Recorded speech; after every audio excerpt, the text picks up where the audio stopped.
We are back. And quoting overload. Please consider blah blah blah. How about no? You're going to do what I want you to do.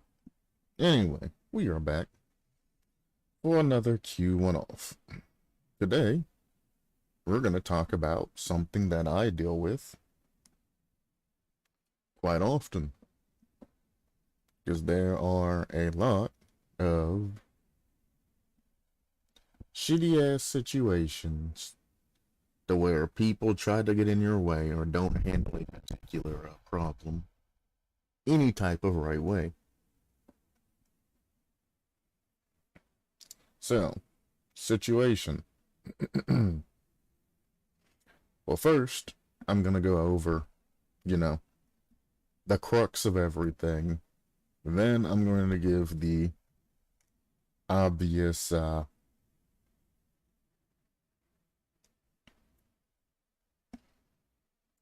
going to give you the obvious thing about the situation, and then I'm going to go into the situation. So I'm going to give you the thing, my personal advice on that. Then I'm going to dive into the issue of what everybody else is saying and the problems that are going to come with that.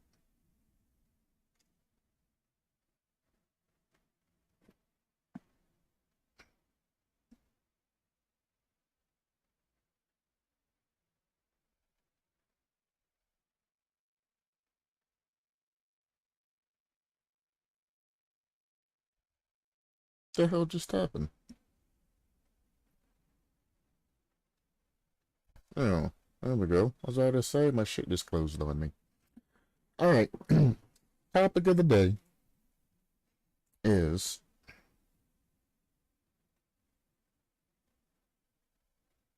really? I hate this phone.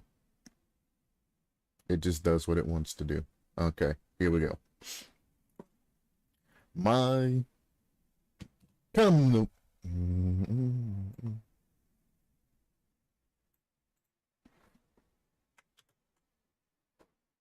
I better to look this up on my computer and not my phone.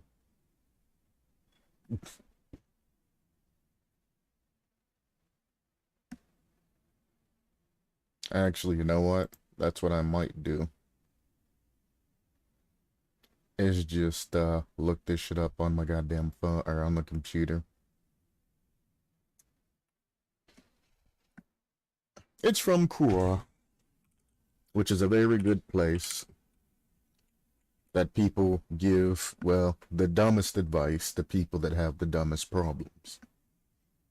But the thing is, there's, thousands and thousands of people that,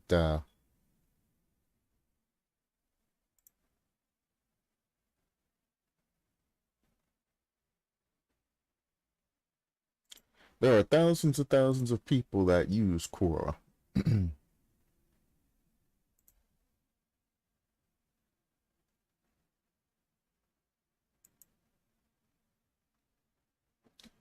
And there's thousands of thousands of people that, have their job titles and doing all other kinds of just stupid things. And they'll give stupid answers. And most answers that you see on Quora are just mediocre, not very well thought through, shitty ass fucking, especially parental answers. And it's like, you should never, ever be trying to one-up your child and teach them a lesson through means of an act of, embarrassing them, hampering them, or doing anything like that. You should never be, oh, well, just let him do it. It'll teach him a lesson. That's a bad fucking decision as a parent. But you're not teaching them a lesson. You're not letting them learn anything or anything like that. You're not. And then, on the worst case of everything, what if they don't learn that lesson? What if they do something and then they manage to succeed? And you were sitting there like, no, you're never going to have this happen. It's never going to happen, never going to happen. Then they actually succeed. That's bullshit. And the only difference is when you tried the shit, you didn't have the skill set And then they tried the shit. And then they succeeded. They have a nice, successful life, etc., etc.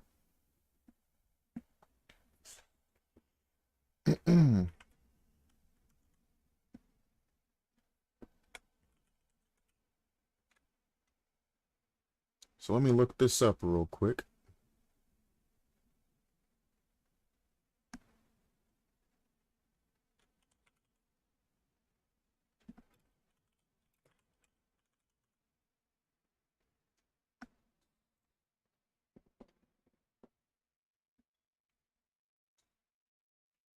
There we go. I ain't gotta deal with any of the fucking advertisements or any of the other bullshit popping up.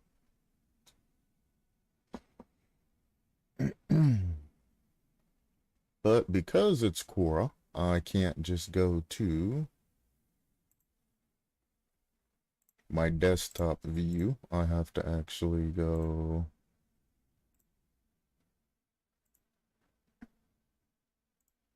into here. And then I have to adjust the screen accordingly.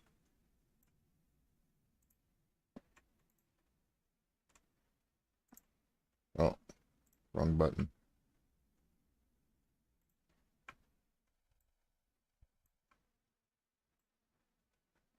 Yoink.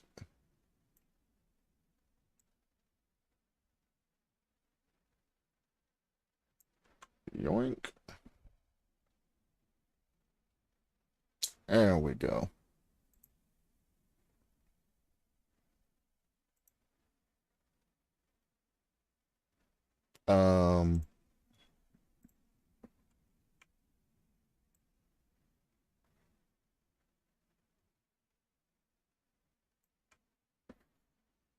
Something like that.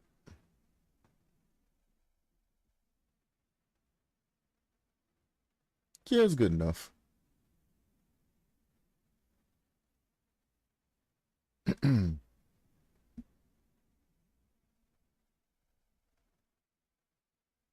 Yeah, that's good enough. We can just go through like that. That's fine. So the title of what we're looking at right now is my 16-year-old son dropped school for his YouTube channel. 64 subscribers, which I don't know why he even needs to put that. How do I convince him to go back to school? Well, one, in your question, you're basically ridiculing and making fun of your son by posting how many subscribers and shit that he has. Doesn't matter if he has 64 subscribers or 6.4 million subscribers. None of that is irrelevant right now. He is 16 years old. Doesn't matter what he's trying to do, what he's trying to accomplish and all of that. If he wants to do YouTube, let him do YouTube. However, make his ass go to school. If he doesn't want to get up and, leave the house and all of that because he's constantly doing content creation, sign him up for an online school course. He can go in, he can do his courses online and shit while he's waiting on his videos to render and shit like that. And he can, do the YouTube thing while also getting school done at the same time.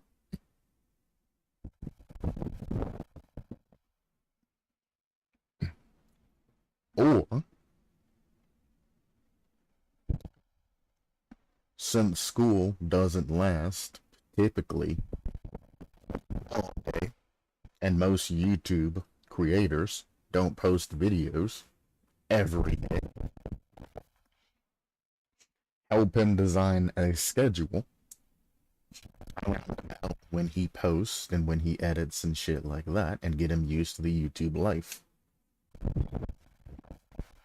Because I guarantee you, since he's 16, he doesn't know actually how terrible and how much time it takes to actually make YouTube videos. Now, it don't take as much time as YouTubers say it does. That's just them being dramatic as fuck, especially when they've been doing it. But it does oftentimes take quite a bit of time to get, a nice, decent video out, especially if you're playing, a game that eats a lot of time, like RimWorld, for example. RimWorld takes a lot of time out of your day just to accomplish something. But if it's something like, I don't know, let's say Call of Duty or something like that, it's not going to take that much time to get content from Call of Duty, you know? Unless you're just trash at the game and you're trying to only show, good content of you never dying. So, I mean, like, when it comes down to something like that, one, he's only 16 years old. You might want to tell that motherfucker that he might want to finish off high school.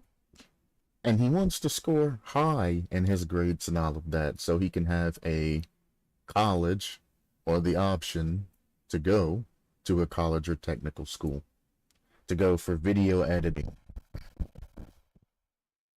and, other things like that so he could save a large amount of money and put out better content. Because unfortunately, you're not going to be able to just continuously push out content and get a shit ton of fucking viewers unless you are a live streamer. Live streaming people kind of have this inherent understanding that, everything's not going to be great all the time. People will bounce in and out while you're live streaming. But if you're releasing videos, people tend to expect higher quality because, well, you're not live streaming, you can cut out the boring shit, etc., etc. So I guarantee you, he's probably not spending the large amount of time that you spend editing on top of creating content. He's probably just making videos and then posting them shits.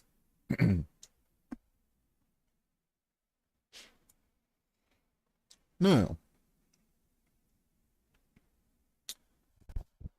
as I was saying, my actual advice would be for this particular thing. Your son is 16 years old. Make him finish high school.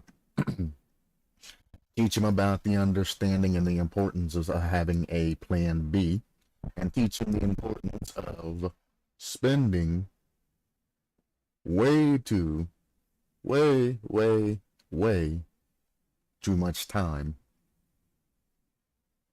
putting hours and time into something without any type of break or any type of, schedule. Because if he's dropping school completely, then that must mean that he's trying to do content every single day. And yes, it'll build up subscribers, but it's going to build up subscribers very slow. And those subscribers are going to expect content coming from you every single day. You don't want to get yourself into that pit of hell to where you actually do make it big on YouTube and you end up spending all of your time doing YouTube and just working. Don't be that guy. I mean, most of them, have millions of subscribers, but they've went, 3 or 4 years every day posting content. And if they got sick or if they did something else, they had to have a backlog of content, backup series and content that they just shove into those spots to where they can't stream. It's not a fun thing to become a content creator that has to get up and have videos on demand every day. That's absurd. Even if I had a couple million subscribers, I sure as fuck wouldn't do that shit every day, because some days I wake up and I'm like, nah, I ain't doing that shit today, I'm doing something else. And everybody else is like, man, where's my content for the day, bro? You can't do this shit to me. You release daily content.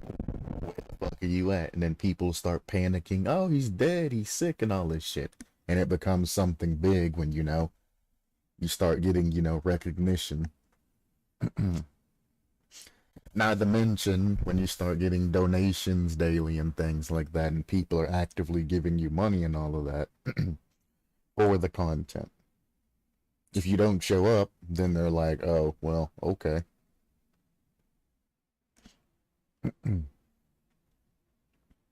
Then you have the ones to where YouTube, Twitch, whatever becomes their livelihood.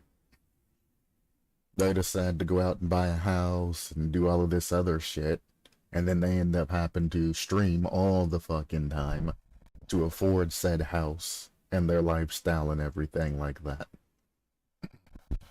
Because they decided, I'm gonna do this shit for the rest of my fucking life. Which we all know that that's not gonna happen. Especially if you're like a titty streamer or something like that.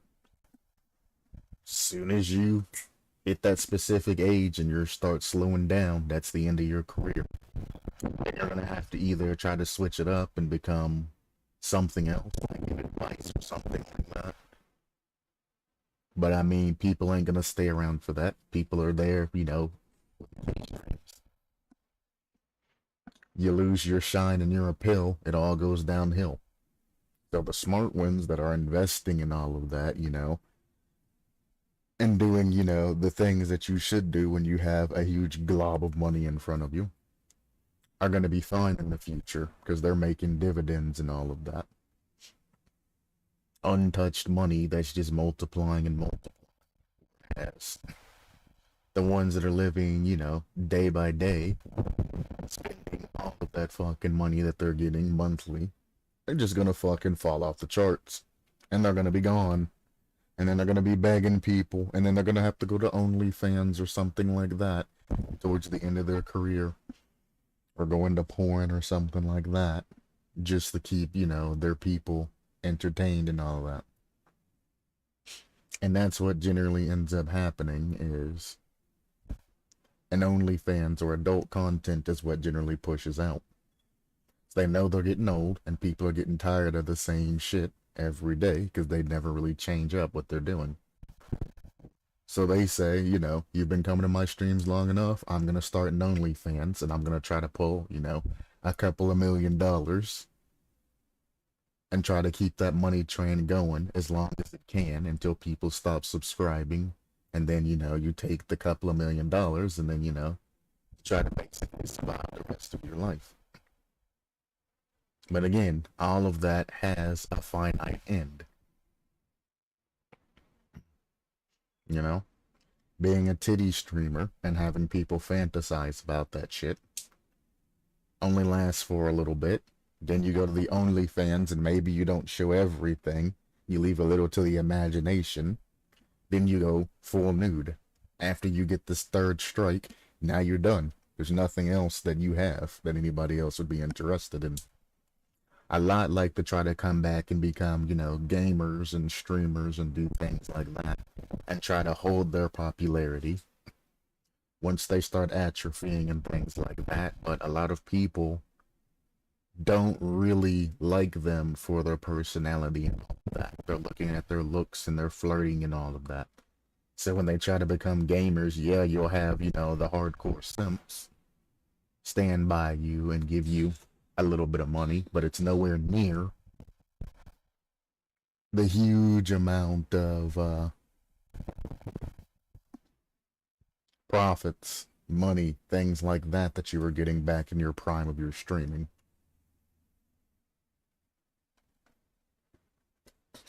There's also some that actually go out and become strippers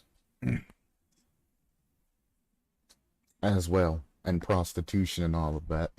There was one that did that, and she was making $100,000 off of rich people just going and having sex with them. She used her popularity quite well. There was the one that sold her virginity to somebody for $10 million. That was an interesting article to read. And there's all kinds of weirdos that pay for that type of shit. So, I mean, if you make it big, you can still make money here or there, but it's also like, you know, like Amaranth, for example. Before she ever got into porn and started doing all of that dumb shit, if she would have just said, hey, $20 million, I'll have sex with one person before I go into porn, somebody would have probably paid that dumb shit.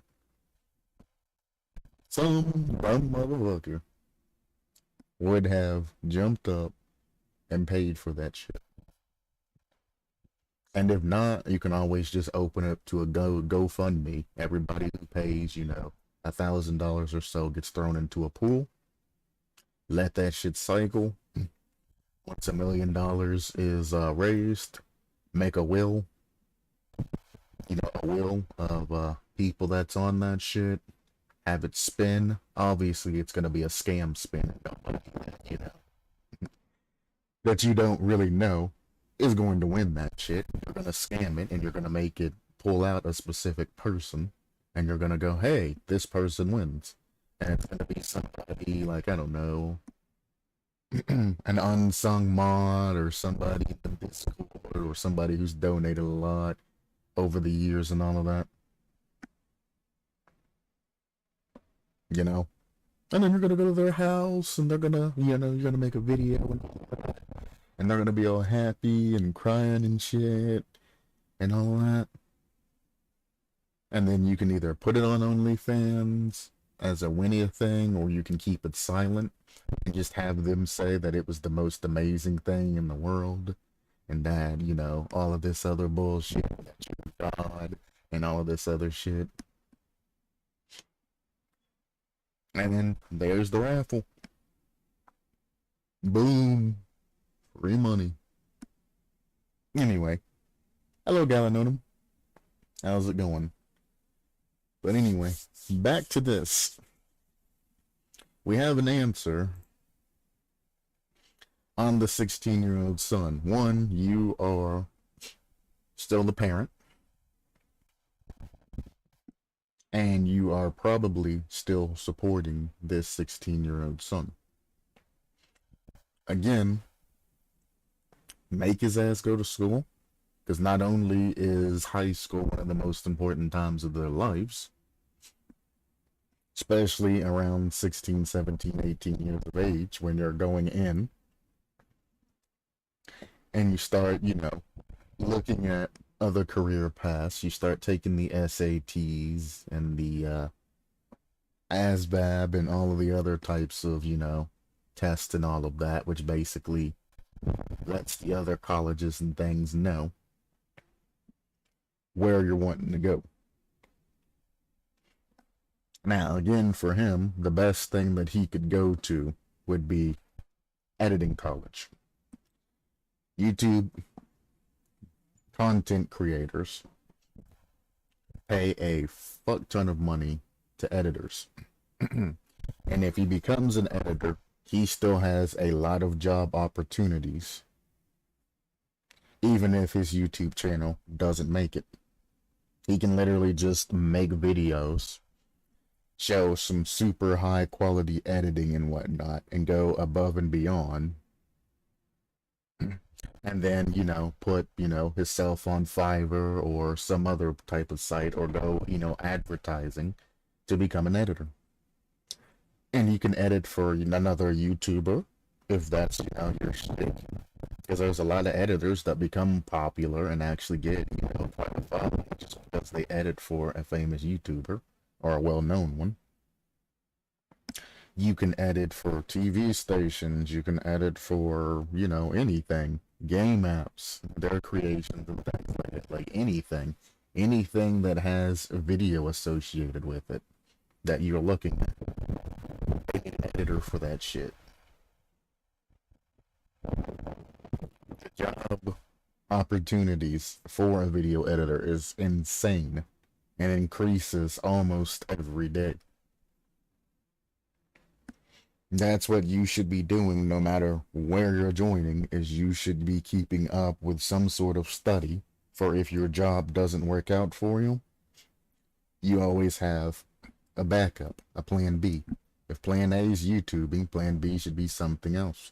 It can be something completely different from YouTube, YouTube could be plan B, I don't know, becoming a doctor or some shit. Or YouTube can be plan A and then becoming a doctor and be plan B. Or becoming a mechanic, or a janitor, or a fast food, or something. Just have some sort of plan B that you can sustain yourself. versus, you know, the economy that you're living in. Because right now, the economy is shit.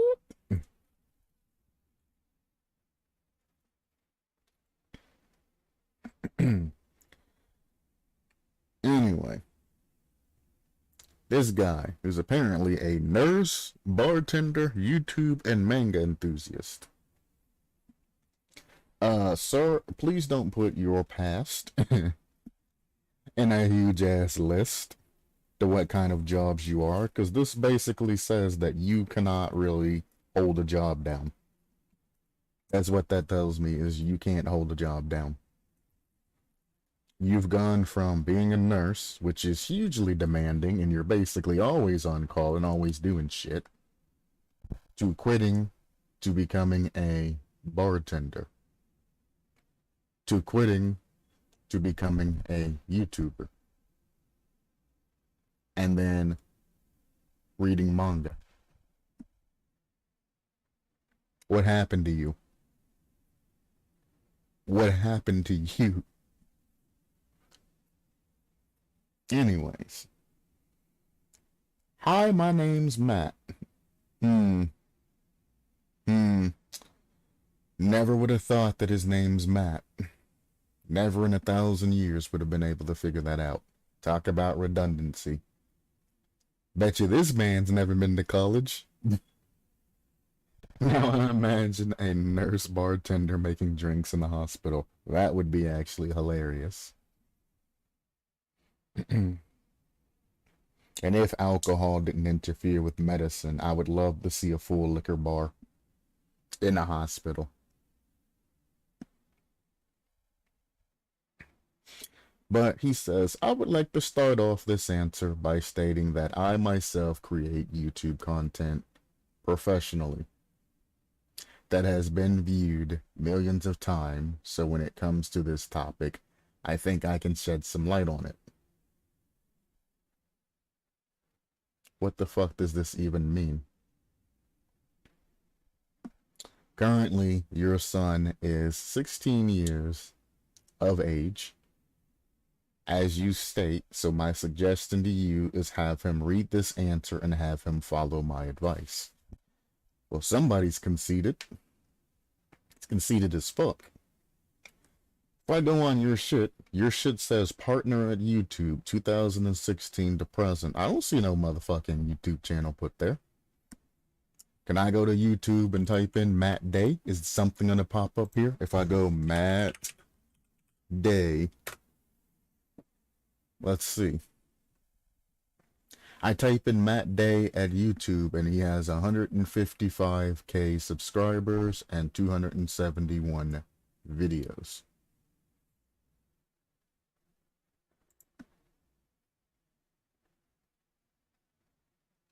Is this the same guy? I don't know. It says down there he has 6.1 million content views. But the thing is, it's only 196.9k this month, and we're towards the end of the month. So, oh, this is probably Quora, not even YouTube. If that is saying YouTube, then he's not doing very good. If this is Quora, then I don't know, because a lot of people view a lot of people's shit in Quora. But I don't know. You click on his profile, I'm not seeing... There it is. There's a YouTube channel.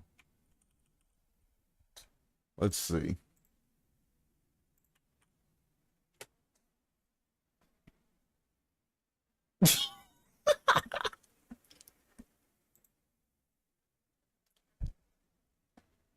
I myself create YouTube content professionally that has been viewed millions of times.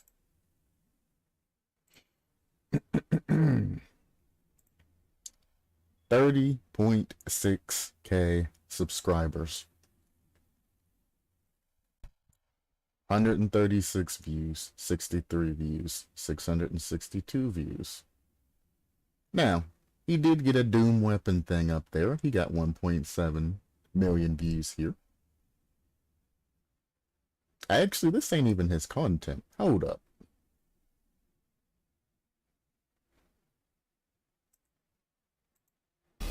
Hold up. No, this is his content. So he had a video, 2 videos blow up. Doom, obviously, you're gonna get a lot of views on Doom, 1.7 million. Destiny, obviously, you're gonna get a lot of views on Destiny, 1.2 million. Resident Evil 7, when it came out, it was a smash hit, 1.1 million. Dark Souls 3, 9/11. Jesus, I just heard Doom music. You did. So, the 4 main games that came out throughout that time that were box hits, he got a lot of views on. Who would have fucking thunk it? Who would have thunk it? You know what I'm saying? Who would have fucking thunk it? And these are years ago when they were in their prime. Anybody that has input, quality into their videos are going to have views. The thing is, these aren't even views based off of his creation. He did a video on all weapon and power-up locations on Doom. This is a guide that he's gotten, things on.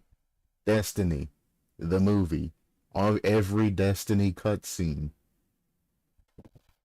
he blew up. All weapon and upgrade locations on Resident Evil 7. These are guides. When gamers type in some shit, when they're looking for something, that's what they're gonna type in, and that's how you're gonna get views. The only fortunate thing about it is, if you've seen the statistics on how many people that watch these videos through all the way to the end, his viewer retention rate and all of that's gonna be real small as fuck. So he's not gonna make any kind of money off of these. Now this one, he probably made about 10 grand off of. Congratulations. But this one and this one, nah. People are gonna skim through that shit looking for, whatever they want in a particular area, then they're gonna move on. He's not gonna make much out of that. So, I mean, he did make, probably about 15 grand off of, his 6 years of YouTubing and all of that. That's not bad. That's not bad at all. I'm in the middle of playing it, so it just makes me ready for combat. That's funny. But beyond that, going back to, old content and shit like that, again, this is his popular uploads. Everything that he's made. The majority of his stuff, and all of that. If you look at the type of videos that he makes, he puts cutscenes, he does quest lines, things like that. He's not actually making, like content. He's just basically cutting down and making, game guides. In the past, I made video mashup called YouTube, Poop, and 3 other videos. To this day, I can't force myself to watch what I created back then. That's funny. Well, a lot of people feel that way. That's what makes you a content creator. When you started and you're like, man, I was so fucking bad back then.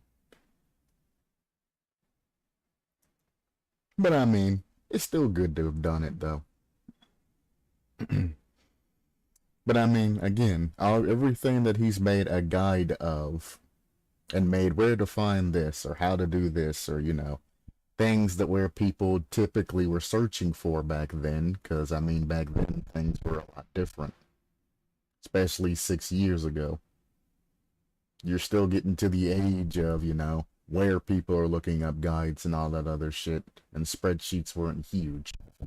You'd go in, and you could watch a short video, and get, all the information that you need compressed. Yeah, you're gonna get a decent amount of views. However, he's not making any type of actual content. See, when he makes his own content and he makes a walkthrough and all of that of him live streaming and things like that, you know, he's not getting a huge amount of views. He's not getting a huge amount of people coming through. Now, this type of views is alright for having 30.6k subscribers. But I mean, if you're getting views of, you know, 623k, 400k, something like that, and you're pulling views like that consecutively, you should have a lot more than just 30.6k subscribers. I mean, he's doing good, but he could be doing a lot better. What happened? Where did you fall off at? And I can tell you where he fell off at. His content's ass. Absolutely, positively ass.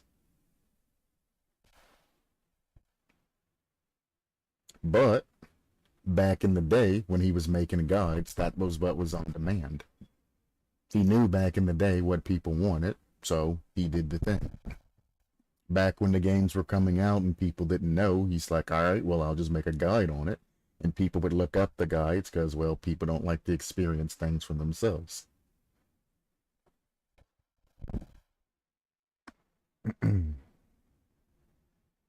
Macho's probably some of these views.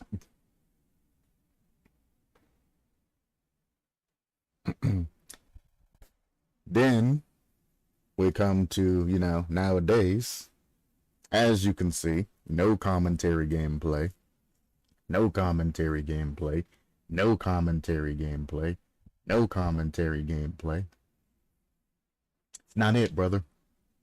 Today's YouTube society, if you want more subscribers and want to go up to that 400k mark, you need to have a webcam. You need to have communication skills. You don't even have to be good at the game. You can be absolute trash at the game, but if you're communicating actively with your chat and you have a webcam on, you will just inherently get more views. There are people out there that will not click on a live stream unless they see that you have a webcam. You don't have a webcam, they're not going to click on your shit. Period. I just feel pure embarrassment and cringe. But like, period. I know that if I wanted to go professional YouTuber status, I would have to set up, get a webcam, probably get a green screen, pay an editor to send all of my shit to cut that shit down to create actual professional videos. I would have to stop playing, you know, the angry gamer role, and I would have to switch over to a professional, like, YouTube role. And then I would actually have to put more effort into my actual gaming and all of that to actually make it, you know, worthwhile. To add some suspense and things like that to it. And then I would have to actively seek content instead of doing whatever the hell I want to do. So I would have to keep up with the tides and all of that. That's not anything that I'm willing to do. That's why I'm not ever trying to become a professional YouTuber. I ain't got time for that shit. I'm not gonna play a game or go out buy a game and play it just because, you know, it's popular and just came out. And I'm not really the type of person to play a niche game. I mean, Rocket League came from Supersonic, so that was different. And I like to play SOCOM back in the day. But it's like SOCOM doesn't exist anymore. But multiple copies of it won't work. Oh, I missed one. For sure, one or two no commentary gameplay channels will be popular, but multiple copies of it won't work. Yeah, but they aren't going to be like up there in popularity. Now, there are some who have made it through the sheer gameplay, but those people are like absolutely positively, you know, out of their mind in actual gameplay, you know, but they've made themselves known by, you know, winning tournaments, or, you know, somebody has recognized them in the gaming world or in the streaming world and have boosted them.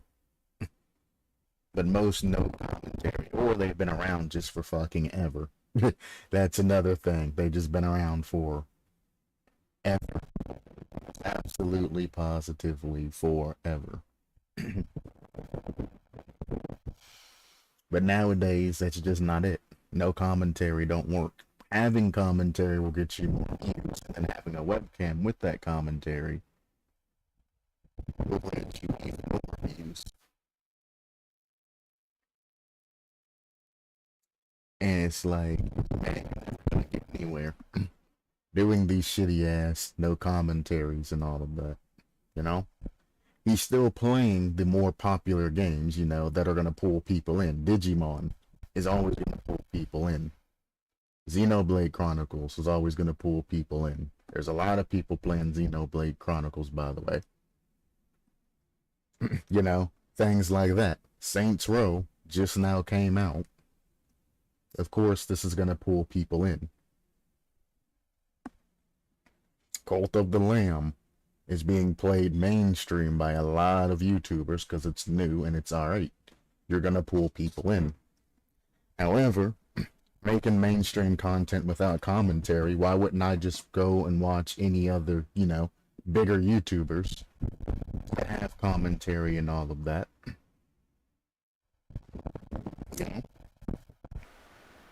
Now, bear in mind, back in the day, the 6 years ago and shit like that, back in the day, I hated commentary. I would specifically avoid webcam and commentary people because I just wanted to see the goddamn game. But back when all of these views were like that, there probably were a lot of people that were like, why the fuck would I ever want to hear somebody talk over the game? And why would I ever want to see their reactions and shit to it? But, back then games were made, with the purpose of a story. And they had a lot of content, added into them. Some. Some. Nowadays, there really isn't any type of story. It's just all graphics with a very little smidgen of gameplay. And that's basically the end. So now it's like, you need to get that type of story and all of that beyond what they're giving you. So now you kind of have to have commentary and all of that to give your thoughts and, all of that on that because people expect that. It's evolved over the years. And now the face cam requirement is another evolution of that. What piques the interest of some people, especially younger audience, is the clickbait titles. Yeah, clickbait does its share, It does its share in getting you views and whatnot. It also pisses off a lot of people and can give you a lot of dislikes if you clickbait their own shit. Because most people don't mind clickbait titles as long as it's true. If you clickbait something that's not true, you're just farming up dislikes on that video. You might get views and whatnot, but your viewer retention rate on that video is going to be fucking terrible. You're going to have dislikes out the fucking wazoo on that shit. It's going to be bad. You're going to have bad comments, the entire fucking comment section. It's going to be, oh, look at this piece of shit clickbaiting people. It's going to be real bad. But clickbait is good when used properly. Either way, this guy saying that he has videos that has millions of views and all of this other shit with only 30.6k subscribers, I thought it was weird that he never posted his subscriber count and what his viewer retention and all of that other shit is. That's because his ass is washed. Apparently, you should have him read this answer that he's gonna post and follow his advice. Why would anybody ever follow your washed up channel's advice? You can talk the talk, but you ain't walking the walk. What if the guy comes through, clicks on your fucking channel, goes to your YouTube channel, looks at the videos and shit that you're posting, which are absolute dog shit, and they try to use that as an example and try to follow you to try to get their channel big? They're gonna fucking fail. They are going to fail. But do dislikes matter? It still boosts your popularity. And I heard that what you dislike can be recommended to other people with different tastes like you based on algorithm. See, that's not 100% true. If a video has a huge amount of dislikes, not some, but a huge amount of dislikes, the algorithm will bounce that video off. And it'll only be recommended to people who are basically subscribed, you know, to you. It won't go on anybody's For You page or anything like that. When you have a huge amount of dislikes, the algorithm, YouTube, and everybody else, you know, they count and they give you a pretty big buffer for dislikes on video. In fact, most people can't even dislike videos anymore. If you haven't used your dislike button for a long time, they take that shit from you. Unless they somehow made an update and gave that shit back. But there's a lot of people that just can't dislike a video, no matter how hard they try.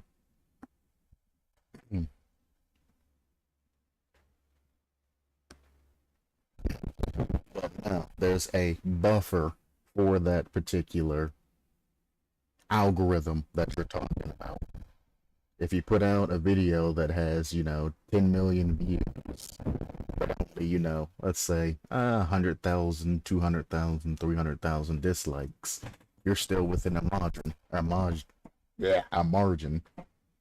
You put out a video that has 10,000 likes and views and all of that, and then, well, you'll probably have 100,000 views, 10,000 likes, and then you have 5,000 dislikes. The algorithm's gonna bump your ass out. Anybody who's subscribed to your channel will get a notification, but it's gonna go right in the bottom of the fucking trash when it comes to For You pages and suggestions and things like that. Right in the trash. Nobody's gonna see that shit. Even if they're anti everything about that. Ain't gonna be shown to them. It's a bad video. YouTube makes its money off of ad revenue and things like that, so they want to give you shit that's for you and that you would be interested in. If everybody and their mom is saying that that video's trash, unfortunately, it's not going to go anywhere. You're going to get popularity because you're getting higher view count and all of that. However, it's going to be less and less the more likes that come in, less and less shown to additional people. Because it's going to become like this negative omen. Does it still boost your popularity? Yes. Do dislikes matter? No. Dislikes do not matter unless, you know, it's a huge amount of dislikes. Dislikes actually do absolutely nothing to you until the entire, you know, your entire viewer base starts getting up. So something that's pointless becomes, like, I mean, one person voting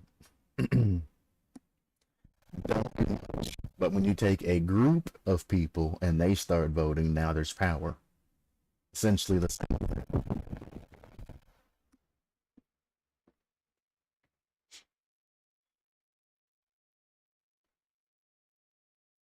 However, having some dislikes in a video actually counts as likes as well. So what you're saying, it recommends to different people and things like that, that's kind of sort of true, but not how you think it's gonna, like how you think it is. But I mean, I could go into the YouTube's broken ass algorithm all goddamn day because it don't make any fucking sense what they pop up. For those of you who don't know, Google has a hand in on YouTube, and Google records and uses everything that you say, do, or, you know, all of that. They use that shit to try and give you a tailored experience, as they say. So if you have a mic on or something and you leave that shit on and you're talking into your mic or somebody's talking into your mic or something, they listen to what the hell you're saying into your mic. Because you could be saying something like, damn, I want a damn cheeseburger right now. Because you're playing a game or some other type of shit. lo and behold, you're gonna start getting mad. Keep talking about that shit. Google listens in there. Everything that you say, everything that you do, anything that you watch, anything that you look up, Google's recording all of that shit. And forever changing up and trying to give you things that you would like.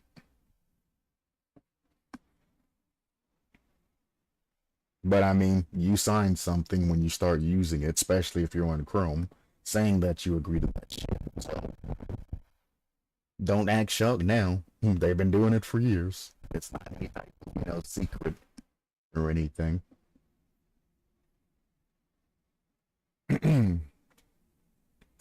Especially if you're an American. Everything that you do is being monitored. Now, moving on. YouTube isn't an easy thing to make it big on. In fact, it took me 3 years to have my first video reach 1 million views, and during that, I out countless hours into the channel. Indeed, it does typically take years to build a following. 3 years in to YouTube, you'd be lucky if you have about 400k subscribers. And that's if, you put your pedal to the metal and actually, did things. Now, a lot of people nowadays are going the VTuber route because, well, VTubers, cool. You can basically send your personality out to the public and use your VTuber model to hide behind.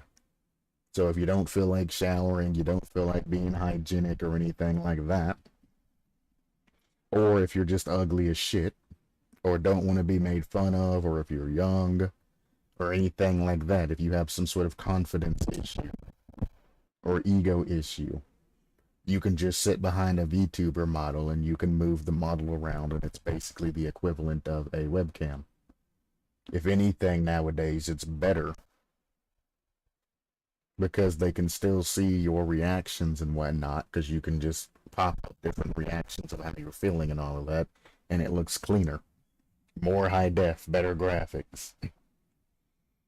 So a lot of people are going the VTuber route because, well, most are fucking cowards. Not all of them, but most are cowards.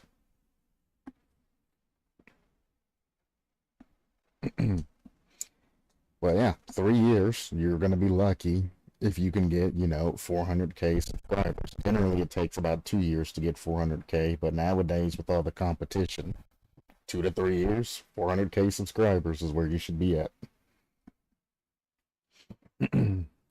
Shut myself off from the world, which caused me a mired, it's just supposed to be mire, not mired, just mire, of mental health issues, and just general lack of caring about my health.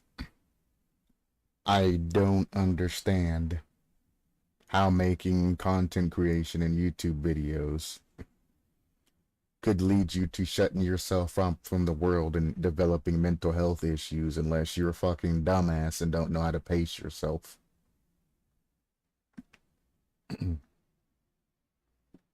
Starting out on a channel, because I mean, we've seen some of the content that he's posted and shit like that.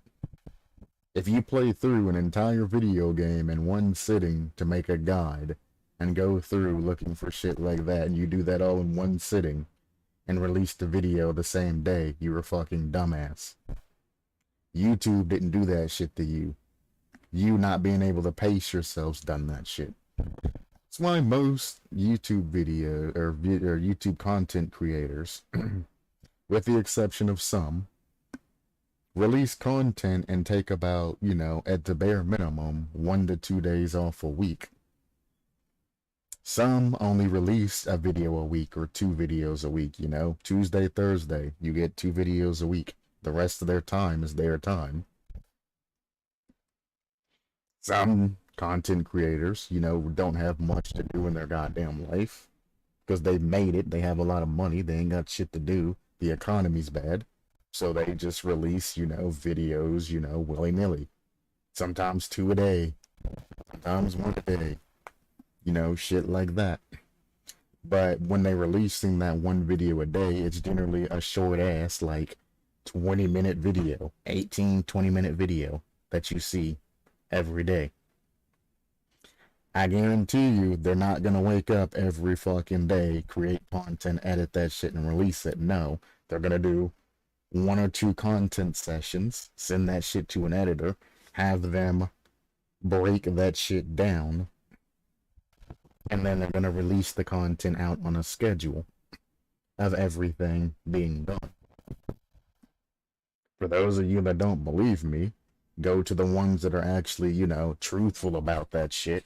Like when they're live streaming and taking the live stream and making it into different content, they set timers and shit, or wait till they get the new parts and then they'll pause the live stream. You know, they'll stop talking to the viewers, take the chat off screen and be like, welcome back everybody to whatever video game they're playing.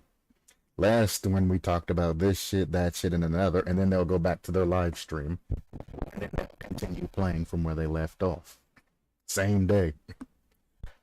Some YouTubers actually admit to they'll literally do one part of a video, go and change their shirt, sprinkle a little bit of water on them and all that, you know, change up their hair ever so slightly, and then they'll sit back down and do their second part to make it act like it's another day.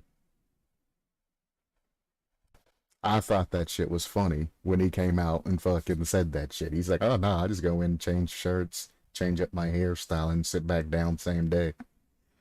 Like, it's smart. You do batch recording sessions. That's what it is about being a YouTuber. You do batch recording, edit it, or send it to an editor, and then the editor posts that shit, different parts.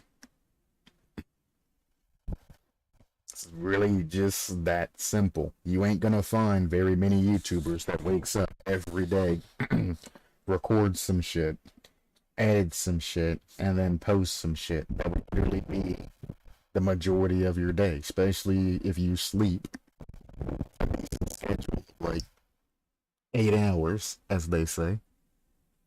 That's a third of the day gone. You can't be spending a lot of time, you know, playing the game and then getting content and all of that other shit. Because at the bare minimum, if it's a simple game, that's like another 2 hours out of your fucking time gone. You've already spent 10 hours of your time just, you know, doing bullshit.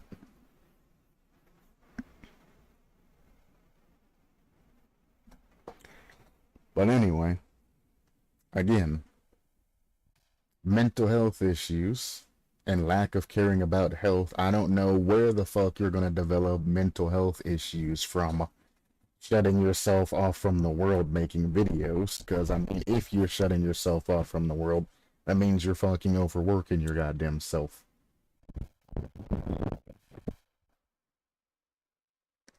And if you're overworking yourself, you don't really have a lot of time to develop, you know, a huge amount of mental health issues or anything like that. A general lack of caring about your health, that doesn't come from shutting yourself off. You're not going to be unhealthy just because you're introverted. There's a lot of introverted people that are in good shape. There's a lot of introverted people that still work out, go for runs, do all kinds of other shit. I think I'm going to take a shower and go to sleep early today. See ya. See you gone on them. And it's just crazy how he's throwing in all of this stuff of shutting himself up and doing all this other types of crazy shit. Because, I mean, the topic, the son dropped school for his YouTube channel. How do I convince him to go back to school? She never said anything about how much time her son's, you know, staying and doing YouTube channel things. Because the son could just be using the time that he would be in school doing, you know, YouTube, recording videos, editing that shit, stopping for the day when school would be out, and then going out and doing after school activities. Nobody knows what the son's schedule is. She never said anything about it. I don't know why he's assuming that the son's shutting himself off from the world, and that's going to lead down a bad path. The son's probably still hanging out with friends and doing whatever the fuck he wants to do. So at the end of the day, he's 16. He's probably doing whatever the fuck he wants to do. He's probably going out. He's probably still talking to the bitches and all of that shit, and doing all the, the teenage things, hanging out with his homies and shit like that. Instead of going in school and talking to them there, they're probably just hanging out, on weekends and, after school if he has neighborhood kids or some shit, hanging out with them and shit when they get out of school. So you don't even know if the kid's introverted or anything like that, which is why, when we come to this, it's more of a stick to the topic guy. Your son is 16 years old. He is in the prime of his life. You are not in the prime of your life when you are 16. That is an incorrect statement. Now, being in high school, you are at a specific fun time of your life where you can get away with a lot of shit and you socialize with a lot of people without a huge amount of circumstances being on your head, paying rent, things like that. During your teenage years, you're an adolescent and things like that. You shouldn't have a lot of shit weighing on you, as with real world responsibilities and all of that shit brings. But he is not in the prime of his life at 16. If you think that is the prime of his life, then I don't know what the fuck happened to you, brother. But I think you might need to go take some therapy or some shit. Because you obviously are heavily regretting your past and you are still not over it. Despite it being, 6 years down the fucking road. Something's wrong with this dude. Where he's at school, and I promise you, kid, school is truly the best time of your life. That is an incorrect statement. School, for some people, is just hell. They are constantly bullied. They are constantly put through shit. Their parents are strict as fuck, expecting them to spend all of their time studying. They don't have time to go out with friends. They don't have time to do anything.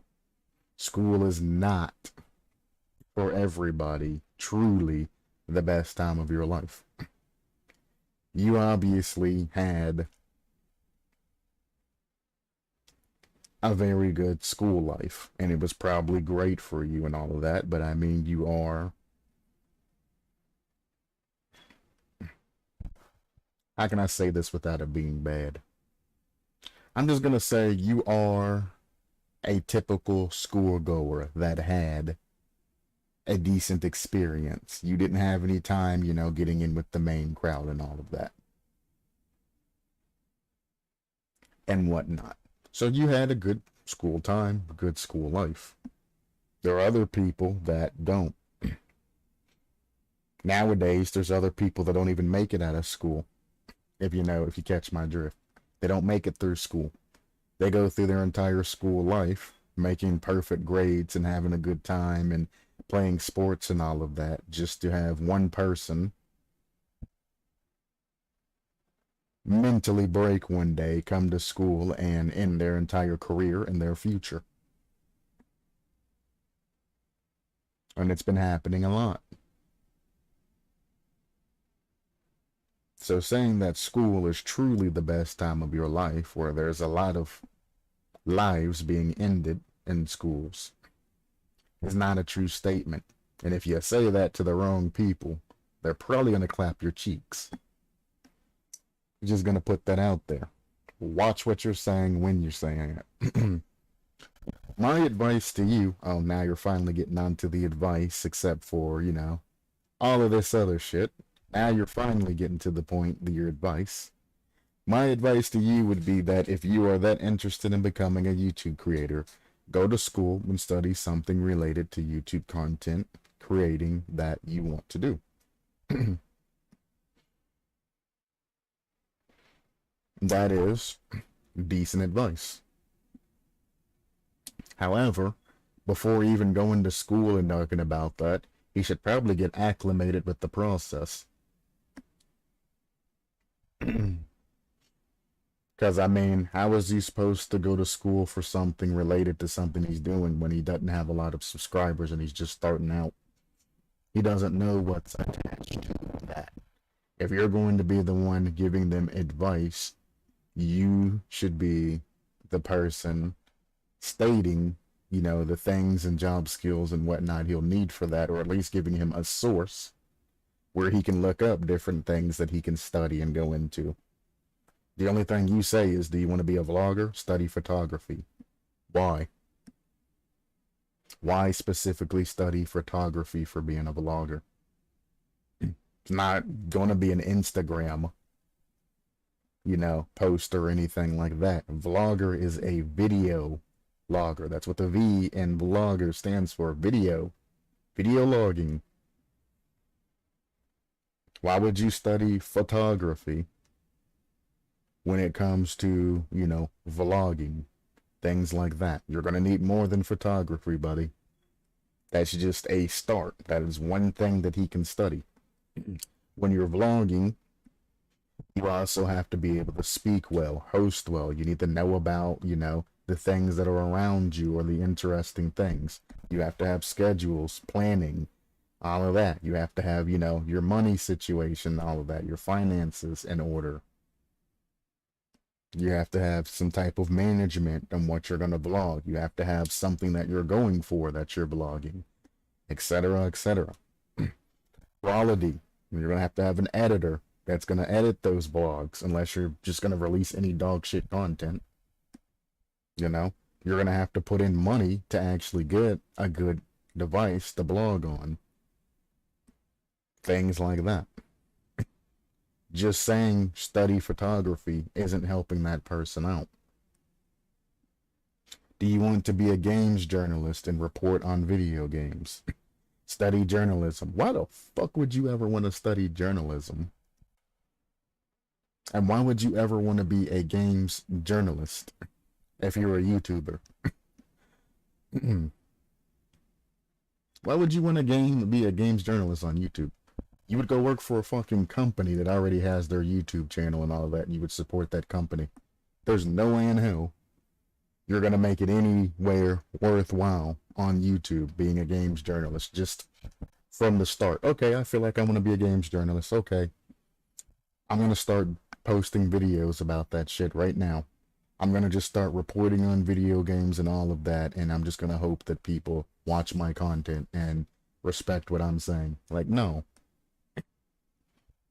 No. Study journalism and crack down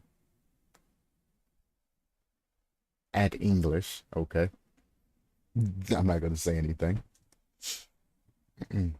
No.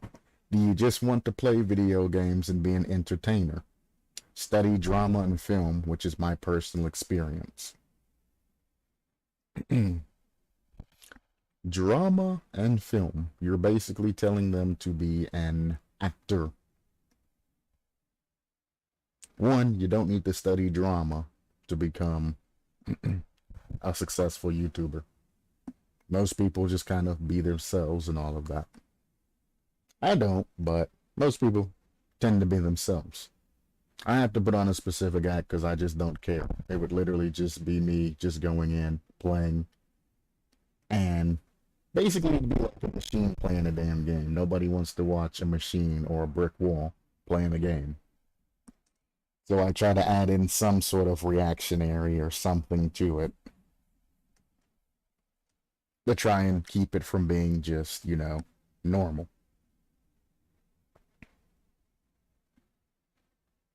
Film. Why would you go too terribly deep into film when you're just wanting to stream yourself playing games or create, you know, YouTube content? Going into film would be a bad idea. Now, getting video editing and things like that, you know, the small things out of that, it's fine. But I wouldn't go all the way to college or even study drama and film in high school. I wouldn't be studying that, you know, specifically in high school or college or wherever the fuck he's going. For YouTube, it's not going to be relevant to him. High school level drama and film ain't going to be relative to basically any fucking body unless you're going specifically into that field. But becoming a YouTuber, no, not studying drama and all of that, it's not going to work.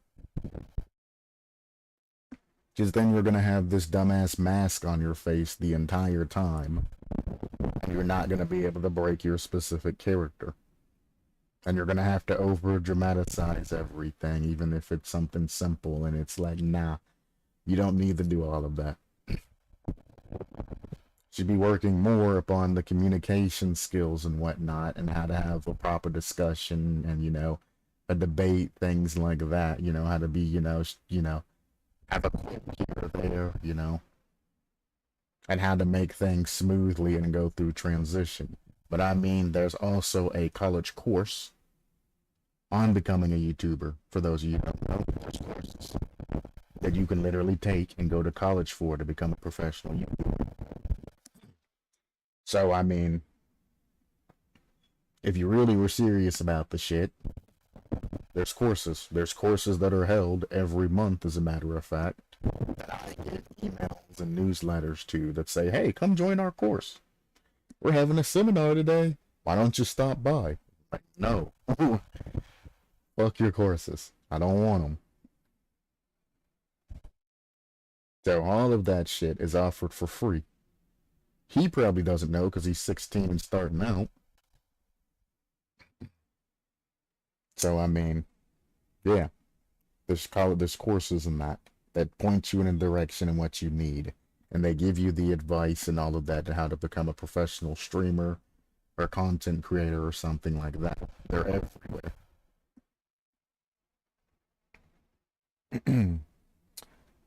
Don't throw your life away so early.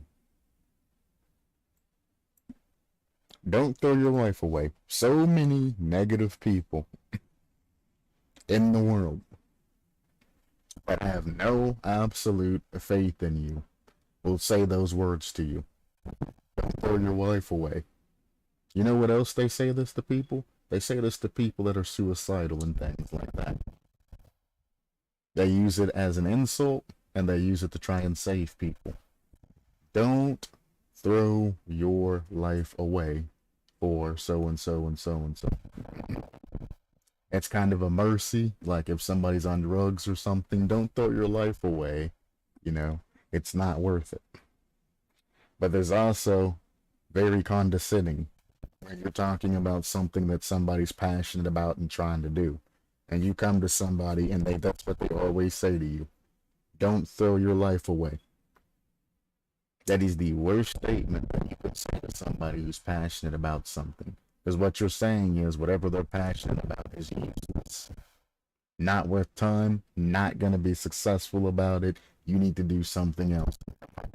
And people think that they're being harsh because they generally believe that you're not going to make it or that the odds are like really slim. But the people that push through that criticism that have actually succeeded and all of that, and the amount of science and evolution of us as human beings that have come from that, disproves everybody that's saying don't throw your life away. Anybody who says, well, don't throw your life away, take those words and shove that shit back down their fucking throats and walk away from them. They aren't even considering your success.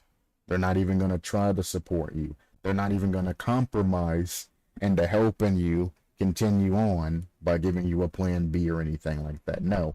Their one objective is to stop you from doing what you're doing. That's it. As soon as you stop doing what you're doing, they're going to turn around, they're going to walk away, and they ain't going to say anything else to you. Those are the cold-hearted, bigoted, fucking dumbass who need to just, all of them motherfuckers need to just get together and move out to some fucking place and all stay together. Make them live as fucking caveman, breaking rocks with rocks and shit. And see how far they can evolve and all of that with that attitude. Hey man, I think I'm gonna build us a house. Nah, don't throw your wife away making a house. Alright, man. That is the most irresponsible thing that you can say to somebody, especially a kid or a teenager, an adolescent. It's irresponsible. Don't throw your life away doing that. Don't throw your life away so early for something that only few people can manage to find success in. How many YouTubers exist in the world?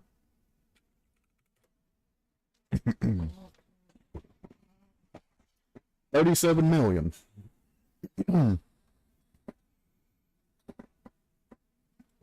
There are 37 million channels on the YouTube platform.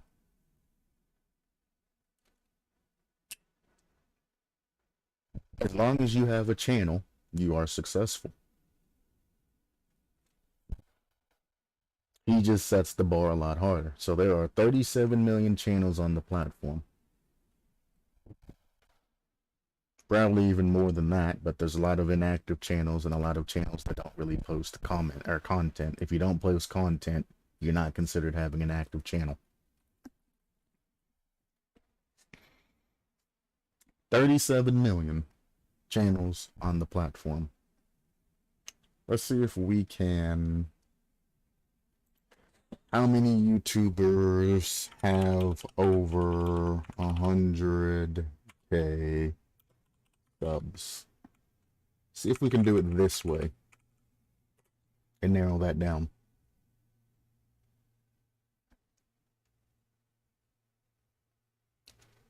$306,000 channels have over 100K subs. So out of 37 million, only about, I'm gonna round it and say about 10%.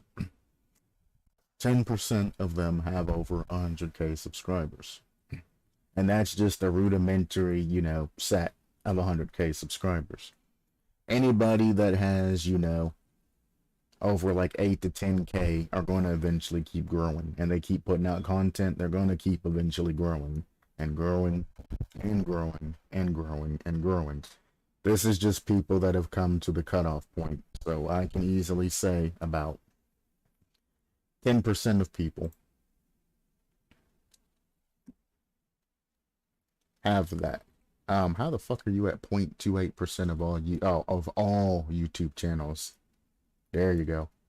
All YouTube channels. Before I was only doing active, which is 300 million. Here is all YouTube channels. So the people that don't make content but have a channel and all of that. That's different. But still, even with all of that,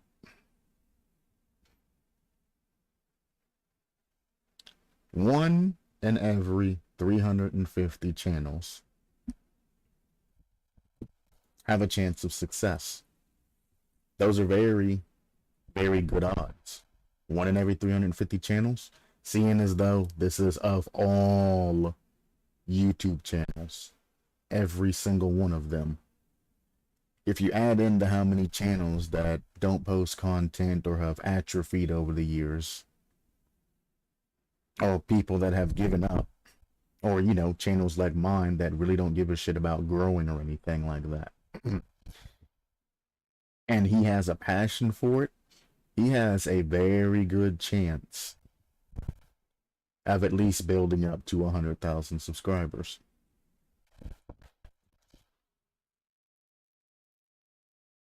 Now, for a teenager, that's good money. Just to keep you, you know, leveled. For every 1 million views that you get on a particular video, you will receive about $10,000 in revenue. So, I mean, for a kid, getting 100,000 subscribers would give him, you know, a little bit of pocket change per month. He's not going to be paying bills and shit with it, but he's going to be making a little bit of pocket change. And that number is only going to grow and grow and grow and grow and grow. Most people get stuck at around 400K subscribers, and then they have to make another push. But generally, you'll start off with a low number. You'll get to about 10K, that'll hop up to 50K, and then you'll finally hit your 100K. Well, generally you get like 100 to 150, and then you'll pop up to 400K where you'll hit a wall. That wall at 400K subscribers is YouTube basically diverting their attention from you. Because YouTube doesn't want everybody to succeed because they're going to be paying out a lot of fucking money. They don't. They have their big whales and all of that. They're pulling in a whole bunch of different subscribers in every, group.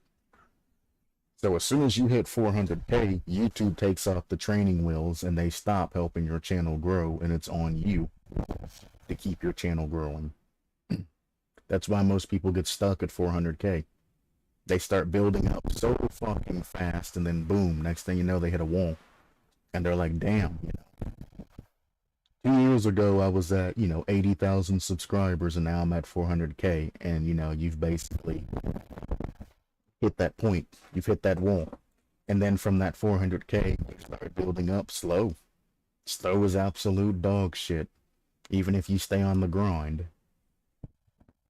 And then you reach that 1 million, and then, you're happy and shit because you had to put in a lot of effort. YouTube no longer helps you anymore. But I mean, he has a 1 in 350 chance to having a successful channel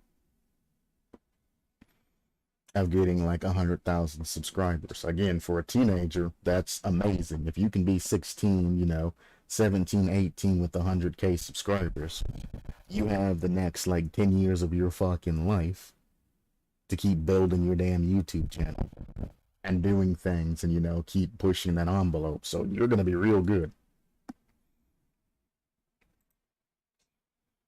Don't throw your life away for something that only a few people can manage to find success in. That's a lie. 1 in 350 channels find success in that. That is a huge margin considering you're having over, millions and millions and millions of channels out there. Continue making content. Don't throw your life away so early. Immediately contradicts by saying continue making content. Getting better and better at it while studying subjects that'll make you better at said job. I hate people like that. They immediately say something and then go back in and contradict the first thing that they said. YouTube isn't easy to make it big on. Took him 3 years. Had a lot of problems in his life that nobody really gives a shit and shouldn't be telling anybody anyway. YouTube sounds like a dream job, but it's not. Doesn't elaborate on why YouTube's not a dream job. Don't even elaborate. Basically telling him not to do something, but you're not telling him why not to do that. Why isn't YouTube a dream job? I can tell you why, because you don't get paid a lot unless you have sponsorships and shit like that, and a huge amount of popularity. It is very time consuming, and you're going to be spending quite a bit of your money that you're making to continuously upgrade. You're going to be having lack of sleep and a lack of time and a whole bunch of other shit. Not to mention that your entire recording session can be fucked and called off if a friend stops by or if you have a noisy neighbor or something happens. If you get sick, every day that you take off is money out of your goddamn pocket. In order to pay your bills, you have to release X amount of videos, and they have to do X amount or have X amount of views in order to, meet your quota. If you release a series or something that's bad, you instantly have to cancel that series and come up with something else. You always have to be putting money in to make money, but I mean that's with any other business. You always have to stay, not at the top of your game, but you have to stay, at least neutral or higher. You can't let yourself get depressed. You can't let yourself get discouraged and all of that shit. Because if you do, your shit's going to go into the goddamn toilet. But once you get through the hells of starting up as a YouTuber and you make the purchases and you have the contracts and shit starts getting easy, then it becomes like an everyday job. You go through the motion and then you get paid at the end of the month.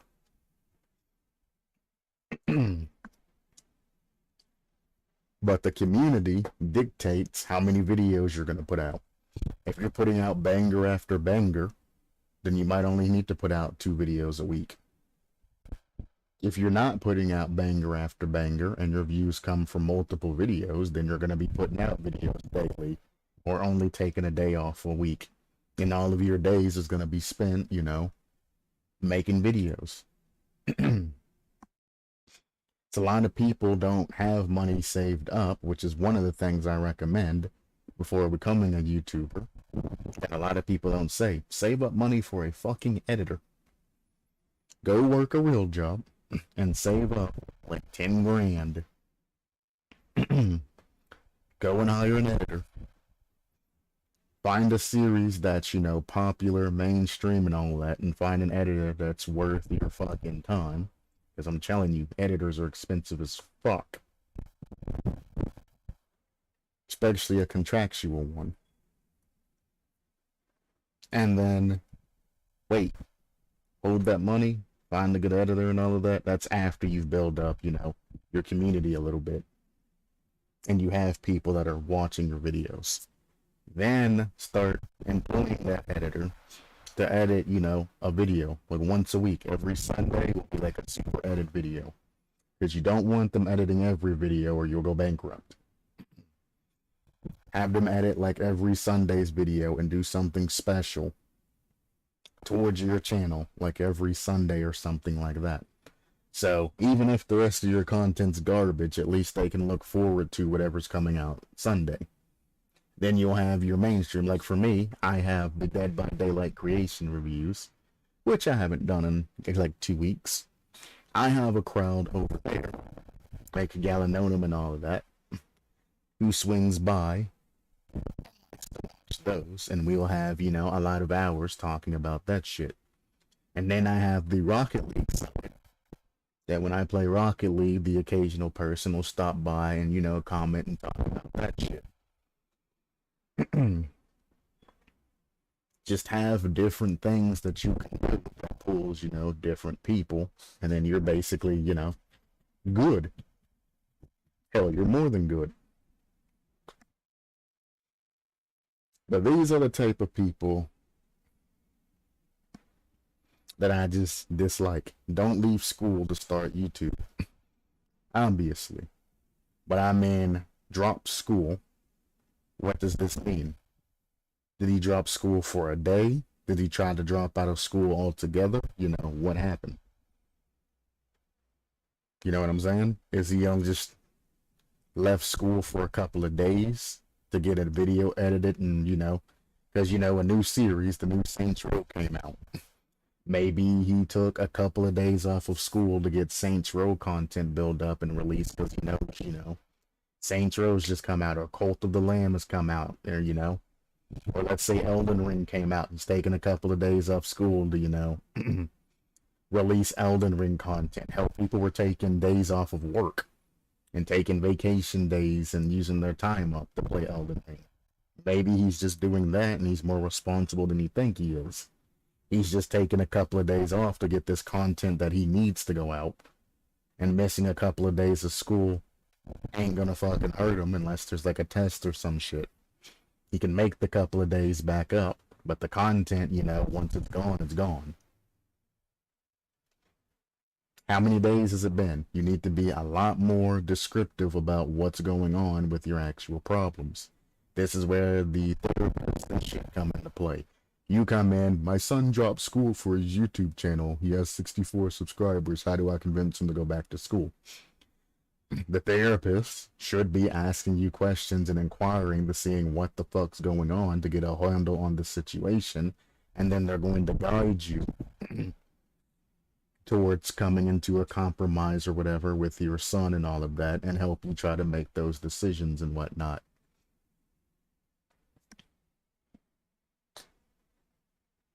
In this case, it might be a child psychologist, depending on how deep this rabbit hole goes. I don't know. And you can't make any type of references off of some shit like this. Somebody tells you a little bit and you use your brain and you come up with some crazy ass fucking off the wall bullshit. You look crazier than they look. They might have just been looking for typical advice. We don't even know if this guy just, this kid was just taking a day off from school and the parents just trying to convince them to go because they live down the street. You know what I'm saying? You don't know these situations. The kid could have been off of school for like 2 or 3 years, not going to school. And he's just trying to convince him to go back now after a long amount of time of feeding into that. Who knows? The one thing that I have noticed is as soon as somebody says something about somebody making a YouTube channel, the next thing they post is their subscriber count. That is petty as fuck. It shouldn't matter how many subscribers they're going through or any of that, or whether they're as successful in YouTube or not. The issue is your child is doing YouTube instead of going to school. How do you get them to go back to school?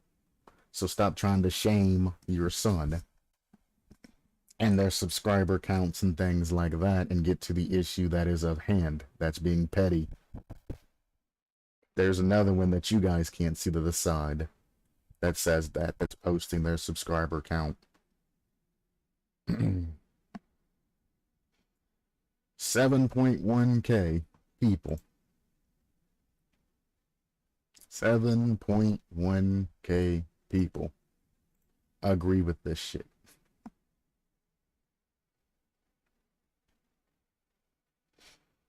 Another person with only 2 upvotes. It's probably going to be the person that's more fucking smart about things, but let's see.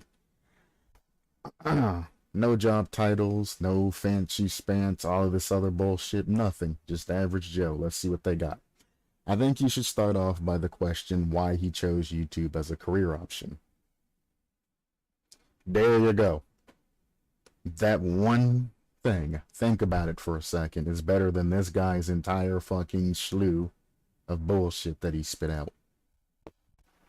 Why he chose YouTube as a career option. Exactly. What made him there? Did his subscribers pump him up and say that they really enjoy the content, stick with it, Did a friend say something? Did his favorite YouTuber say something? Is it something that he's literally just passionate about and that's what he wants to do? What made him want to consider YouTube as a career option?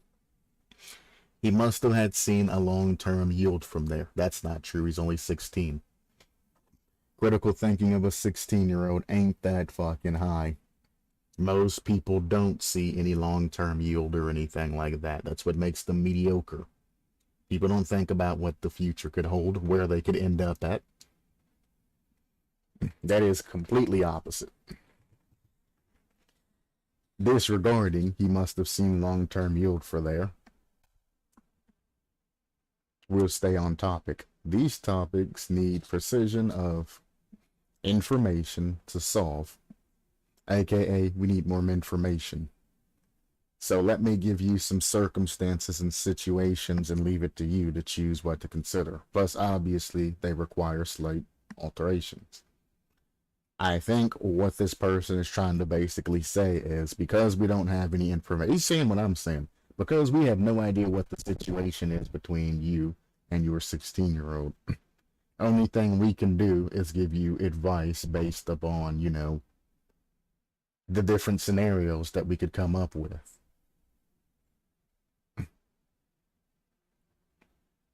And that's just simple. And if the scenario doesn't pertain to you, as he says, you might have to change, things like that and trying to figure out what's going on. But, here's kind of my little bit of advice or my take on something. But let's see what his scenarios he comes up with, or circumstances, as he says. Circumstance number 1.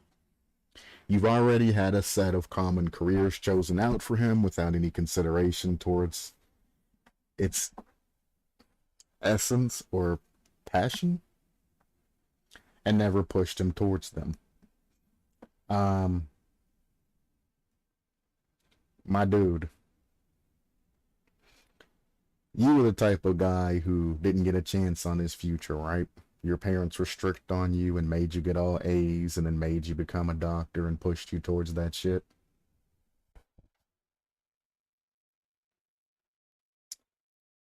I'm sorry for you, brother, but unfortunately, that's not the correct thing to do for children. Because the only thing you're gonna have is a salty ass child being pushed into something. They're not gonna be able to enjoy the common things in life. Then they're gonna become this doctor or a psychologist or something, and then they're gonna have to go in and they're gonna have to do their jobs and all of that. And you know what's gonna happen?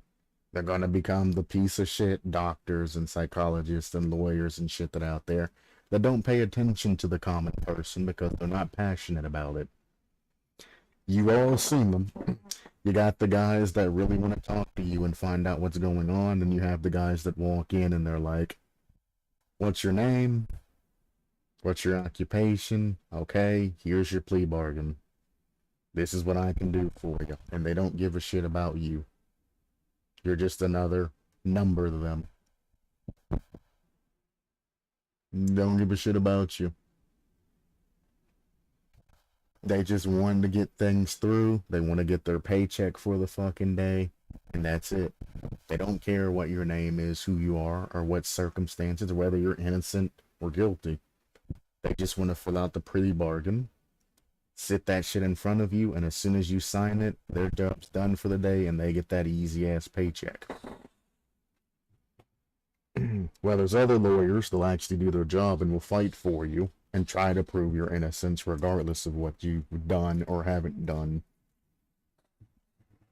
And that's how you raise a salty child that ain't passionate about their work. Or you'll have the psychologists that walk in that don't even fucking talk to you. They go in, they look at the records and everything else that the other people have wrote about you to see how your mood's changed. And then they adjust your medicine.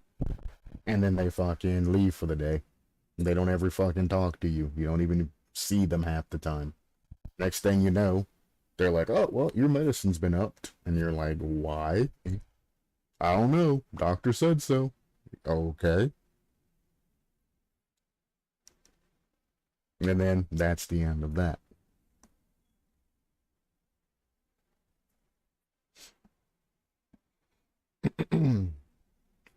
Now,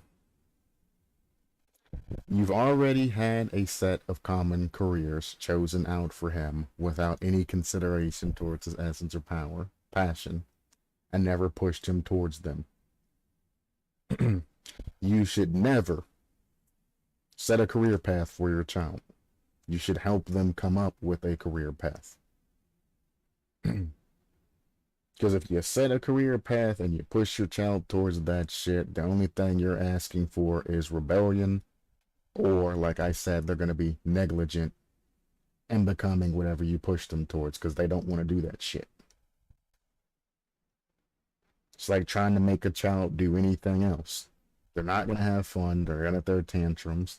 Their fucking morale's going to be low as shit. They're not going to give a shit about the people that they're supposed to be helping, things like that. Do not push your child to becoming something that they don't want to become. If they show an interest in something, you support them. If they don't show an interest in anything, well, that's another topic of study that I can go into for hours. So I'm actually not even going to go along that path. That's like a 4-hour lecture. I have slides and everything because I go over that quite a bit. Not gonna go into that shit. Whatever your son, daughter, whatever, I'm gonna say son because, well, it's just easier for me. If your son, so I'm substituting the word child or dependent basically. I'm substituting the word dependent for son. Son means dependent. So if your son has any passion, support them. Keep them realistic about the passion, but support them. If your son wants to go in and become, a standardized, artist, the ones that paints on canvases and then sells their paintings and all of that, keep them realistic about it, what margins they're hoping to make, how hard it's going to be, shit like that, but also help them design other plans. If that shit don't work, why don't you go into, some sort of, computerized, I don't know, video editing, computer graphics, website, design and management, IT, something else. Go become a doctor, a lawyer, some other shit. Something else that they can work towards so they have a backup. And then make them a plan C because their backup's generally something stupid as well. And then give them a generalized plan C. So if you can't become an artist and you can't become a lawyer, how about we think a plan C that's something that's more, easy to obtain? Become a fucking plumber or, an electricianist or, something like that, a mechanic.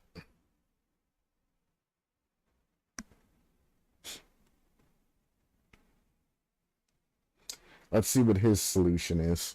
See if he is truly passionate about his career as a YouTuber and has a long-term plan to get what he wants. He's 16. He doesn't have any type of long-term plan. He doesn't even know what the career path pertains.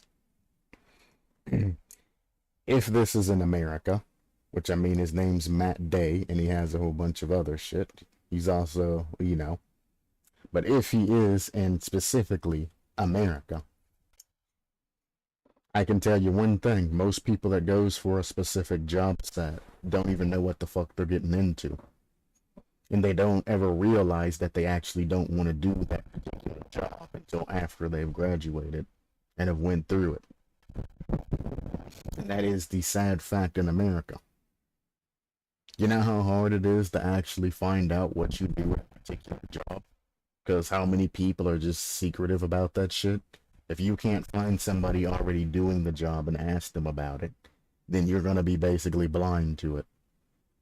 When you go for, a job interview or anything like that, if you ask somebody what pertains about the job, they're going to point to the paper in front of them and say, all the job responsibilities are here on the paper. And then you're going to get into the job and you're going to find out it's completely different from what anybody said. It is. It's very hard. Now, if it's a general job, you can find a forum on that shit and find out how shitty the job is and how, useless and how much time people are wasting doing this shit. But for the higher jobs, it's hard to find that shit. Like, for example, being a YouTuber. You know how hard it is to find,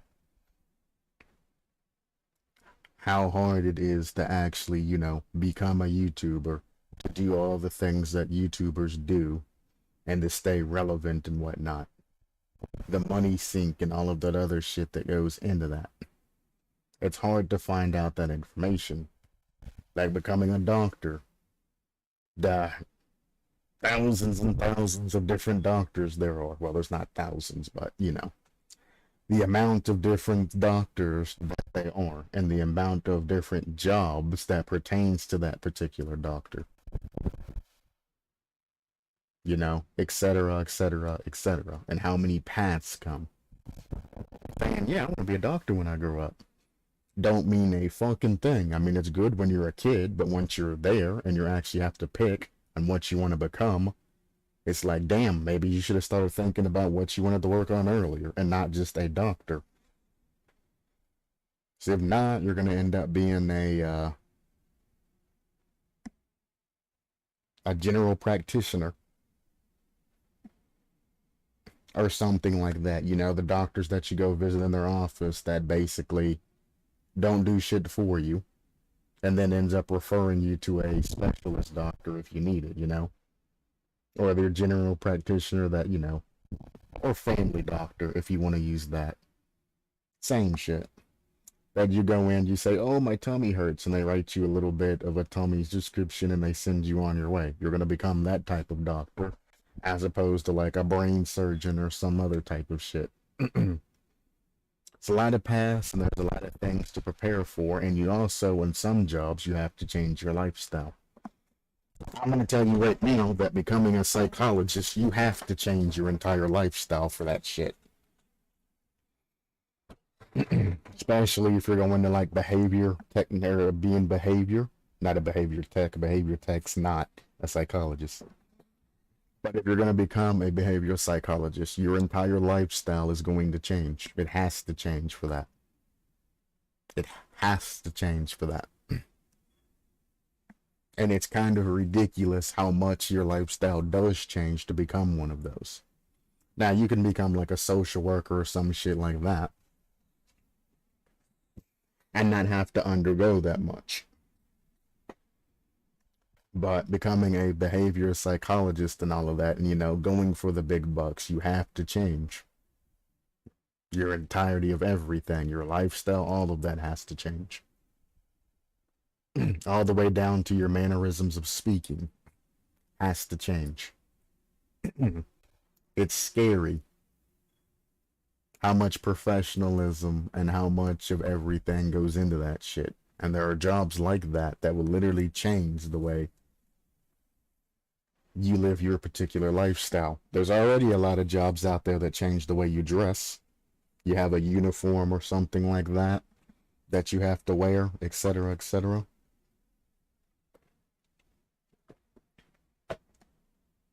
Or there's only specific things that you can do or specific areas you can go to. Maybe you're not allowed to talk about your job outside of your job, things like that. A lot of jobs have different limitations and things like that that you never think of. And like I said, it's too late once you've graduated college and worked the job and saying, oh, I fucking hate this goddamn job. I didn't think it was going to be like that. Becoming a video game designer, for example. You get about 10 to 15 minutes of in-game time, but you're not even playing the game while you're doing that. And then you're going to spend the rest of your day writing up reports and saying that shit that works and things like that. It's not fun becoming a video game, or tester, not designer. Tester. I mean, tester, it's the same shit, but... Or designer is the same shit, but it's a little bit different. You're designing things and then test. But, it's not fun. So when you think about your career, again, people don't think far enough because America's system is dog shit. Everything about the American system's dog shit. Why is it dog shit? Because we're still a baby country. We have nothing established. And it's going to continue to be dog shit for a long time.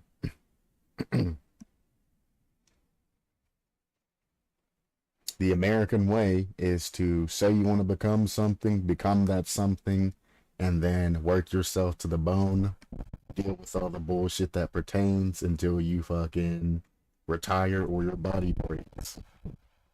And then you die. We use you till you can't be used anymore, then you are thrown away. Like a used condom. That is the American way.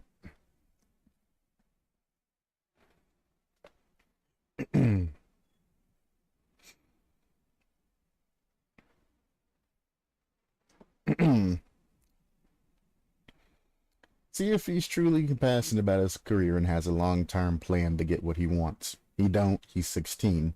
The only thing he knows is if he keeps putting out content, his subscriber count's gonna go up. He might know about, editors and making good videos and shit like that because he's planning on dropping out of school. And I think he realized that editing takes a lot longer than what he probably thinks it is. So he probably doesn't have time to record videos and edit them in the same day because he's still starting out. So he's probably then panicked and then doesn't want to go to school because, well, he wants to work on his videos and all of that shit because he's feeling passionate about it. That passion's going to fade very quickly if he keeps doing that shit and only devotes his life to YouTube.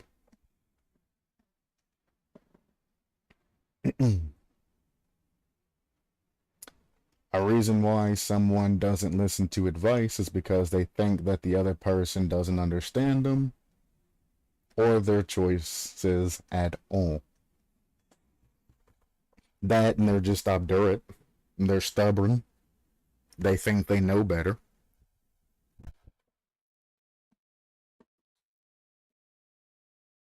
But I mean, yeah. Some people won't listen to somebody else's advice because they think that the other person doesn't understand them. Sometimes they don't. Sometimes they do. They're just 5 steps ahead of you because they've been through the shit. But not understanding them and all of that, I wouldn't chalk it up to that. I would say the reason why somebody else doesn't listen to somebody's advice is because of differing circumstances and difference of opinions. Just to summarize all of that, there's a difference between the two of you, and that's not going to be settled. It's half the time somebody gives advice, they're saying the same shit that you're saying. You just are saying it from different angles. Nobody wants to get to the end. They want to tell you how to proceed. But yeah, people, you know, somebody tries to give you advice and you're like, you just don't understand. One, you're being closed-minded as fuck. If somebody's typically trying to give you advice and you're typically hurting and, you know, and you're doing something that could be considered, you know, stupid, and they're giving you advice and your only response to their advice is you don't understand and I'm not going to listen to your advice. You're the one being closed-minded. You're the one being a fucking asshole and a scumbag. That person is trying to give you advice which shows that they care about you in some shape or form. They care about you, at least in that particular moment, especially if it's a family member or something. The advice is just to kind of try and help you think. Now, there are some people that go too far in their advice and they tell you, you know, exactly, you know, what to do. You failed a test and they'll tell you, to go into your room and study for about 2 weeks. And if you try to argue with them, they're like, nope, you're going to go to your room, you're going to study for 2 weeks. That's it. That's it. That's the end all be all. That's the end of it. And I can be that way sometimes when it comes to Rocket League, but I'm also like, there aren't any other options but this. There's nothing you can really do. If you were downfield and somebody's taking a shot on your goal, there is nothing you can do. And sometimes you'll run into that point. There's nothing you can do. Somebody gets hit in front of you and dies to a car accident or something. Whether or not you get out of your car to try and save them when they're already dead or whatever, there's nothing you can do. They're already gone. That's it. There's nothing you can do. And you need to understand when those reasons come about that there's nothing. There's only one solution. That's it.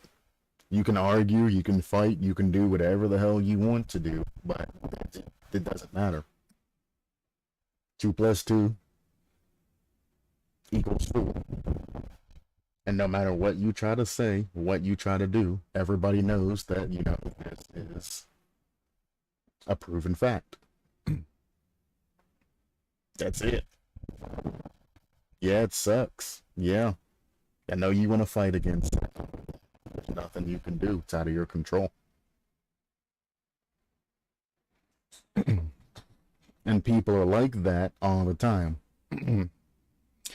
Now, at the end of the day, advice is advice. If you don't want to listen to somebody's advice, that is on you. However, you also should accept the consequences of your action by not following that advice.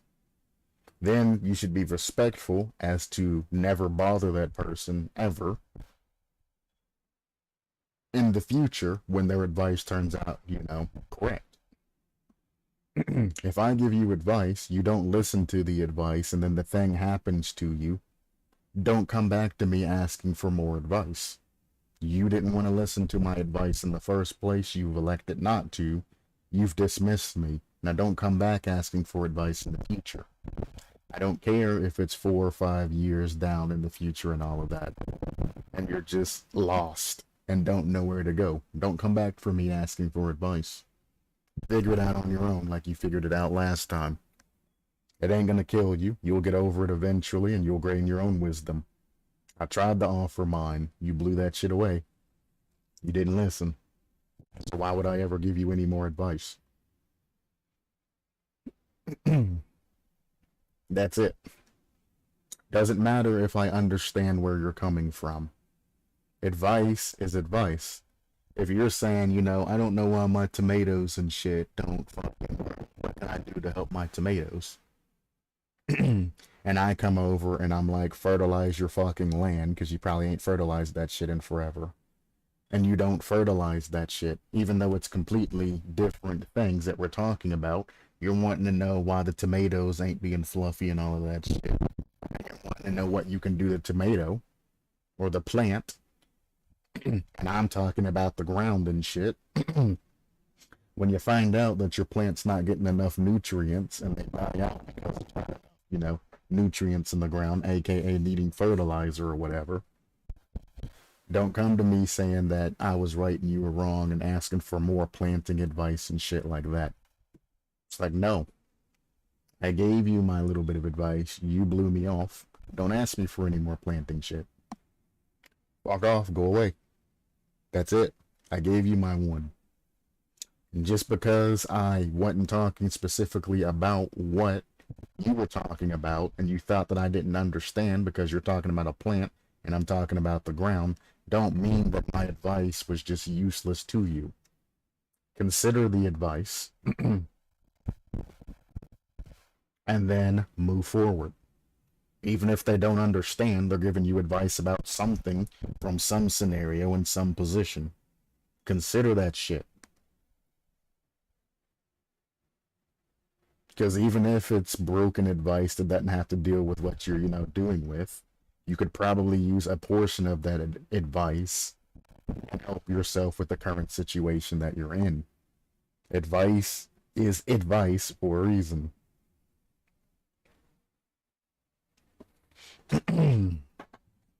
Ask yourself if you really are considerate for what you want him to do.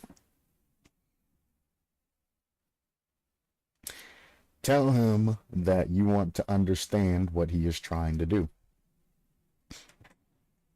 What is he trying to do? He's trying to become a YouTuber. We know that. Take a real interest in it. You do not have to take a real interest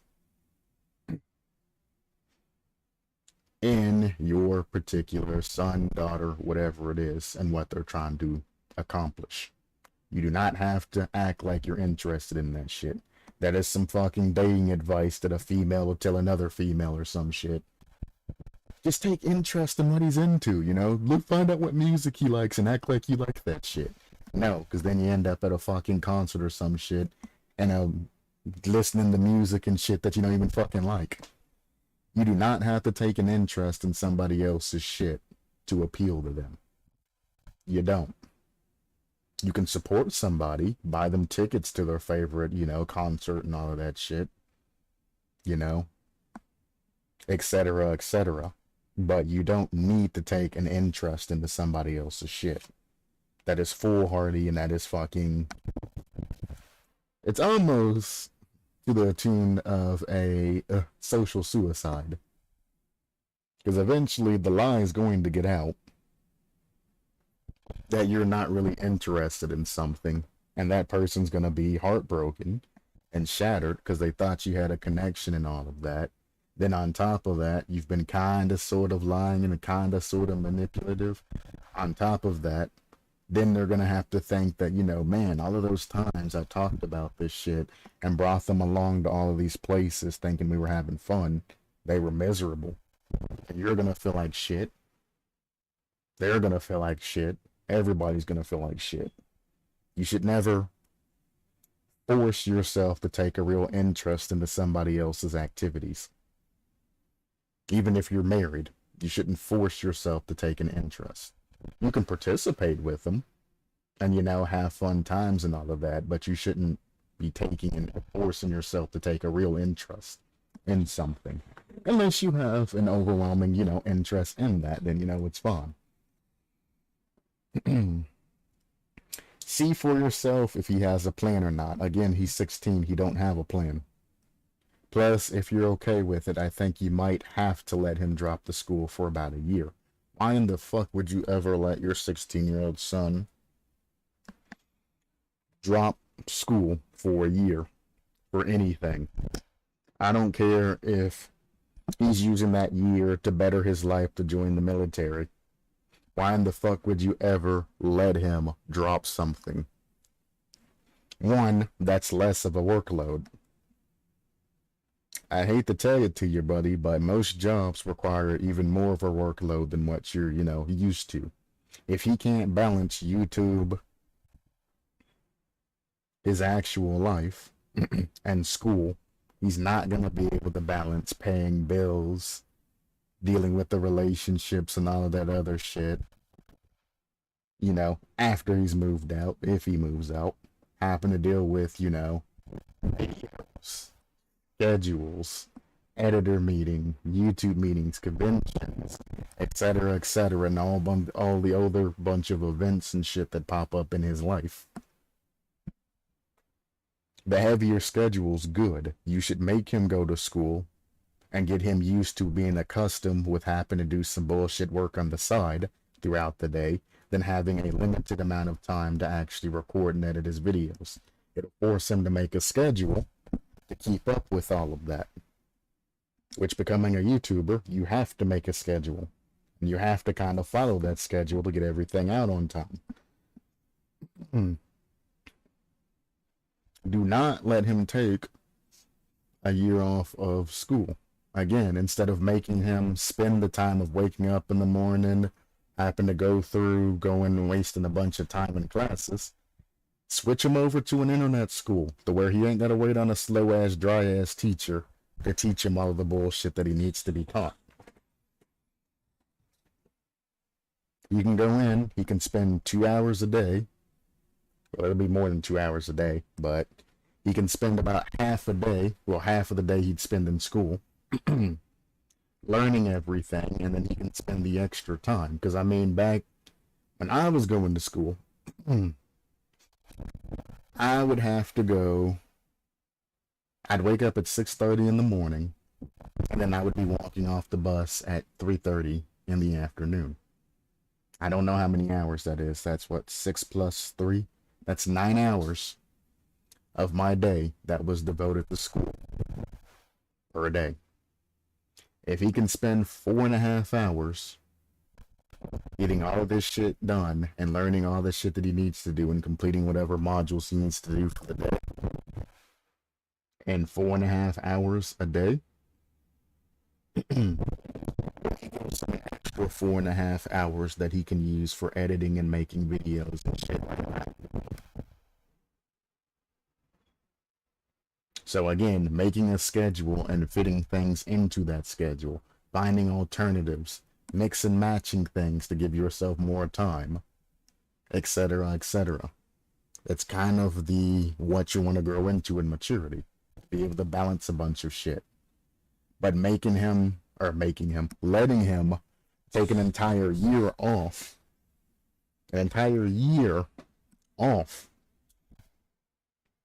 to focus on a YouTube, and they keep saying career, a YouTube career. That's not it, Chief. What he has now, with a little bit of subscribers, he has a hobby. His hobby is YouTube. Just like my hobby right now. You could consider it being a hobby for just being, being in YouTube and doing all of the other shit and doing the videos and all of that other shit. I do other things besides YouTube, if you're wondering. But I mean, I kind of talk about that shit from time to time. Lately, I ain't done shit because, well, there ain't been anything. Well, that's not true. I've had a decrease in workload. I tend to over-exaggerate, so I don't need to explain myself farther when it comes to shit. I'll just say, hey, man, what you been up to? Ain't done shit. Long term, I've been streaming YouTube, still giving lectures here or there, etc., etc. I just don't want to go through all of that and explain every single thing that I'm doing. So you'll get the general response when you ask me what's up. I'll either say sup back, like you open up saying whatever the fuck's going on in your life, or I'll say not shit, or doing the same shit as always. That's what I am. I'm doing the same shit as always. Money in stocks, making money from lectures to put money back into stocks. using my certificates and all of that shit to give parental advice, child planning advice, you know, child therapy. Well, not therapy, but, you know, advice on children, on side projects and shit like that, you know, all kinds of other things. My main source of income is from the lectures and stocks. I make money off lecture. I put money from lecture in stock. Stock makes money. Now, stocks are starting to hit the fucking fan because it's the end of the year. So now I'm like, you know, stocks hitting fan, can't make money off stocks, so let's do something else in the meantime. So now everything's kind of slowed down.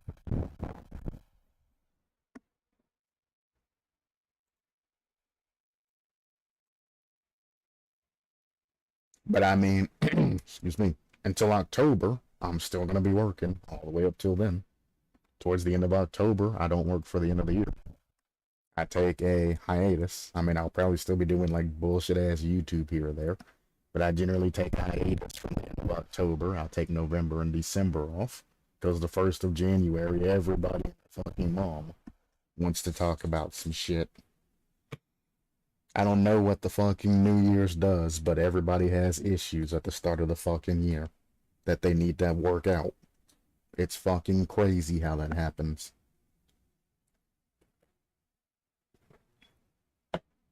Anyway. Circumstance 2. He is very alone since it's a pandemic and think that he'll lose himself if he doesn't get away to get himself into a visually interactive career. Why in the fuck are you worried about a goddamn career path and a goddamn 16-year-old? Again, this man has been scarred for life. His family chose his path for him and then forced him into that shit. And now he's using his life and what he's gone through in life and shit like that as advice to give these other people. Do not use specifically pertains to you situations when you're giving advice to somebody. Like, for example, let's say your girlfriend cheated on you and some shit. Some people will be like, yeah, she cheated on me. I stopped talking to her and I found a better girlfriend. You know, I moved on. Other people will be like, you know, well, I pulled out the shotgun and... Other people will be like, you know, I smashed her windows and did all that other shit and beat the guy's ass. You know? And there'll be different circumstances coming, you know, from that. Unless it's an actual, you know, mature decision of breaking off the relationship, you know, with that person. Which is sad as it is, it shouldn't have ever went that far. Because you guys had a lot of communication and probably a lack of passion. And this shit probably showed itself way back in the past. And got worse and worse and worse and worse and worse and should have been addressed sooner. So unless you're going to actually give some, you know, mature and responsible advice, don't say any shit from your past. Or if your past is some fucked up shit, don't give any advice from your past. Because not everybody goes through that kind of fucked up shit. This is all about this motherfucker's past and anything like this. This is not a very good circumstance. And I don't even know how the fuck he even came up with this circumstance from a 16-year-old in fucking high school. I don't even know how the fuck you even come up with this shit. He is very alone since it's a pandemic. The pandemic ain't the thing that makes him feel like he's alone, by the way. But, alright. I think that he'll lose himself if he doesn't get a way to get himself into a visually interactive career. What in the fuck is a visually interactive career? I think you just literally just threw some shit together when we're talking about YouTube. You just threw some shit together. Don't make any sense. Solutions. Well, he doesn't seem much wrong to me here. Yeah, because you're talking about your own fucking life and the things that you've done. He doesn't seem too much wrong to me here. Yeah, there's a lot wrong there. You don't understand that shit because you're a fucking dumbass and you're talking about your real life experiences. You're not going to admit that you were wrong in your decisions and choices, which you were. At the end of the day, we're talking about the same topic as we were talking about before. You have a 16-year-old wanting to drop out of school to pursue a career in YouTube. Again, we go back and talking about the simple contradictions that people have between what they're saying at the beginning and what they're saying towards the end. Your first circumstance, you talk about not pushing him hard enough and not pushing him into what he's trying to be to, you know, things about being a YouTuber, having a long-term plan and all of this other shit. But now you're saying that it's fine, you know, he's saying to make sure that he has a plan, a long-term goal and all of this other shit, taking interest, etc., etc. I cleaned it up a little bit, yeah. Here, he's saying that he's just feeling alone and that because of the pandemic, he's feeling alone and he feels like he's going to lose himself if he doesn't, you know, channel his feelings and all of that and his attention into YouTube.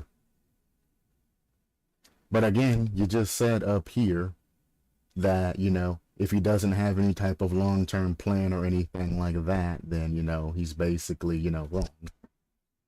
But here you're saying that it's fine to just jump into that shit and just to make it a hobby.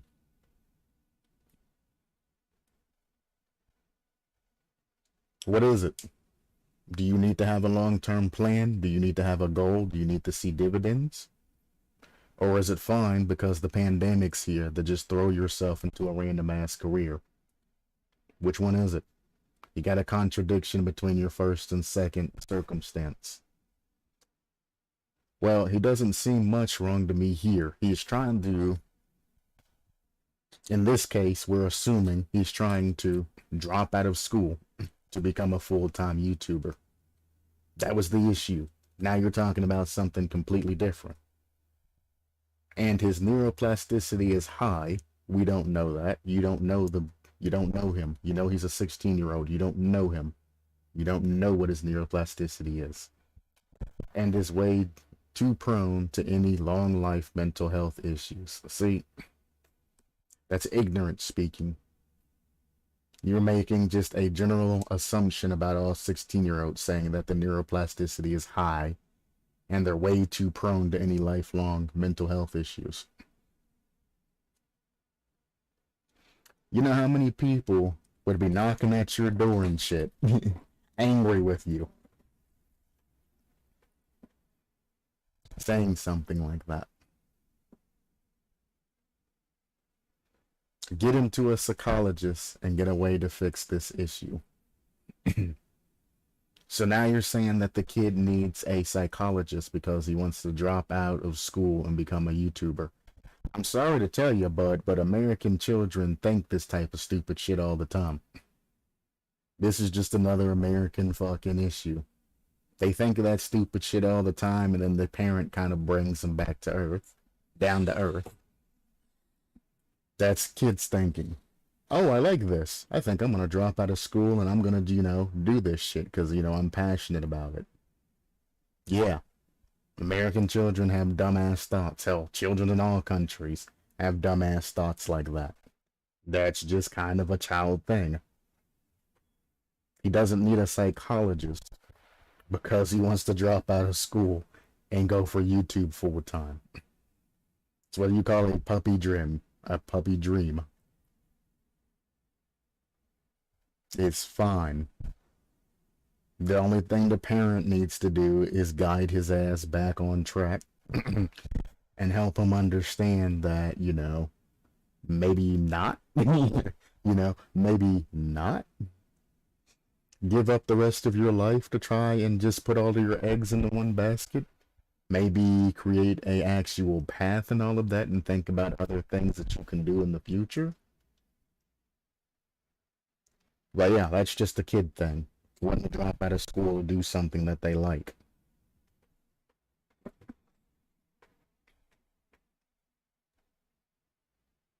Circumstance 3. You are never interested in his life or what he loves to do, and he knows that. This dude is just mentally dumped everything that he's had going on in his life onto this form. And I actually think that he really does need to see a psychologist.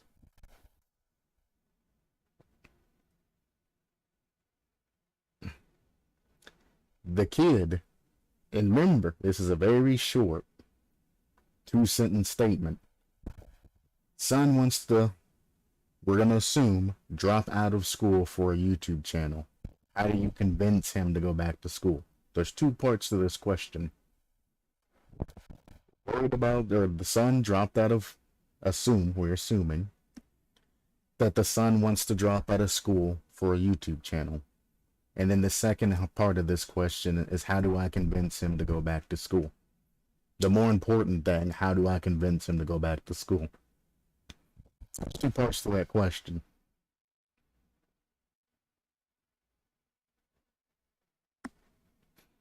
He kinda sorta at least broached both effects of that question. At least he answered the question, both aspects of that. This motherfucker is just dumping his life story onto this shit. Solution. Give that he took his decision tells me that there's a high chance that he what the fuck? That he have been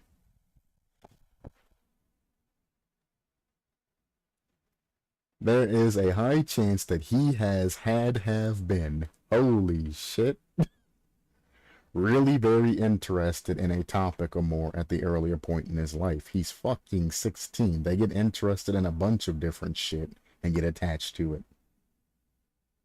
Typically, you'll see it either, video gaming, sports, shit like that they get attached to. But, yeah, it's a 16-year-old. He's going to get interested in YouTube for a little bit, and then he's probably going to lose interest in that shit when he finds out that it's not what he expects it is. And he's probably going to move on. I don't know that because I don't know him and I don't know anything else or where he's living or anything like that. But typically, young people don't stay with the same shit and the same passions that they have. Now is the time to find out, what you like in life and, what you like to do in life. Right now, YouTube's his thing. I don't know about making a career with that shit, but at least that's his thing. And if he can keep that passion while also, fulfilling his obligations and things in real life, then fine. Because at the end of the day, that's what you need to offer him. You want to become a YouTuber and all of that, fine, but the rules are that you're going to go to school, you're going to, get a job or a part-time job at least, or go to college or something, and you're going to keep up with your real-life obligations and all of that, and have a backup plan if you're going to become a YouTuber. Compromise. You sit down with them, you actually do make a plan, and you let them know. I have no qualms with you becoming a YouTuber and all of that. That's something that you're interested in. That's something you're passionate about. I will never get in the way of something that you're passionate about. I will even support you. However, you're going to stay in school. And when you get out of school, you're going to have at the bare minimum, a part-time job or a real-time job, like every other YouTuber that's starting out. You're going to have a full-time job, at the bare minimum, a decent paying part-time job if they're going to be supported by the parents, But if you're not going to be supporting them, you're going to have a full-time job while you're doing YouTube. And that's the thing that most people don't realize is most YouTubers, even the ones that have, 300K, 400K subscribers, things like that, most YouTubers still have some sort of other job that they do. part-time job, full-time job, something like that. It's not just YouTube. Don't happen like that. Sorry. You're going to still be working. You're not going to be able to devote anything. You're not going to be able to go full-time YouTube for a long time. Again, every 1 million views would net you around about 10 grand. It's not a lot of money per 1 million views. And to get that 1 million views is going to take a hellacious amount of time to get up to that. So unless you can release banger after banger after banger and keep putting them bitches out and keep getting, you know, the sauce, you're not gonna have that much. Was it 10 million views is worth $1,000?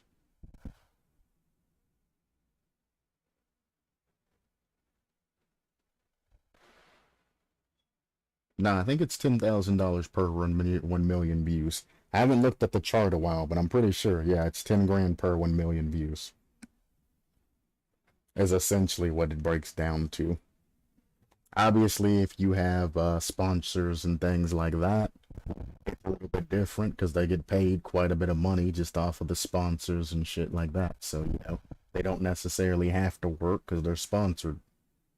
But you ain't gonna have no sponsors at 60-something subscribers for quite some time.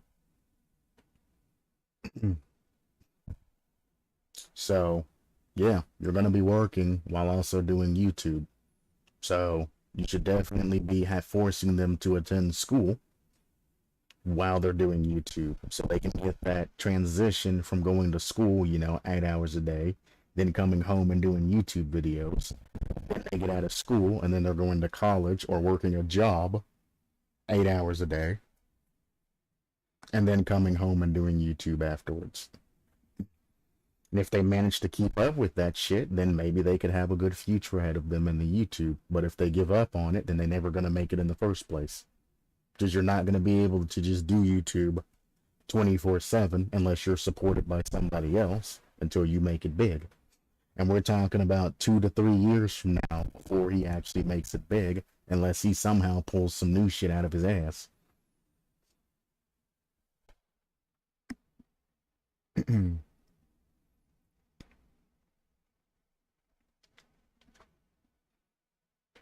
He is growing up and starting to foresee what life is going to throw at him. No, he's not.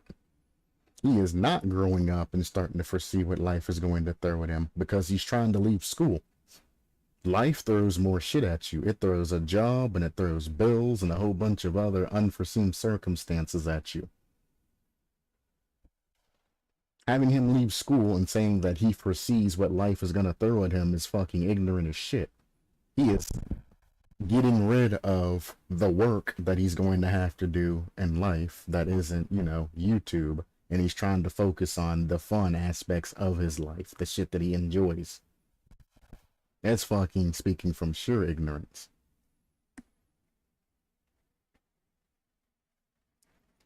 Oh boy. If he stays the way you intended him to be, and he is not very fond at it, spend some time to see what he wants. How to do that? The answer is professional counseling. Professional counseling is not needed in this situation. He doesn't need any type of counseling. He doesn't need any type of anything. You need professional counseling because you seem to be all kinds of fucked up in the goddamn head. But that kid don't. The only thing he said is he wants to drop out of school to pursue a full career in YouTube. That is the most kid thing that I've heard. That is completely normal. That is completely normal, healthy attitude. That's it. He doesn't need counseling. Your parents did something to fucking fuck your life up, brother. And you see it all the time when parents put too much pressure on their child. This is the result of that shit. You get all of these off-the-wall, baseless fucking comments and shit. This guy is fucked. Somebody who knows this guy, help this guy out, introduce him to a fucking proper therapist. He keeps saying that everybody else needs professional counseling. Generally, what you're saying about other people, you're talking about yourselves when you're insulting people and doing things like that. Where do you think these insults come from? They come from negative thoughts and shit that you generally have about your damn self.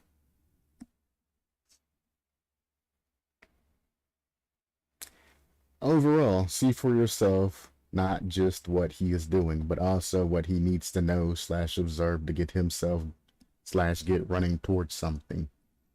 How the fuck is a parent from, you know, our parents' generations and shit like that? Well, I guess it would be the generation below us. From that generation supposed to know what's required of being a fucking YouTuber. The child don't know, the parent don't know. It's unknown grounds for both of them. It's like Jesus Christ.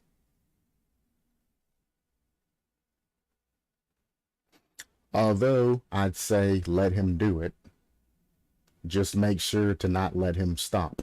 Let him see it for himself what cures and rages his depression.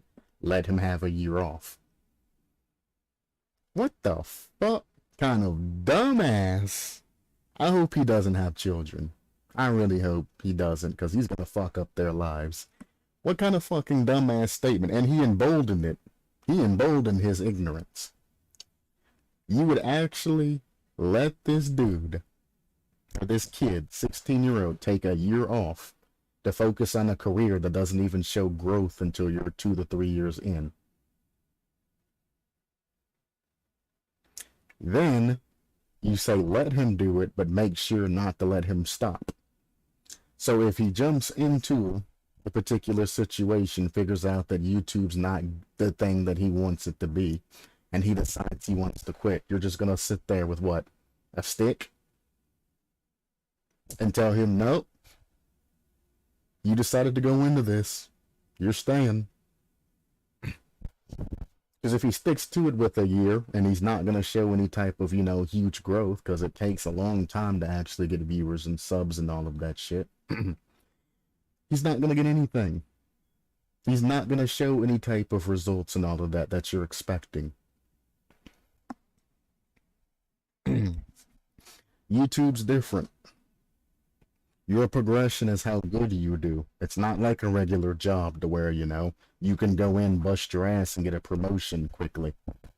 No. YouTube doesn't have that kind of growth system. The more people like you, and the more people take an interest in you, the more your channel's going to grow.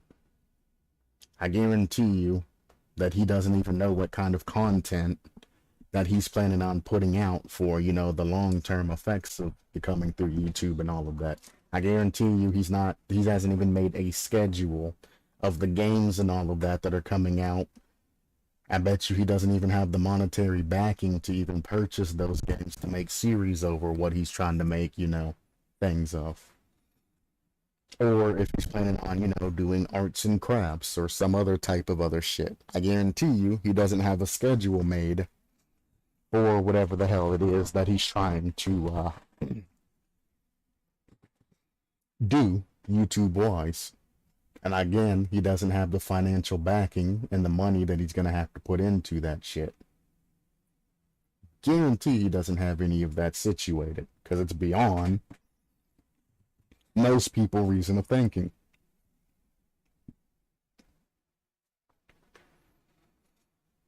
How do you know that this kid is depressed and all of that? I know the circumstance and all of that, you know, is what it is. That you're never interested into his life and all of that other bullshit. But how the fuck do you know that he's depressed? How do you know that he's angry? How do you know he's just not a curious kid and all of that? You know, a normal kid who found something that is light and just said, you know, kids say the darnest things. He just said something and, you know, and is trying to do something, and, you know, you as a parent, you need to kind of guide him back.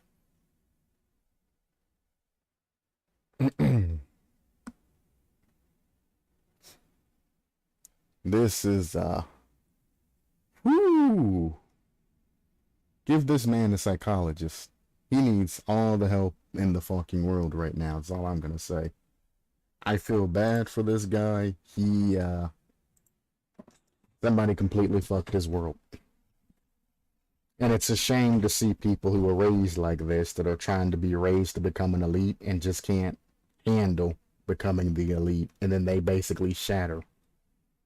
And these three circumstances is shit that he's had to deal with in his life. There's other circumstances that are normal. Like, for example, he's a 16-year-old kid. Being a 16-year-old kid, bad work beyond that. Both me and my wife and I are YouTube creators. They're also farmers. We are both looking forward to the day we get paid for our hard work, but that is a long way off, indeed. He needs to understand that it is possible to make a living producing content, but it can take years to build up to that stage, indeed. 1,000 subs and 4,000 watch hours in the last year to monetize. And with that, it's really disgusting. It's very disgusting. Because after you monetize, then you have to go through and make content that's, monetizable. You have to add in, the ad revenues and all the other shit that's going on as well. Not to mention, you got people that use ad blockers and shit like that as well, that aren't even going to see the goddamn ads that are put on the video. So, there's also that to consider as well. But yeah, getting up to 1,000 subs and 4,000 watch hours and all of that, just to monetize, is going to be a pain in the ass for him. Not only that, getting concurrent viewers that are actually going to return back and watch your content, is going to be even more of a pain in the ass. Because most content that you're releasing, there's somebody that's already established releasing the same content. So you're going to have to put a spin on things to make your content more worthwhile to watch. So again, if you're doing just game walkthroughs like the other guy was talking about with no commentary, I can search for all the content that you're doing and watch somebody who has commentary and a webcam and does things, amazing and has a good personality and makes the content worthwhile. They add their flavor to the content that makes it worthwhile watching. The people that can take shit-ass content and make it into something, glamorous and golden.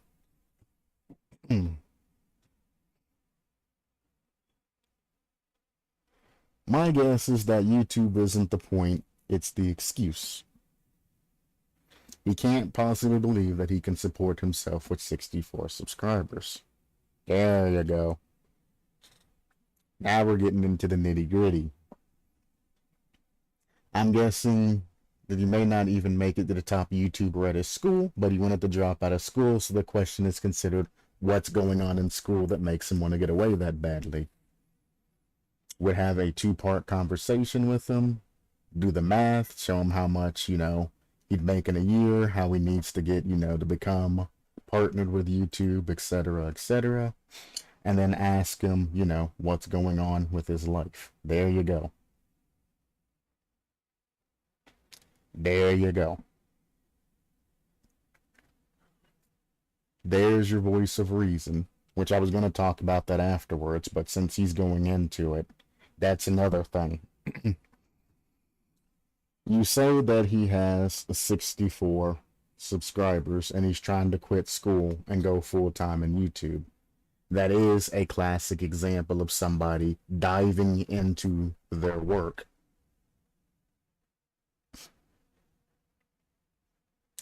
Because something's going on in their life. But the thing about it is, diving into your work and trying to go, full time on something, you're just running away from your actual problems and issues. 64 subscribers, he knows that he's not going to get anywhere. And if he tries to get into the monetization and all of that, because you have to actually click the button and all of that to monetize your channel and all of that, it shows exactly what your requirements are on your monetization page.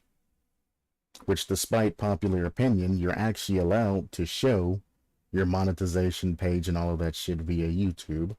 And you're actually allowed to talk about how much you make and all of that. There's no contract breaking or anything like that. YouTube is very open about their policies.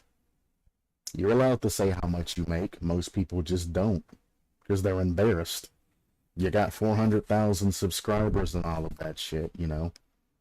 You're making, you know, ham of yourself and all of that. YouTube's only paying you like $4 grand a month for that shit. Or not 400,000 subscribers, same shit. But, you know, you have people viewing content and you're making dog shit, you know, really small amount of fucking money per month. Barely making ends meet and all of that. Yeah. It's bad. You need, like, you know, donations and other people basically supporting you in order to get through, you know, that particular crisis, or you're going to be broke as shit. And that's why a lot of people, you know, make their donations pop up on screen and make it worthwhile, and they pay more attention to the channel members and shit like that, because they know at the end of the day, the average Joe that's not donating and that's not doing anything but providing one singular view to their videos ain't contributing much to their salary, or their monthly payment and all of that. It's not. The donations cover most of that. Or some YouTubers. Once you get big and you're getting millions and millions of fucking, you know, views and shit on your videos, that's 10 grand a month. Different, you know, demeanor and all of that about that, because you're actually making enough money worthwhile to cater to everybody. But before that, when you're getting 1,000, 13,000, hell, even 100,000 views a month on videos, it's just not good enough. It's not good enough. You're not making enough money to pay for everything that's going on.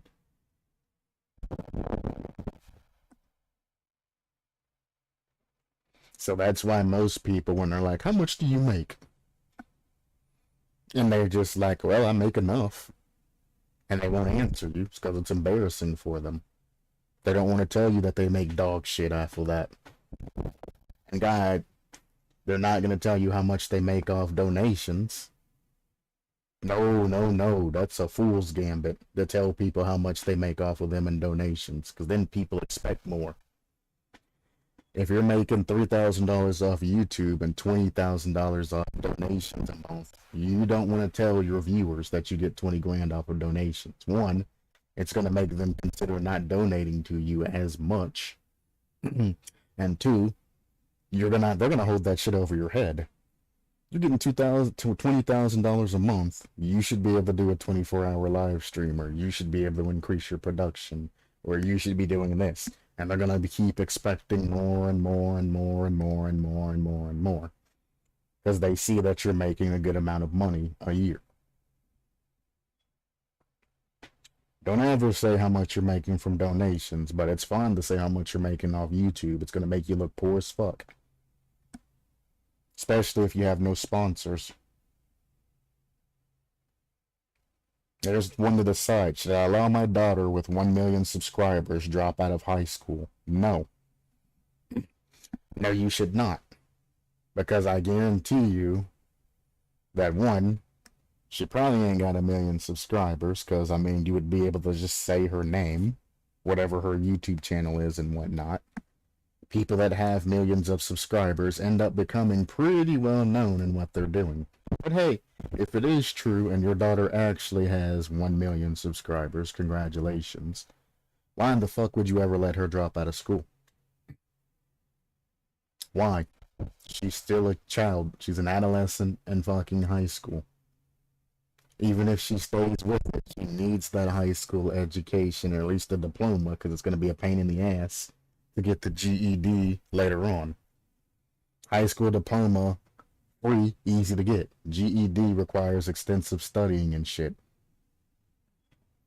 Get the easy ass diploma, then from there, you can put, go into college or whatever else you're doing on hold for a year or two to find out if YouTube is where you want to go.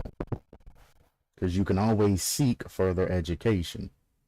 Sure, she might be 20 when she decides not to, but being 20 and then going into college ain't gonna do much. It's not gonna be that bad for her. However, because she graduated high school, she now has that option to. Now, on the counterpoint, it's not going to be anything but expensive to get a GED and all of that. But it's also like, the money's already been paid for her to go to high school and all of that. Why let her drop out? Doesn't matter if she becomes a millionaire. Why would you ever drop out of high school even if you're a millionaire? Finish your high school education and all of that.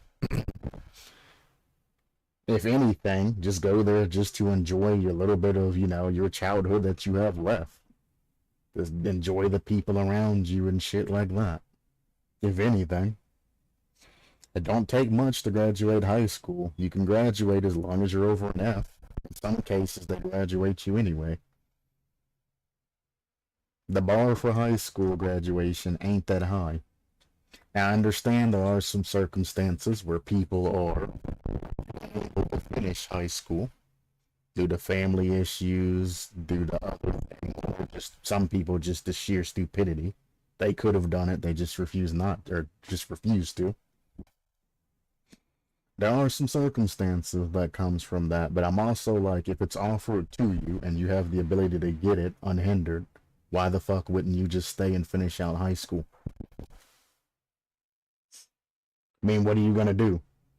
You've been streaming and going to school all along. You got up to 1 million, whatever. Your stream time's probably not gonna change. You're still gonna stream the same amount of times. So what are you gonna add to your streaming as a YouTuber with the extra time from not going to school? What are you gonna add? What's your plan? What you gonna do? Who are you gonna call? Pointless. If you don't have an answer for that to fill that empty time, it's pointless. And if you do have an answer to fill that empty time, what if it's implemented later after you graduate than now? Is it relevant? Maybe you want to have like a podcast on the side during the time you would be in school. Or something. Is it relevant? Does it have to happen right now? No. It can happen 2 years in the future. Or it can happen if you see that your viewership and all that's starting to drop off. Or you can have your live stream and then a podcast directly after a live stream or video, or what I say, set something aside for one day and do podcasts and schedule around it. Do podcasts on Sundays. And then the rest of the time do your regular, schedules and all of that. Take one day, set it aside, do something else. Scheduling. Saying that she wants to drop out from high school because she has a successful YouTube career means she has a lack of scheduling. Even after all those subscribers, she just can't figure that shit out.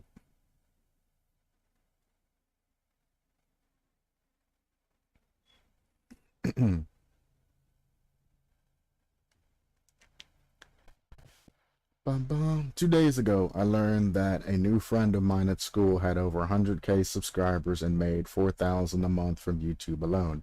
Yet he has no plans of dropping out. Do the smart thing and further your education instead of relying on something unstable like internet fame.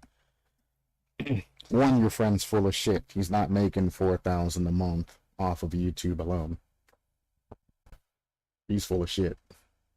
Again, if you're getting $10,000 per million views. Again, subscribers don't even matter when it comes to getting paid from YouTube. Subscribers set you up from becoming, to getting monetization and all of that. and it kind of pushes your content out to more people because they are subscribing to your content. But the people that view your content is what's accounted for. It's like a magazine. You can subscribe to an issue of a magazine. Well, I guess Twitch is what, like a magazine, because you actually pay for that subscription. But you know what I'm saying? Having 100 million subscribers means nothing if only 1,000 people are watching your videos. You're not gonna get paid shit. A lot of people are gonna get notified of your videos, but not a lot of people are watching them. So him saying that he has over 100K subscribers and made $4,000 a month on YouTube alone, he's blowing hot smoke up your ass. $10,000 per 1 million YouTube views, which means at 100K subscribers, he would be making about $1,000 a month. And that's if he doesn't have any type of sponsors and all of that. But he said YouTube alone. He didn't say sponsors. YouTube alone. He's making only, it's actually less than $1,000 because as you're starting out, your money doesn't actually go. You don't actually get paid that much starting out. It's going to be significantly less. It's going to be about $800 a month that he's getting. But if he has, you know, a couple of bangers of videos and all of that shit, he would have to be getting 400,000 views a month. 400,000 views a month in order to be making roundabouts $4,000. $4,000 a month. He's blowing smoke up your ass, dumbass, and I can't believe you actually fell for that shit. Of course he's gonna continue school, because this motherfucker's gonna have to fucking work. He's going to have to work to keep up with the livelihood and everything that's going on.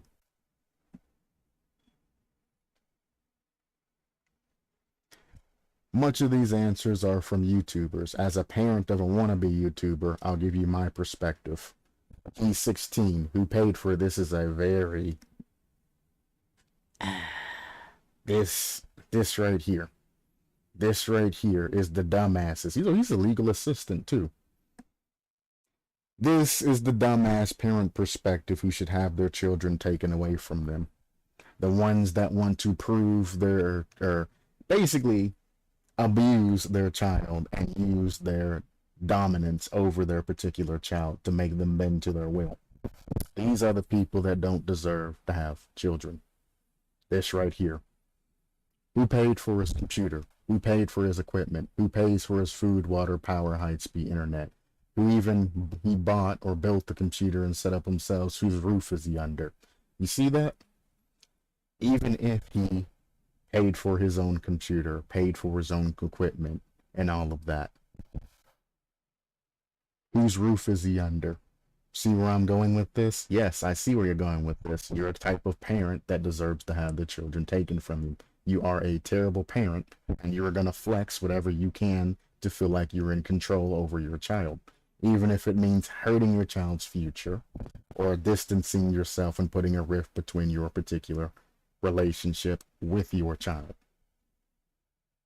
You are a scumbag, piece of shit parent. Absolutely, positively. Take it all away. Change the Wi-Fi password. Disconnect the Ethernet cable. Tell him he can have it back when he gets his butt in school. Even if it's an alternative school with accelerated courses. But tell him it must be a school where he can graduate with a high school diploma, not a GED. Same shit. He is only 16, and so he is young enough and lucky enough to be able to attend school and walk away with a great education. Ha! Great education, my fucking ass. Again. Terrible, terrible fucking parent. Terrible parent. You're going to do exactly what I say you're going to do. It's my way or the highway type of shit. You know what's gonna happen? Your child's gonna fucking detest you. They're gonna fucking hate your absolute fucking guts. And the first chance they get to get the fuck away from you, they're going to. They are going to pack up their shit, they are going to leave, and they're never gonna turn around and talk to you ever fuck again in your goddamn life. Because you are that kind of a fucking scumbag. You are a stain on the fucking earth as a goddamn parent. Do not have any more children. Do not have any fucking thing. That is a sinister attitude, and that is disgusting. How are you going to threaten your goddamn child to get them to fall in line? There's no conversation to be had there. There's no teaching. There's no understanding. This is the equivalent of bullying them. Then he says, call social services. Have them come down and sit down with him and go over where he would be able to get an apartment, a job, cost of living, all of this other shit. You call social services, they're going to take your fucking child from you. Throw this attitude to your child, take all of the shit away from him, hold the food, water, and all of that shit over his goddamn head. Keep threatening your child. Keep taking shit away from him. Keep treating your child that way. See what happens to you. Social services will take your child away from you, and guess who's going to be paying for that child? You're going to be paying for everything. The food, the water, the equipment, the high-speed internet, and all that other shit as he's trying to go through that. And you're going to be paying for school. And you're going to be paying all of that shit. He's going to have his own apartment, his own setup, his own everything, and you're still going to be paying for it as an irresponsible piece of shit fucking parent. He's not going to have to pay any of this shit. You're going to be paying it as the parent. You're a legal assistant, and you're still fucking stupid. And I can't tell you specifically, and yes, I am gendering this, how many moms come to this. How many moms that I talk about all of this fucking time that always say, well, if he's doing something, just take that shit away from him and make it to where he can't do it anymore. Threaten him, lie, cheat, steal, do whatever you need to do to handle the situation and handle your business. I can't tell you how many fucking just moms do that shit. Then dads end up going too far. Hey, tough guy, you want to be a YouTuber? Alright. You're still going to fucking school, because I gotta pay for that shit. But you can become a YouTuber and all of that shit, but, you're gonna pay me. That's it. You're gonna pay me. You're gonna pay me X amount of money a month. And then, you know, you can do whatever the fuck you want to do. And then dads kind of become competitive. And they go a little bit, you know, too far being competitive. You know, you have like 20 years on this motherfucker's worth of experience. And now you're pressuring them and trying to basically make them crack. You have the unfair advantage of being established. They don't. Dads try to crush you. And then after crushing you, then they want to come out and talk to you and say, now do you understand? Now do you see my power? Type shit. You call social services, you're probably losing your damn child because you're taking things to a fucking extreme. When you're sitting down with the social services and all of that, and they're coming to talk about this shit, and your child says, only thing I wanted to do was to quit school and play, you know, and become a YouTuber. And then my mom's coming in, she's refusing, you know, to let me use the internet. She's refusing to let me use my computer. She's refusing to do any of that shit. She's yelling at me. She's saying all kinds of other types of crazy shit. She's out of her fucking mind. I don't feel safe here. Please take me away. And they say, aight. Swoop. And then guess who's gonna pay? The mom's gonna be sitting there paying for that shit. Miss Betsy Johnson is gonna be paying for that child's new apartment. The government will offer assistance where they can, but the mom's going to be responsible for paying. a portion of his new apartment, you know, all the food, water, high-speed internet, and everything else. Again, the problem isn't that he's trying to become a YouTuber or any of that other shit. That's not the problem. It's a kid trying to do kid things instead of playing sports and all of that and going to nationals and all of that. He's trying to become a YouTuber and go to a convention. I don't know. Whatever. That's not the problem. And if we look at the original question, that's not the problem. The only problem is they want their child to go back to school. That's the only thing they want. One guy briefly brushed over it, but nobody's answering the actual question. How can I convince my son to still attend school? They don't give a fuck that they're becoming a YouTuber, or they would have otherwise stated it. They just want him to go back to school. That's it. That's all they want. And people are getting on here and talking about calling social services or just kick him out. You can't kick out a 16-year-old for the most part. I mean, there are some states that probably will allow it, but for the most part, you can't just straight up kick your 16-year-old out of the house, apartment, wherever the fuck they're staying at. You're going to be fraught with a whole bunch of shit, from child abuse, child neglect, and again, you're going to be paying for all of their bills until they're 18 any fucking way. Plus, you're going to have, you know, felonies and a whole bunch of other shit to have to deal with on top of that. You can't just kick them out. So, you're a fucking dumbass even saying this shit, even if you're a legal assistant saying some retarded ass shit like that. Stop that shit. Stop. Get some help. I would suspect that once your son finds out that you would not support his chance financially, as he expects you to, then he will cave in and get himself back in school. That's a dumb reason to have. You've been supporting them the first 16 years of their life, and them trying to become a YouTuber has nothing to do with food, water, shelter, high-speed internet, and electricity. Whether he's in school or not, guess what? You're still going to be providing that shit to him. Because he's living with you.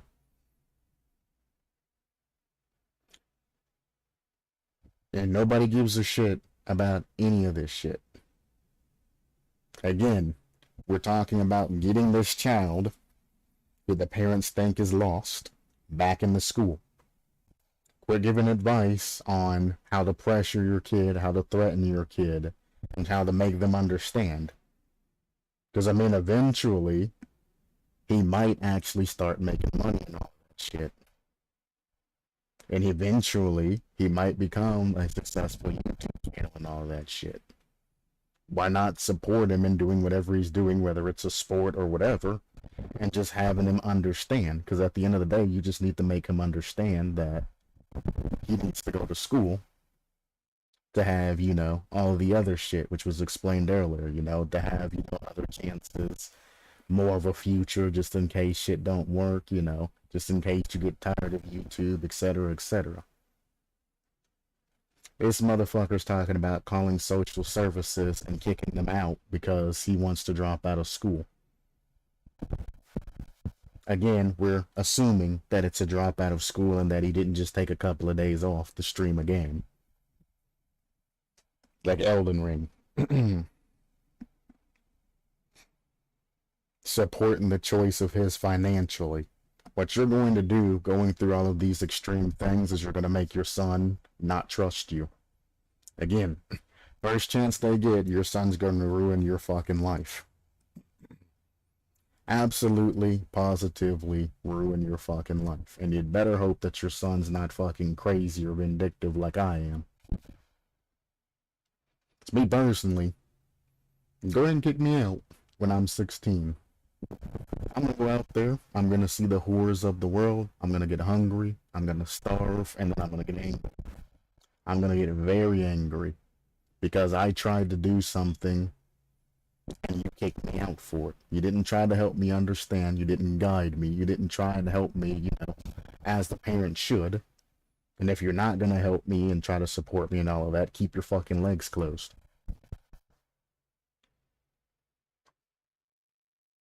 And I'm gonna get angry when I'm kicked out at 16 and I'm starving and, in a homeless shelter, or even if, depending on where they live, he might not be anywhere. Might just be out there, on his ass walking around. You all expect them to come back begging and saying that they're going to give up on their ambitions and all of that shit. Then you let them back in and they go back to school and everything's fine. But what happens if they're vindictive and angry like I am and they come back with gasoline and a match? Because they know you're going to work and all of that shit. What if they start breaking into your house and you have like an excess car or some shit? They fill that car up and all of that shit with fucking gas or some shit. They get in the fucking car and they drive off. And they just leave. They leave the state and everything. You've lost valuables in your house. You've lost your car. You've lost all of that shit. Worst case scenario. What if they go out and die? What if they die? They're out on their own. They're kicked out. They don't know where to go. Because you've already said that they don't know what the cost of living and all of that other shit is. And they're not going to be able to take care of themselves. So what if they die and you get a knock on your door one day expecting it to be your kid, and it's a fucking police officer or some shit saying that your kid is fucking dead, gone from this world? Then it ain't going to matter whether he dropped out or not, because he's dead, gone, never to return again. At that point, it's like, fuck it, you might as well just let the motherfucker drop out. At least he'd be alive and, doing something 6 feet under. Then what do? How do you live life knowing that you are the reason that contributed to your kid dying? Because you couldn't control your fucking anger and all of that shit. You ended up sending your kid out on the streets. Your kid ended up fucking dying because they're underage and don't even know anything about life. Because you've been taking care of them all of this time and they've had no worries. This motherfucker right here, Betty Johnson, wouldn't give a fuck. They would laugh and then scoff and then go on with their fucking day. It's vindictive, very hateful, and willing to kick them out over something minor. Very minor inconvenience, very minor issue. They're willing to call CPS and call to kick them out. Completely kick them out. She finds out her child's dead. Shit, she's gonna be like, good thing I have life insurance on that motherfucker. I'm gonna go and collect my money now. And she's gonna move on with life, probably get knocked up again and do the same shit to the next fucking child. Shitty ass fucking parent. Absolutely, positively shit attitude.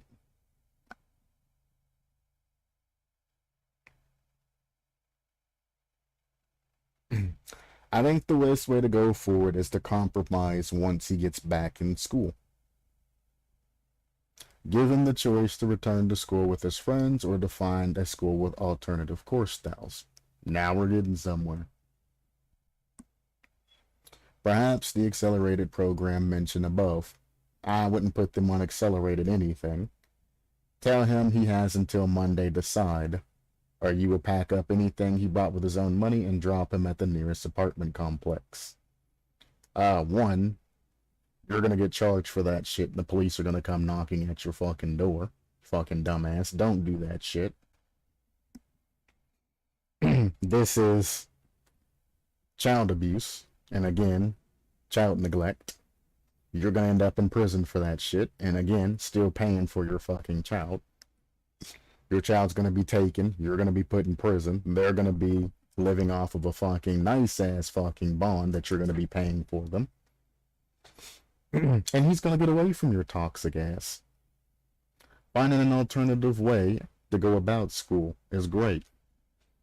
You want to drop out of school? Fine. You don't have to go to school, but you're going to complete these online courses and all of that.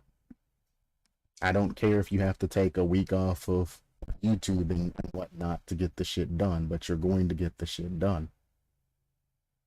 Fine. If he agrees to an accelerated program to where you basically just do the shit and take tests immediately after to get done with the shit quickly and graduate early, or, simple thing, excuse me, is to go into an online course while he's going through the courses, at school. If he goes to the school and takes the courses and all of that, and he gets ahead of his classes, then the only thing he needs to do is show up for tests. And some schools offer that, where you show up at the school, you do these internet modules and all of this other shit, and then they give you a test at the end of the module. They give you an actual written test and all of that, and then you get credit for that shit. So if he gets himself ahead of schedule and finish up a month worth of courses, in like a week, he now has 3 free weeks to focus on YouTubing. So the first week of the month is going to be like a vacation setup time, and then the other 3 weeks he can take to do, YouTubing. Or he can spend a month getting 4 months ahead of school. Or he can just finish school while doing, small YouTube videos and things like that, and explaining to his audience and all of that he's in school right now. Content will pick up when he's done, accelerate himself through school, doing the accelerated programs and everything like that. And once he graduates early, or at least finishes the year of school that he's in, he can take the rest of the year off until the next year, and then he can go back to school.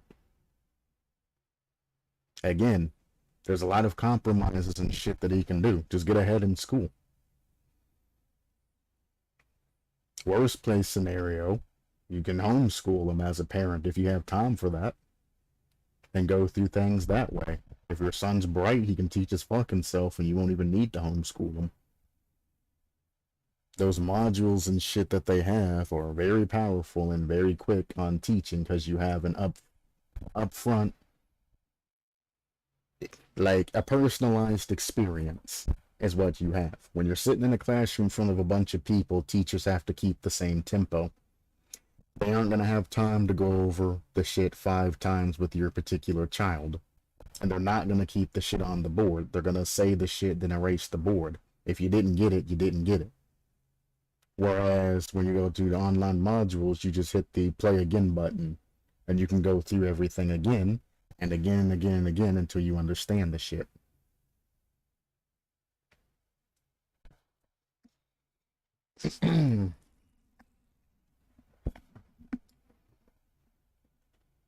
Tell him if he returns to school and abides by your expectations, he continue to post on his YouTube. Like, this is oppression, and again, this is threatening and shit like this. I know this really seems all or none and pretty harsh. No. No. It's child abuse. Child abuse. It's child neglect. It is threatening, and it's bullying somebody who is powerless against you. That's what that is. It's not pretty harsh. It's over the line. But keep in mind that you are fighting for your child to complete the final 2 years of high school that he needs to participate in today's society. That's not true. You actually can do a lot of things without a high school education or high school diploma. You don't need it. Now, there are some jobs that requires you to have it, but there's also jobs that require you to go to college, and not everybody's going to college, you know what I'm saying? It's the same thing. You don't need a high school diploma.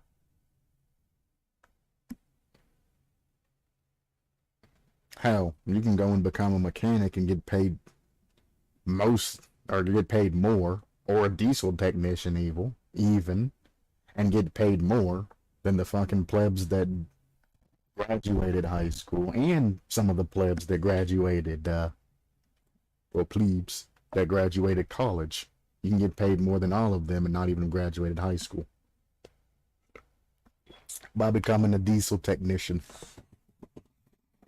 As long as you have the skill set, so there is no need, and everything that they embolden is literally ignorance. They're emboldening their own ignorance.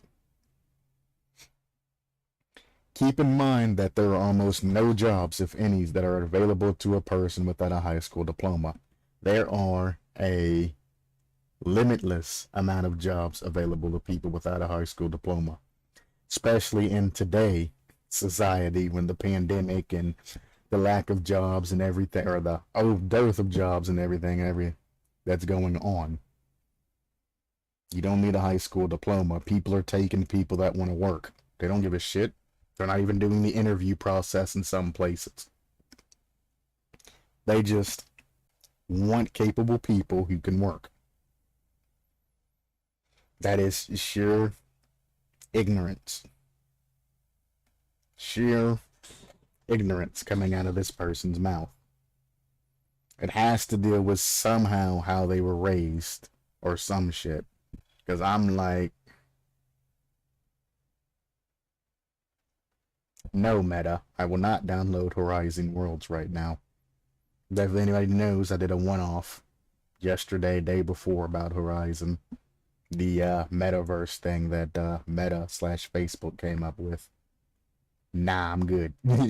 Not at the moment. Maybe later. Not right now. Where was I?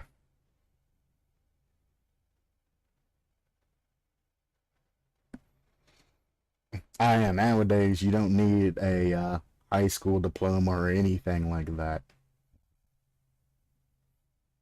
It's really not important, as with going to college. You can still make, $18 an hour, $50 an hour, $35 an hour, doing jobs that don't require that shit.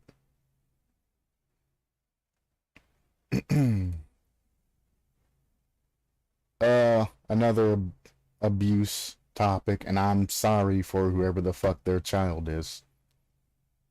Hopefully somebody who's part of CPS picks that shit up and begins an investigation on them, because whatever child she's living with is being oppressed like a motherfucker.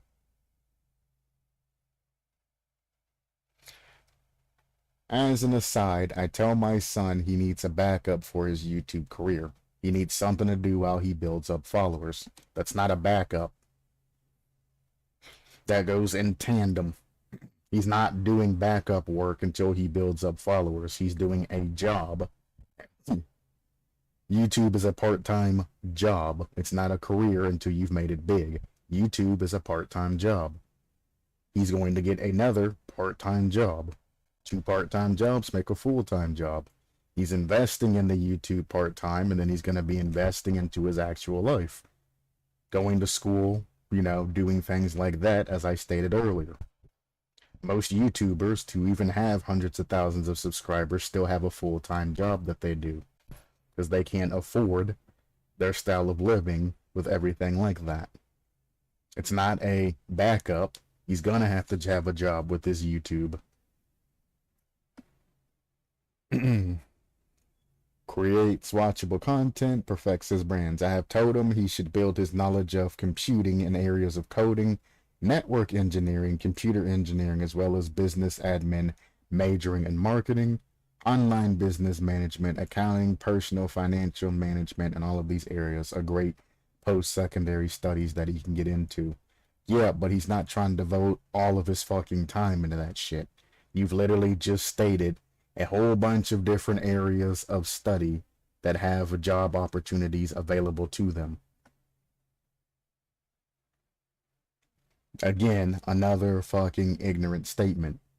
You started off with computing and coding and network engineering and all of that other shit because you think YouTube is tied directly into fucking computers. So you're ignorant in assuming what YouTube pertains anyway. Then business admin, business management, things like that's just kind of icing on the cake that you tell everybody to go into. If you don't know what to go into business management, you know, all that other shit. Accounting, shit like that. That's what they always tell people to go into. It's just icing on the cake.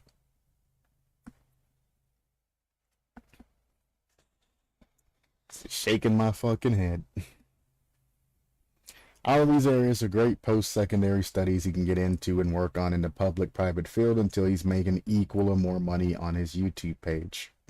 At which point he can decide to continue working outside as well on YouTube or just on YouTube as long as he is self-sustaining.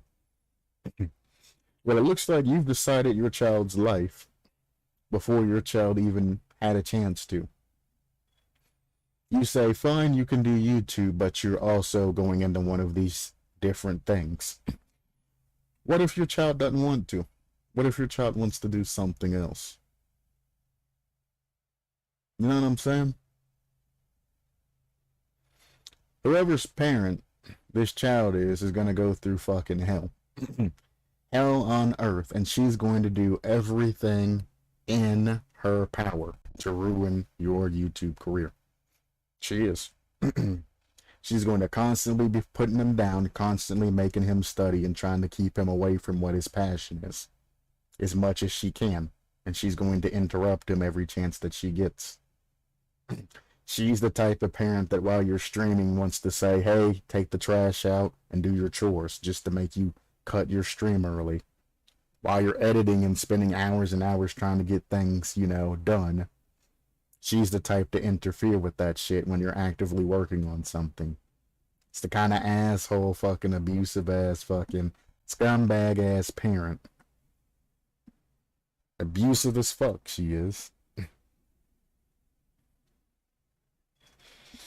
And if your channel's not doing well, which it's not going to the first couple of years, she's going to tell you to stop. When you're 1 year in and you don't have anything but, you know, the requirements to get monetized, she's going to say, look, you spent the whole year on this and you have no results. Quit that shit. It's a waste of time. Even though you're right on track to becoming, you know, a very good YouTuber. You're going to be right on track, but she doesn't fucking know what she's talking about. She's going to try to poison your fucking mind, basically, and tell you that, oh, that shit's a waste of time, go for this shit. And if you ever doubt yourself as the child that's doing YouTube in this particular case, she's going to play on that doubt and try to get you away from that as much as possible. She's not a good mother. She is abusive as fuck. And she needs to get as far away from that child as possible. I understand wanting the best for your child, but you got to keep in mind that you're not supposed to be living your life through your child. Your child is not a second chance for you. Your child is its own individual human being. Just because you fucked off in high school and didn't attend college and didn't do all of this other shit and you're not happy where you are, doesn't mean that you get the chance to dictate whatever the fuck decisions your child's going to make. You are a scumbag and a piece of shit for doing that and forcing them to go down any line that they haven't chose on their own. Honestly, I hope CPS comes and takes her fucking child away, makes her pay for all the expensive, and then the child can actually talk to somebody and actually get his shit straight. Because it's not going to be good for him. It's her way or no way is where he's at right now. I wouldn't be surprised if she ends up on the news because she pushed him too far with all of that abuse.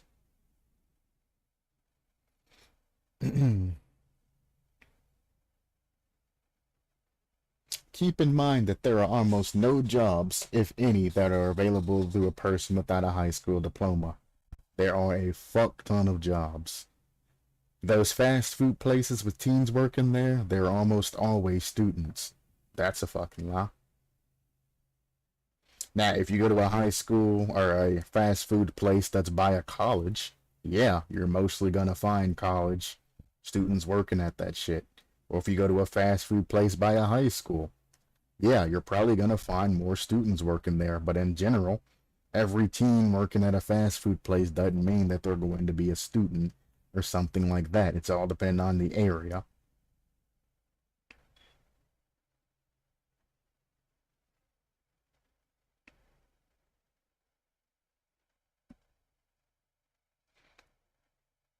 Oh boy.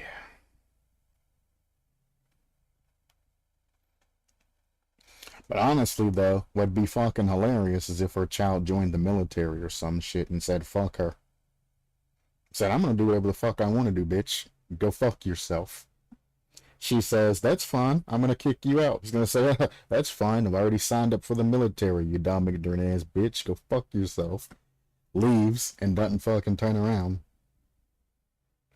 Now that would be absolutely positively amazing. And I wish I would be there to see that shit. For her to try to push him and say that, no, you're not going to do anything YouTube wise or you're going to get out of my house. And he say, I'm leaving your house anyway. I'm joining the military. Soon as I graduate from high school, I'm leaving.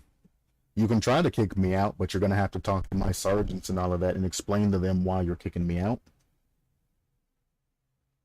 But good luck. Good luck. Because I guarantee you they're going to oppress her more than they oppress her. She can oppress them. They will shut her the fuck up and they will shut her the fuck down. They will ruin her.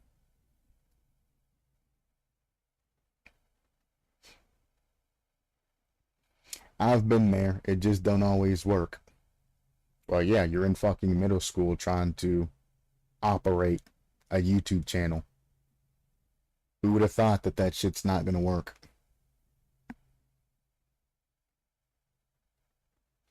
Anyway, I'm not gonna keep going on and on and on and on and on and on and on and on. Also, at 6,000 subscribers, there are way more than 1.3 million people with more subs than you. Way more than that. So whatever website you said that you're using for your fact checks and all of that, yeah, it's not. It's not true, brother. Way more than 1.3 million. I can't believe you would even believe that there's only 1.3 million people that have more than 6,000 subscribers, or however much it said. That's funny. That's your naivety showing. Anyway, I'm about ready to hop on Rocket League and start the actual main portion of the particular stream and all that, because we're over the 3 hour mark. I am going to take a small break, and then I will be back.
That should be enough of a separation. If anybody just wants to play Rocket League, they can just hop in, click the button, and then boom, Rocket League pops up.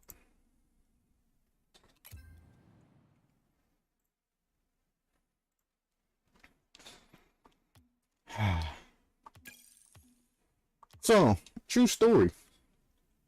When it comes to Rocket League, I used to set my video settings to 720 by 400 to make the ball look bigger. Back when I was a lower level. Even though my monitor's a 16 by 9, I used to set it down to here. Then eventually, I set it up to here at 1024 by 768. And then I eventually changed it to 16 by 900.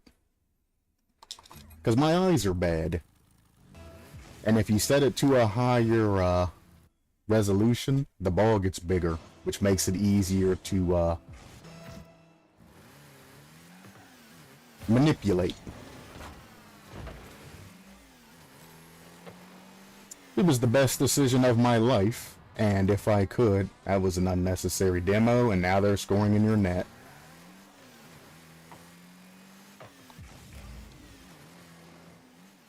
Okay. Okay. Okay.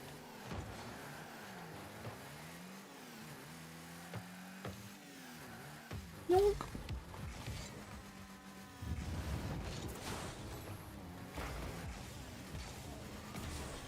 Wow, he was slow to that.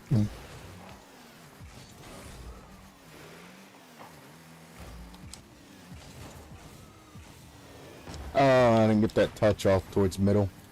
He got demoed anyway, so it don't matter, but still.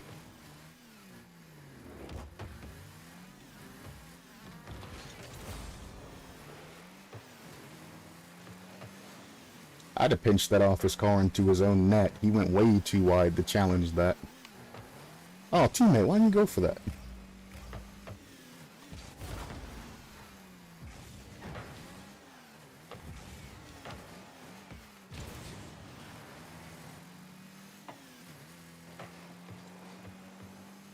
Misposition there on that teammate. They keep challenging, so I'm not going to do anything too crazy here. Their whole plan... That's an own goal. Their whole plan on the orange team is just to keep challenging, keep challenging, keep challenging. As you can see, their goal's not being covered or anything like that. The problem is that they're being over-aggressive and my teammates aren't trying to get the ball around them. They're not pushing out. They're just sitting in goal the entire time.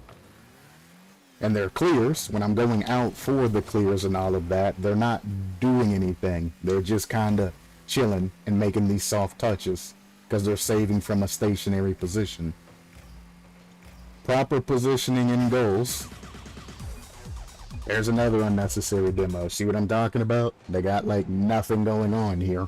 No points except for one person on their team. But this is what I'm talking about. They're being over aggressive as fuck. They're not trying to defend their net. If my teammates would actually go up and actually get ready for, you know, touches and things like that, we wouldn't have any issue scoring on them. Like that should have been in their net. We would be dominating them. It would be like 6-0 right now.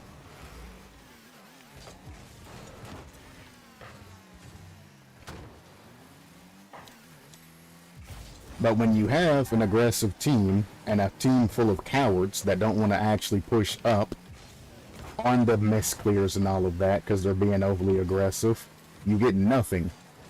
Absolutely, positively nothing from that. There we go. Now that we're being more aggressive, their team is completely oppressed and unable to pressure us anymore. Now we control the field, and they're going back and unable to do shit. Because we're expanding more. If you don't expand and you don't challenge and you don't position, you get shit on.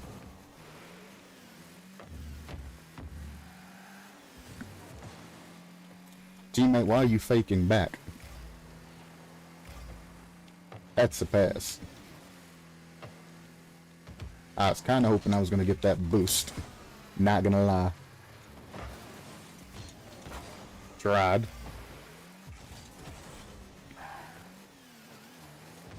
That's fine. And that's in their net. You see how the tables turned on this shit when we started being aggressive instead of just sitting in our net, and now they're gone? You see that? How they were pressuring the absolute dog shit out of us. I had 2 teammates sitting in goal, unable to do anything, and they just kept challenging and kept challenging and kept challenging. This is why I said I'm not gonna do anything here, cause I got a guy sitting in front of me over here, waiting to take the ball from me. I got a guy over there midfield. I can't pass it to anybody because both my teammates are in goal. If one would have been to the left of me, I pass it to the left, he bypasses that guy, and we keep going. 2 teammates sitting in goal, it's just me versus their team. Not much I can do. Somebody should be pressuring this.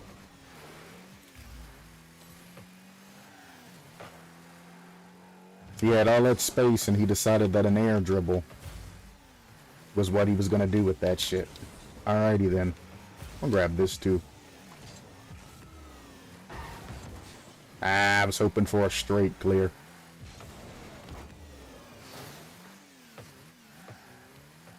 Score that. Nobody's there to pressure that. How does he get away with a mistouch out the center? How did they get away with that twice? 2 mistouches out the center. Okay. I'm gonna pop this out, because I know neither of them are up. So I have to try and do some shit for myself. Take the fucking shot.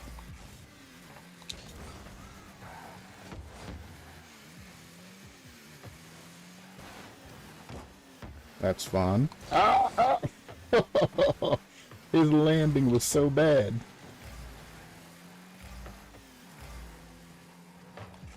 Okay, let's just panic hit it cross field as hard as we can.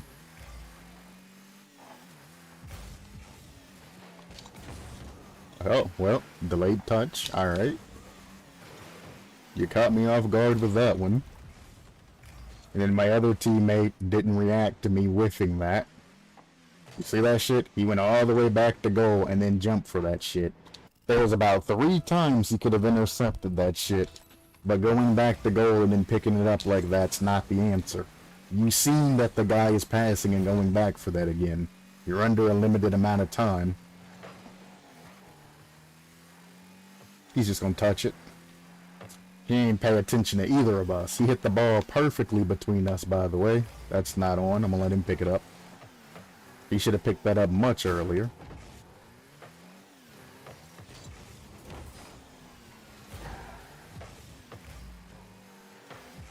This guy just wants the demo.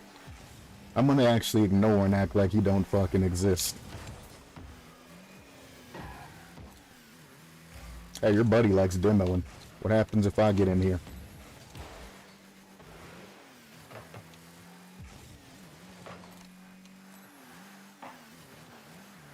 He's very slow, and I still whiffed.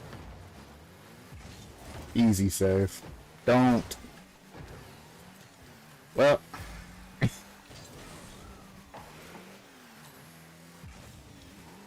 Fake.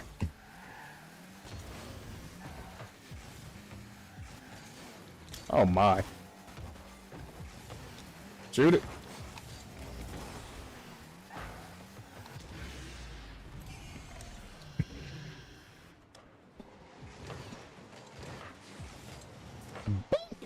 See ya. That's what you get for inappropriately saving that.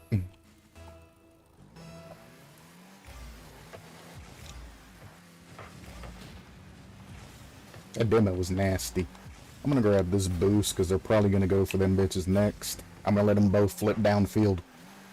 Long as they're both fucked, it's fine. Me and my teammate can make a play off of that. Fake that because he's waiting on me to touch it. I tried to fake it. I didn't mean to touch it into him. I tried. I knew he was waiting on me to make that touch so he could clip it off of me.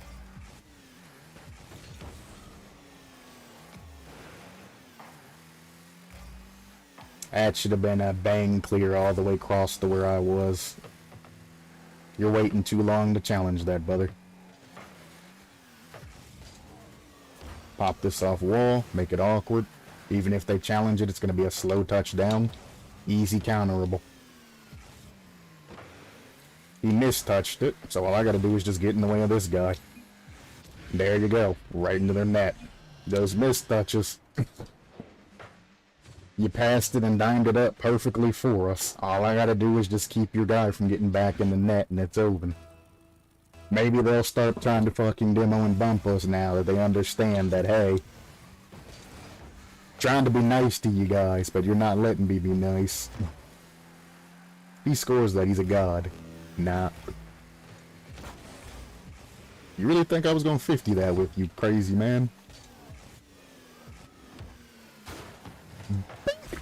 You thought I was going for the 50, but why? Why would I ever?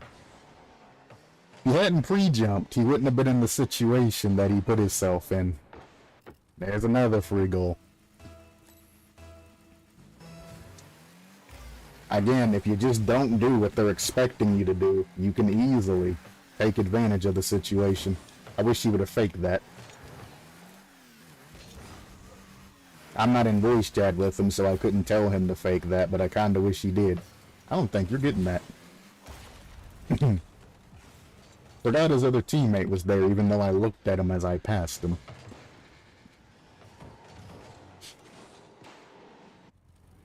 I don't think he's getting that. I call bullshit.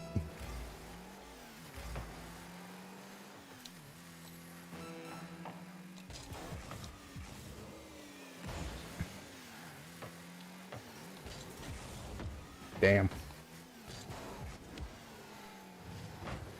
Thank you, sir. See, he was expecting me to send it, but I went for a low 50 instead, because they just knew I was going to take that shot. I'm one up. I don't need to take that shot, like here. I don't need to do anything but force you to do my bidding for me. I see how close your teammates are. I hit it to him, get him all excited like he's passing. He ends up clearing it over to the other side for me because his teammates aren't up.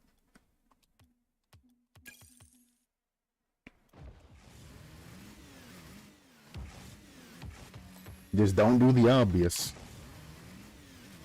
If you're sitting here like this, headed towards the wall, they're going to expect you to grab boost, and they're going to expect you to go for the ball and send it. Instead, try something different. Grab boost. Go for a pinch down the line underneath that guy.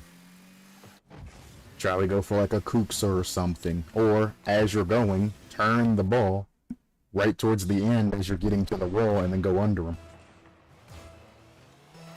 Well, this is awkward. Like that. That's an easy to read clear. Teammates should have definitely been able to read that better. That's fun.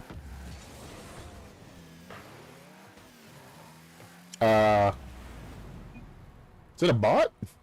It's a bot! Oh no! I didn't know it was a bot! I wouldn't have challenged that hard if I knew it was a bot. Oh no! I didn't have time to check the stats and all of that coming in to see what we were with. Nobody's there to take that, so, fake. Control. I just got bumped by my own fucking teammate. Cool.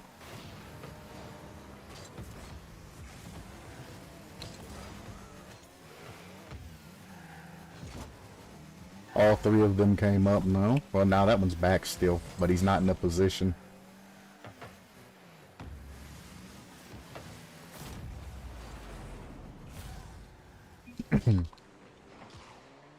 Indeed. We could have been a goal up if my teammate wasn't just sitting there sideways in the middle of the field, being somewhere where I can pass to you if you're worried about it that much. Boink. Should have passed it sooner. Or faked it if you're gonna wait that long. Ooh, he faked it. Bad touch, right to him. Should have went for an air dribble bump. He probably could have got me there. Fake. I don't need that boost.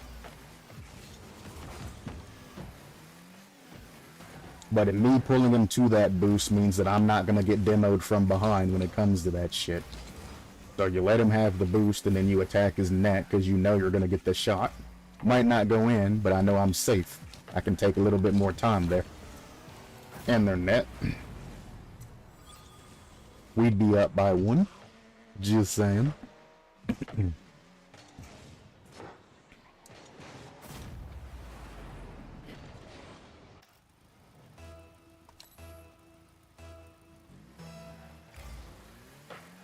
Oh.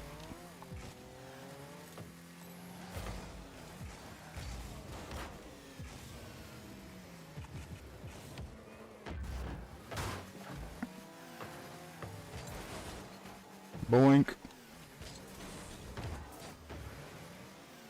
Why would you fake back and turn away from that, brother? You're so weird. They are double committed, triple committed in our corner. Why would you throw that to him? Alrighty then.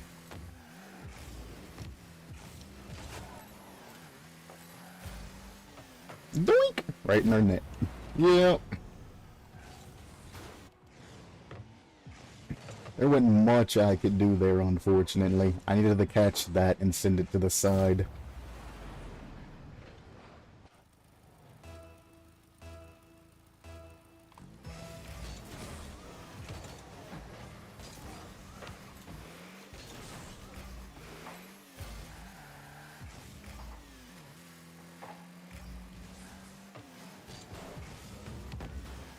Our goalie came up. Well, there's no point in passing back to him if he comes up, you know. Boom, right off the wall.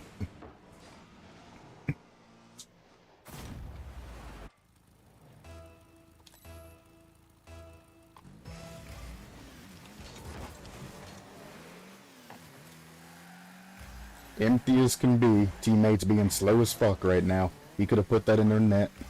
What was that pass?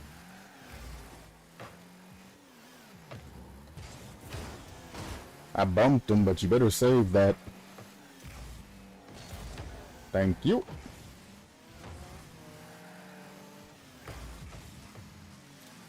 That's not gonna make it. Fake that.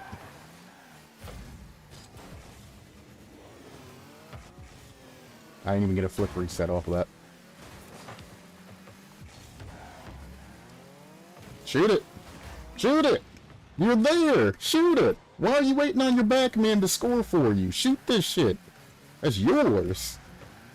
And he's about to hand them the ball personally on a silver platter.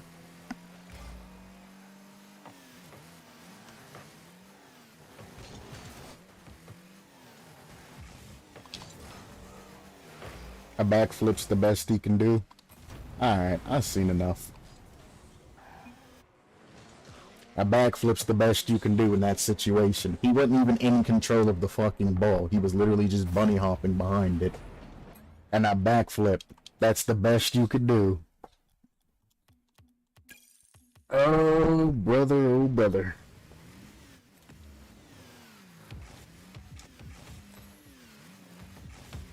Oh, brother, what a bother. What a bother from a brother. You're my mother from the same brother. Wait, that's backwards.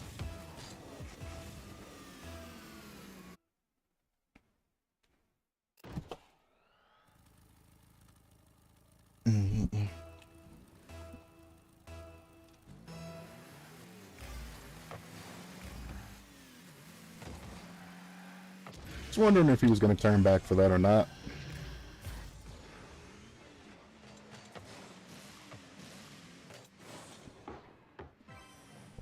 Yep.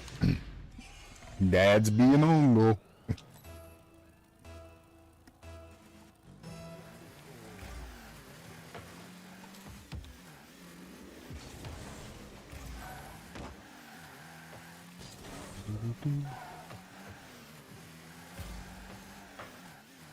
He's already on the wall.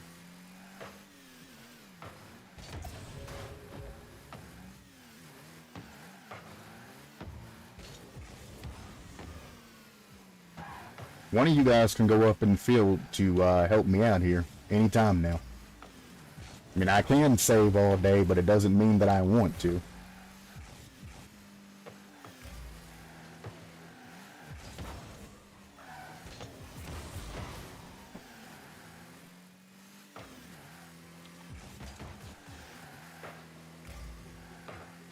Nope, he boosted into it, so now it's gone. He had a very nice setup there. Not quite. Oh. I'm gonna hit this on the other side.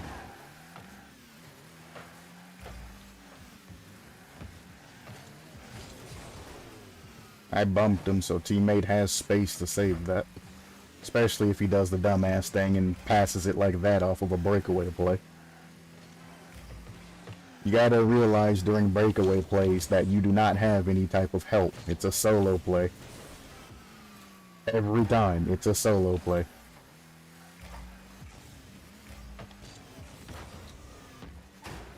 Why you not stay up for that? We already have a guy that's chilling back there. Don't care if you need boost. Grab boost pads. Fuck.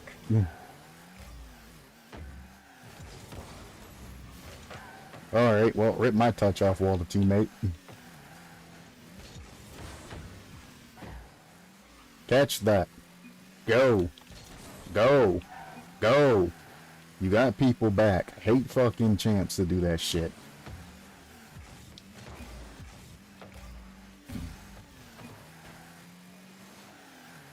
That's fine. Talk shit if you want. I don't care. You're not going for what you're supposed to be going. Now you're bumping me, because you ain't paying attention to the fucking field. Jesus.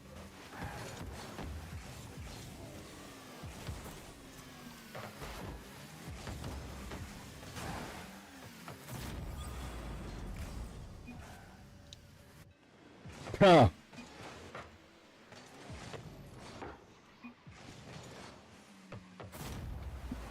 Trying to help your dumb ass up. You can't be sitting downfield while they have control of the ball upfield. You're giving them all the space in the world to come up with plans. Fucking dumbasses. You can get mad all you want, but you better start going for the fucking ball.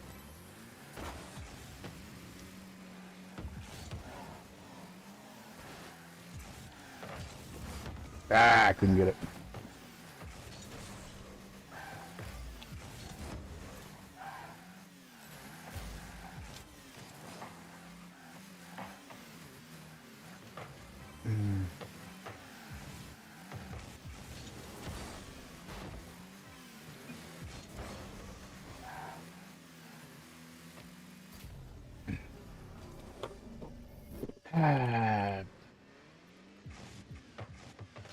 We jump city.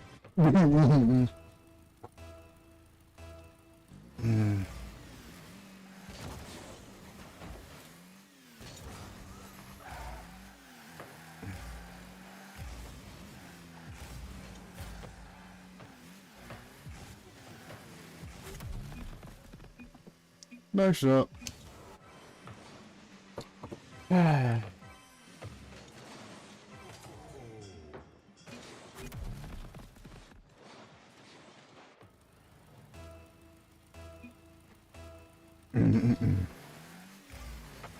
No.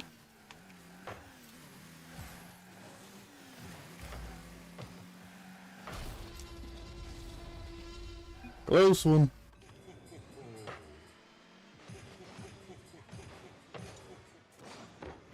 Very close. If that guy hadn't went to that corner to grab boost and would have covered his teammate, he'd have saved that. Very close.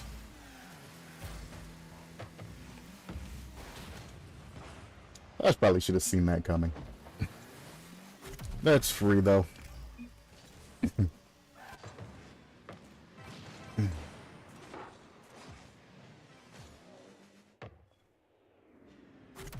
Damn.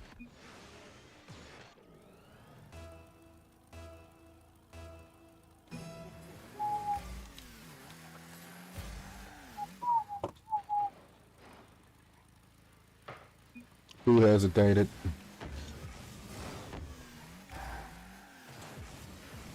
I did not hesitate. I picked that shit up on the other side, and if that guy wasn't smart enough to demo me, I'd have completely clapped them cheeks.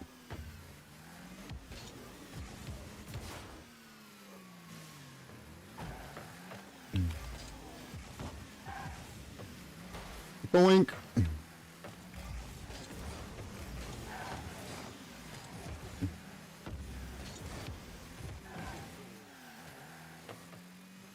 He really missed that.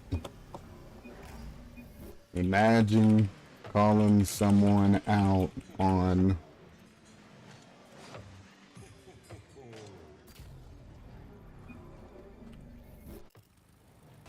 law.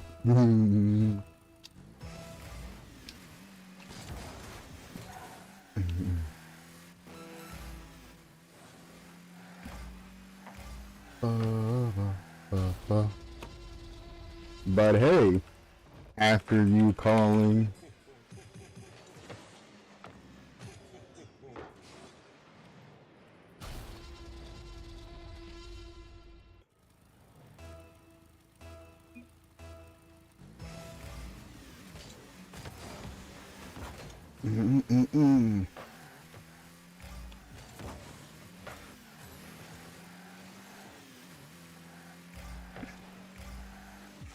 well, nice.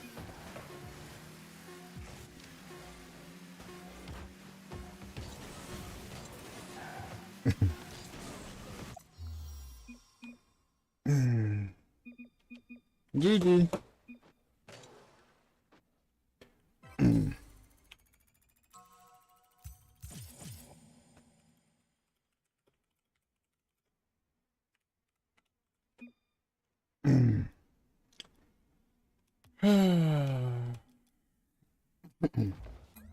So I said, I don't mind playing the bad guy and pissing people off in order to make them play better.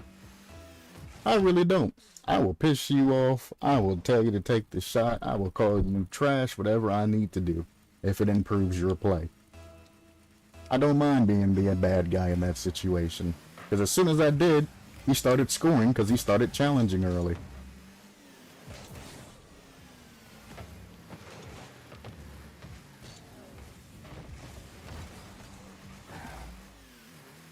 Wonder why he stopped there. Fake, because he's already pre-jumping. Nope. I wish you hadn't pushed that to the wall. I had an over him. I'm gonna put this in corner.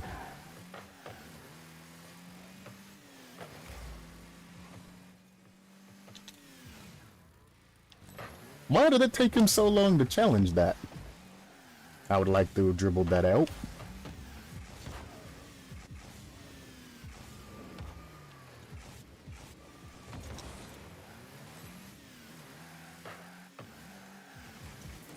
Oh, good touch. Terrible shot by my teammate, but that's fun. I don't know why he planned on saving that shit that way. Maybe he felt like there was nothing he could do. But going up for the squishy and then doing that actually slowed him down.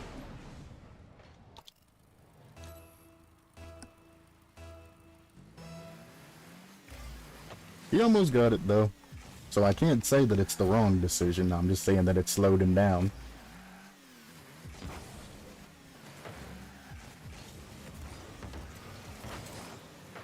That would have been a nice double touch. Nope. Ain't no way I'm jumping for that. There we go.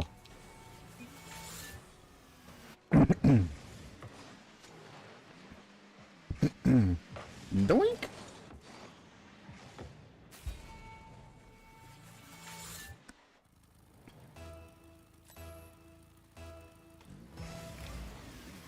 So I can't help but notice I've lost a considerable amount of MMR.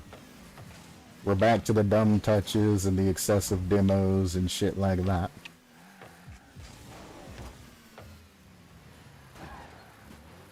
He would have still touched that.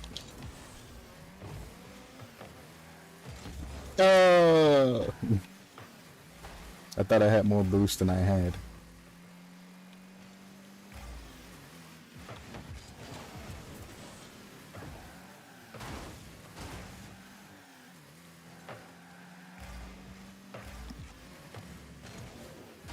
Interesting.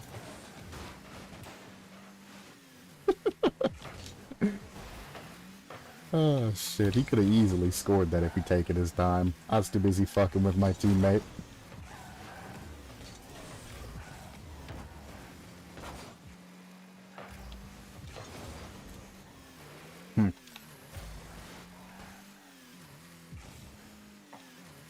You're faster than he is. He has to land and then jump again. You're already on the ground. Again, if he hadn't faked that, you can easily pick that shit up from him. He's not in control. Okay.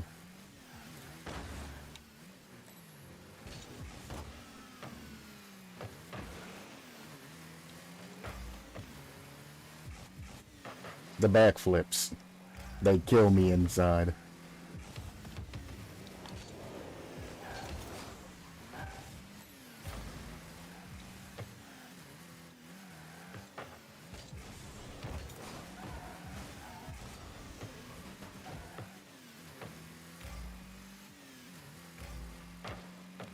That guy was about to low 50 the fuck out of my teammate. That would have been disgusting. Don't hit it away from yourself. Yes, oh, you're in a team. That's why. I'm like, you got some damn good teammates to back you up. Nah, they're in communications with each other. Because I'm like, ain't no way. Somebody covers you for that fuck up.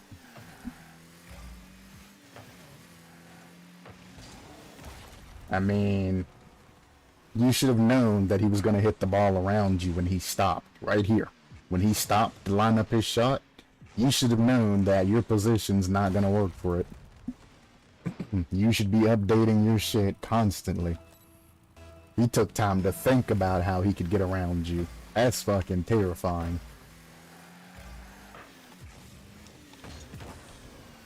Will he jump for that? Nope, he's not going to stay on the wall and jump for that. He's going to go to the ground, stay behind me, cause this whole mess, and then go for it. That's not on.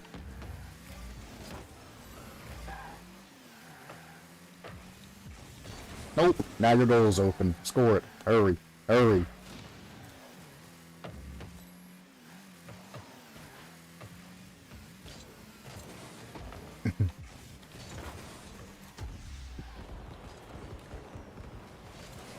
Well, I knew he was back there, that's why I faked it. Didn't expect him to turn and pass that shit off the wall, though.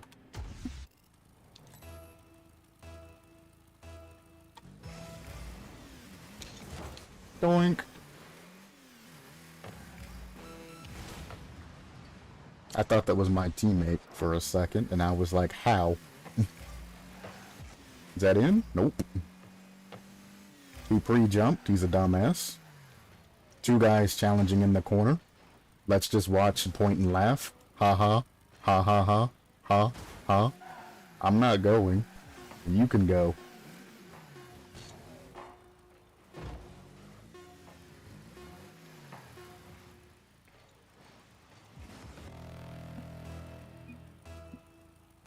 Nah. I knew it was bouncing before it went in. Or I'd have saved it. He didn't aim for goal. That's fine. Bump him. Why didn't you bump him? Why go for the ball there? You're past ball. All you can do is bump. Teammate, that's yours. Teammate, that's yours. Teammate, that's yours. Why are you turning back?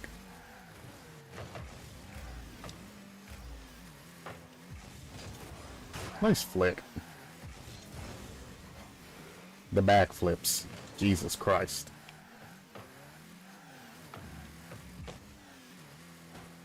Fake this because he's pre-jumping. I'll get a much better angle off of his touch than I could have ever had. Nope.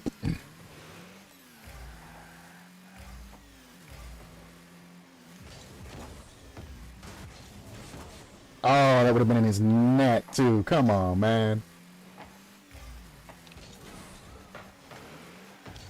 You go, teammate. Why does he always run away? I don't have boost for this shit.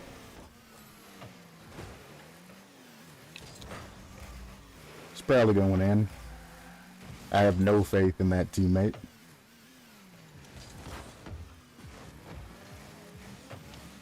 Interesting. Don't mind me. I'm just gonna hit this across.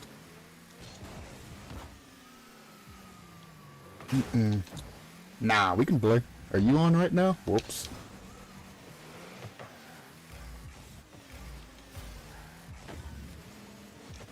That's what I had planned for the day is community streams. I just figured I would do the thing until people started showing up.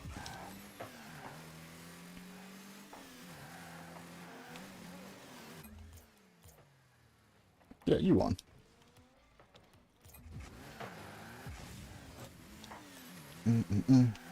Wow, this has been in overtime for a while now, huh?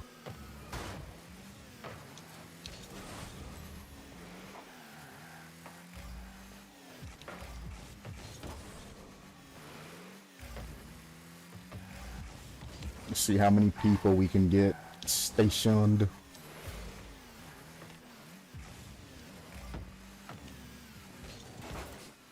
I also gotta change the stream title. Did he score that? That might be too advanced for a champ. He can pass it back, though. Well, I misread that. There we go. I don't think I have MVP. No, I don't. Cool. Alright, let me change the title of the stream to Community Games. Come play. And just in case, change that to Rocket League.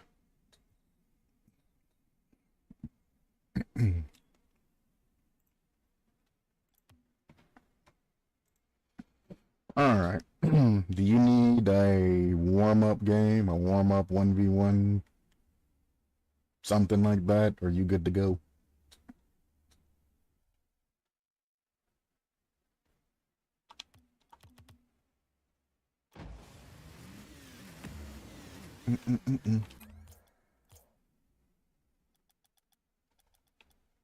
He's probably streaming. Shreds. I'm not gonna mess with Shredder. He's aight. Shredder is very good. For those of you who don't know, Shredder tops me even in skill. But we rarely play together.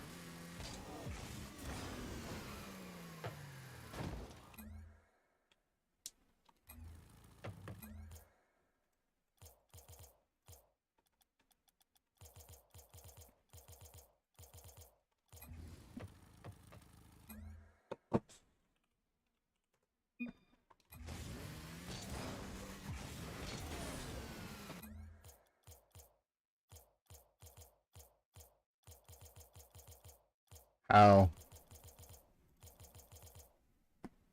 What, am I mistaken?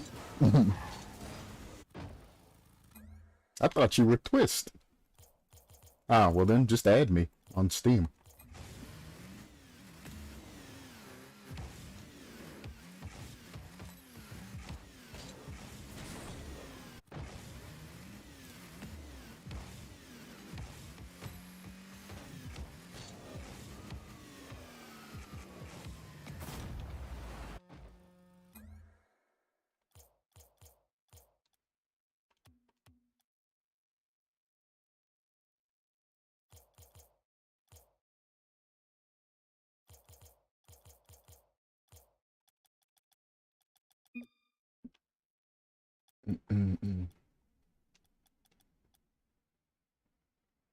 He's still in the game.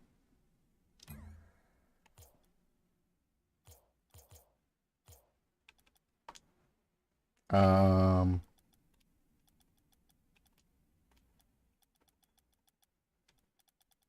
ain't seeing shit.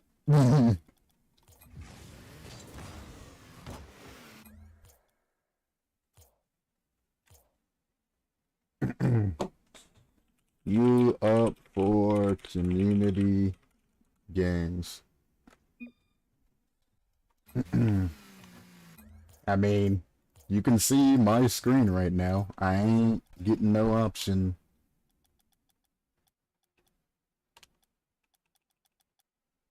I see your main account, but that's not the same account. You're not showing up on the epics list. So I don't know what to tell you, brother.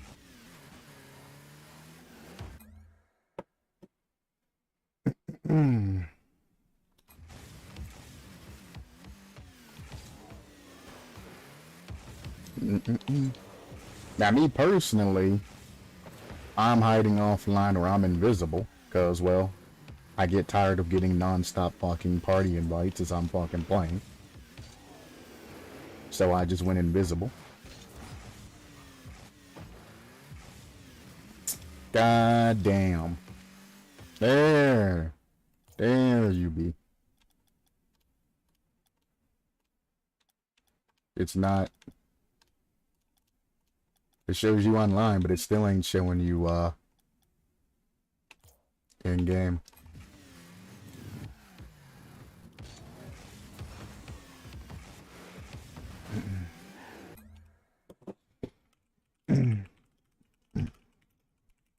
Just waiting on Macho. Sir, you are still up. Now, there he is. Alright. I was about to say, he's still not on game. There he is. Alright, we're good. We're good.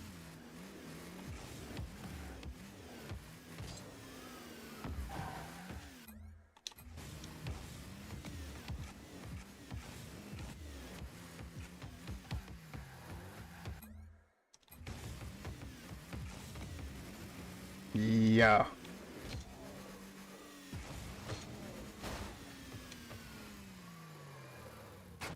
Ow. 1v1 till he completes tutorial. So you must have just made this goddamn account. Good lord. Keep in mind you can't play ranked on that account till you're level 10.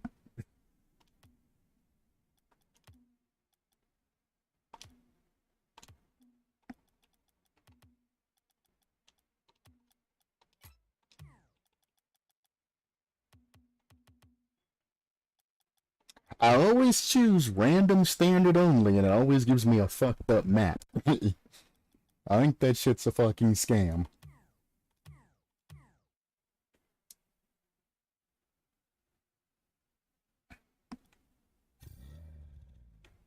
Alright.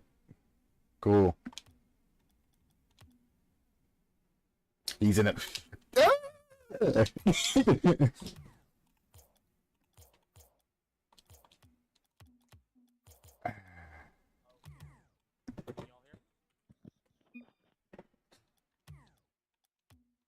Never mind.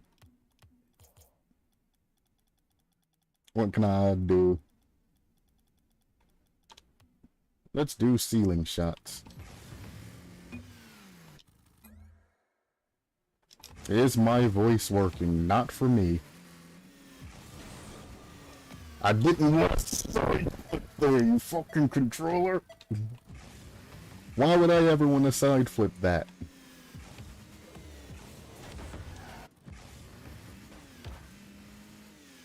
See, that's too far. I don't like that. I prefer the closer ones. Yeah, if you just hold boost, I mean, it sets you up for a decent. I don't like that setup where you have to go to the ball and then get a touch over. I much prefer the closer to handle one so you can actually do what you need to do. It's actually a good flip reset.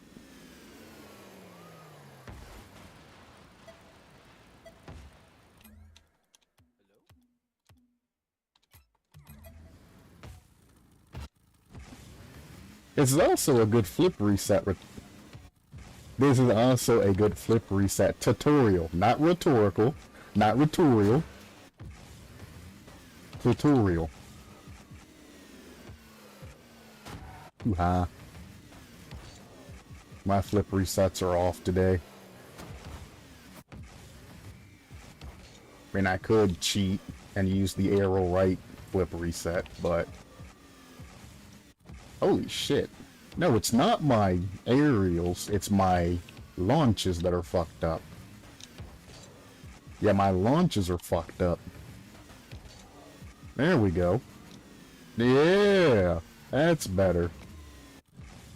But that's kind of what you gotta troubleshoot when you're going for that. If you're having bad touches and shit, you gotta figure out, you know, what the problem is. I wasn't launching it correctly, so when I went to immediately boost and then fly to it, my shit was boosting to the side, like this, and I wasn't getting accurate touches. You fix that launch, and then you boost straight to it, and then you get the flip reset. Much better. Are you done with your Alright, we're good.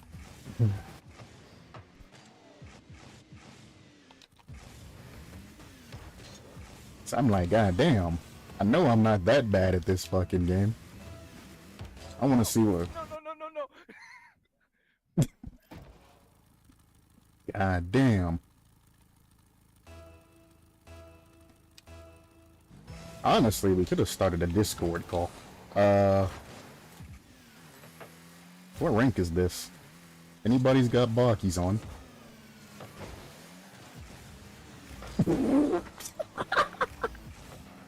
I'm being bodied. I broke over 1 for that. We're screwed.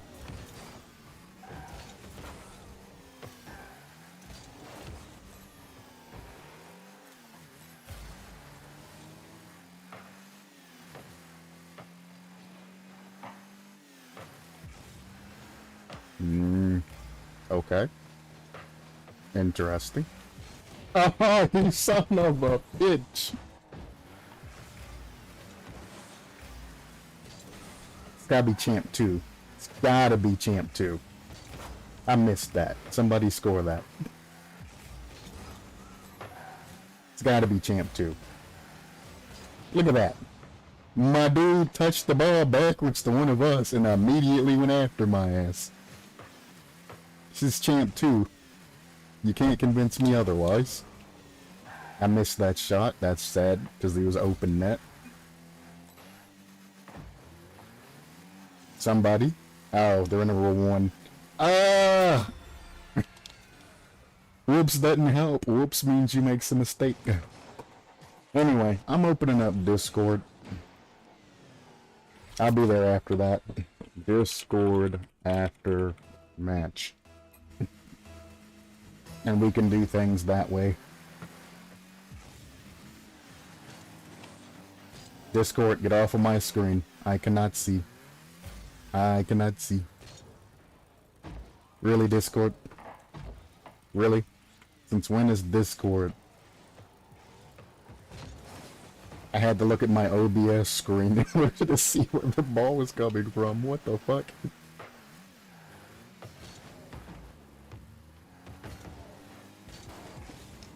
Nope, he faked it. Pop it off wall. Hell yeah. Oh, he triple committed it. It's fine. We pulled all 3, but still. I'll leave that to twist.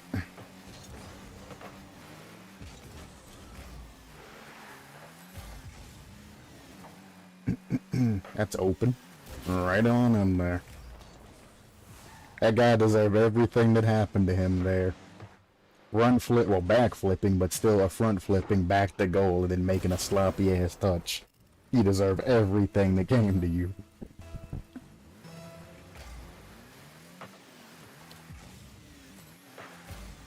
Ooh, I'm lagging.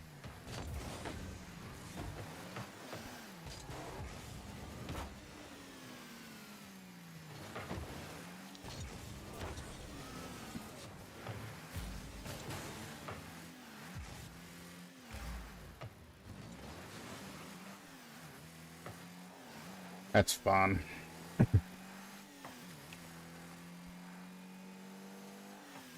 That's not hard enough. Well, I guess you can't hear me, so it doesn't matter where I'm at, huh? Thanks for the pass.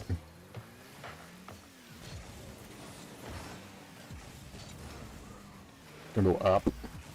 I'm just gonna grab this boost. Oh, he's passing it to us. Dined up beautifully. I trust you. Macho got bumped.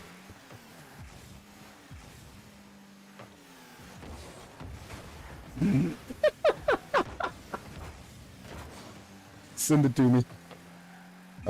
Close enough, I guess.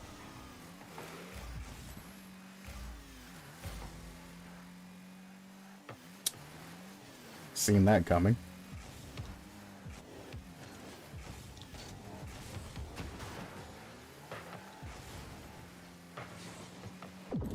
That's what you get for bumping me, bitch. I bumped you back and you can't score. Boink! A little bit of a slowdown, and he couldn't recover from it. I mean, he's in the left position, my dude. He's gonna take the shot and just kick off.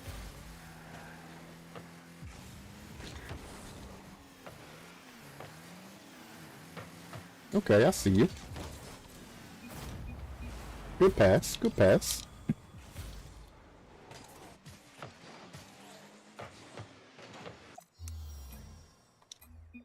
Well played. Alright, I'm joining voice chat in Discord, so there's no delay or anything like that. Alright, let's get this. School hubs, what the fuck? Hello. My shit's connecting. It's still connecting. Turn the RG. Are we good? Can you hear me? Oh wait, I gotta set. Hang on, I'm streaming, so streamer mode's enabled. I gotta go through and fucking change all my shit. I'm just hearing your stream say the same thing you just said. That's funny. Alright, you can hear me now? Yep, sounds good. Good, perfect. I'm turning you down a little bit. Let's 50. Let's try. Yeah.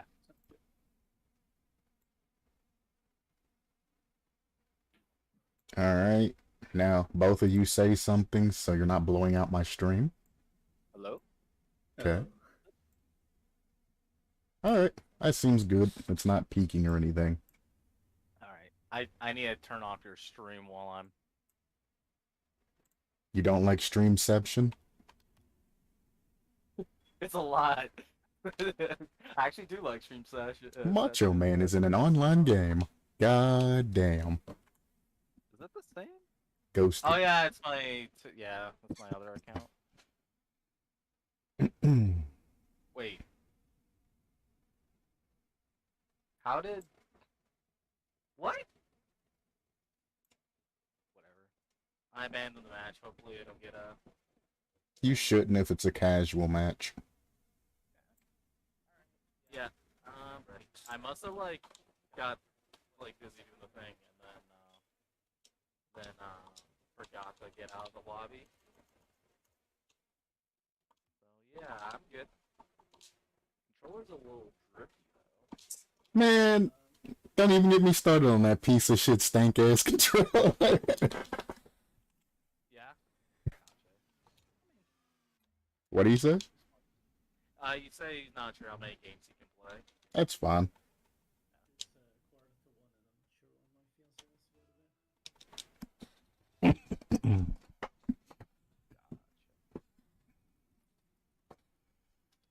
Alright. I thought I just heard a cat. Meow. Something's ending. Oh.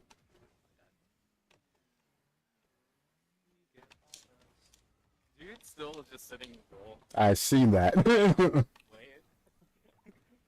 He's like, please be dumb and just pass it. Which, a lot of people do. Woo! I want replay. What happened? Was it a pinch or did he just redirect it?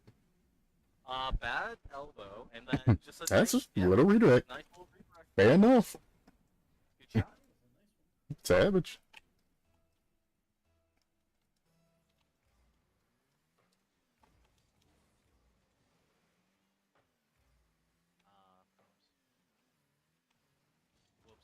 It's like, what are we doing here? I was telling you. I don't know if you could hear me. I've been on the struggle bus lately. He was fucking telepathically saying, help me, instead of just saying, go. I can't get it. Follow it. I could. Nice. Just, that's what my thought. You got that? Yeah. I'm gonna pop it around. Sure. Oh, backwards. I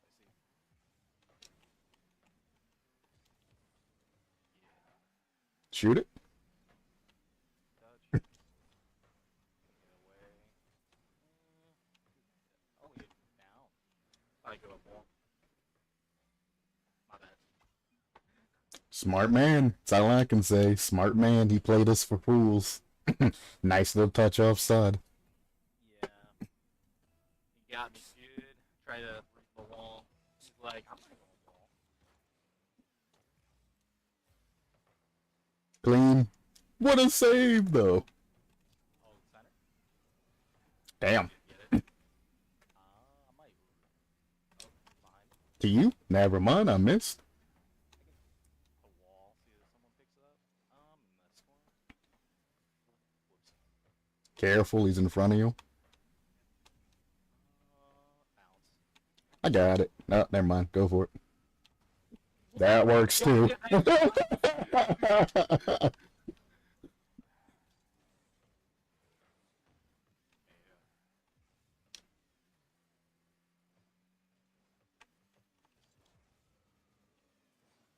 Close. I tried to do something. God damn. No. Use this boost for He's going for a shot. Nice block. I'm gonna boost it. I don't got much, but I'll try and stay in play. I might be there. I'm mid. Yeah. That might work. Nah, I couldn't get it around him. We should get Careful, here. careful, careful. Good fake. Yeah, I'm getting bumped. I'm getting bumped. I'm behind everybody. I'll fake it then. Okay, put in the corner. Can you get a boost? I got it. Yeah. That's fine. He won't get it. This is a breakaway play. They only got one guy back. And I pass it to him. Demoing. Oh! What a fucking dodge. I don't know if that helped. I don't think it did. We'll just touch it up. Yeah. Follow? Oh, wait, no, you're not there yet. Okay, get off wall. Shoot it, shoot it, shoot it, shoot it! It's like if we're gonna play fast, let's play fast. Fuck it. He's already up there, yeah. Want to put it in front of you? Yeah, I don't play fast. I play dumb. It's open. It's open. Still I open. got it. Still open. Yeah. He passed it literally to the man. That's fine, though. Back wall. Nah. Close. Why are you in their net? I'm like, he's just sitting in their net. Trying to get out. Easy go. Yeah, about that. I said. Did she say? Yeah, I said. Easy go. to go for them. It's for Abby. Mine, I guess. No, it's for I got phone. Oh, it bounced. What? I think it got the little elbow piece when it bounced that way. Andy, fuck. Come on, man. Alright, that's fine. That's fine. I guess I should have read it. Okay. Huh. Okay. Demo. That's fine. I figured he was going to do that shit when he went immediately towards our goal after whiffing. Nobody's crossed. No. Challenge it. There, he was backwards. I'm like, Alright.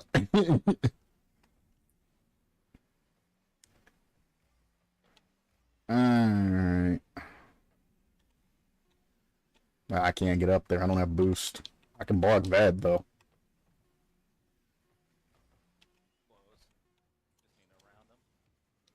Nice little touches. GG.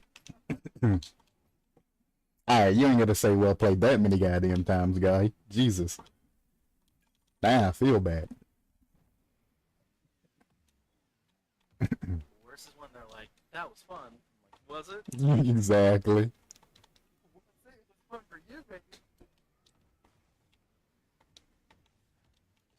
It's like, bruh, it's 8-0. Who the hell is having fun in this equation? I mean, if it's a freestyle stream, the audience. I still wouldn't say that's fun. 8-0? That means you've missed all of your freestyles? The audience is like, oh, it's this guy's turn again. He's fucking ass. Right.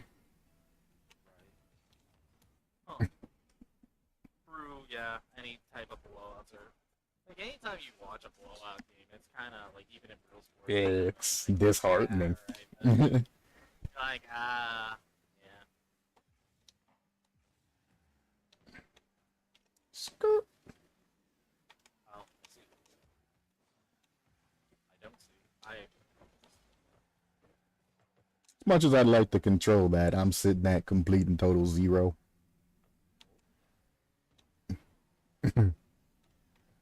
You know. Okay. Close. What an interesting flick. That was pure panic.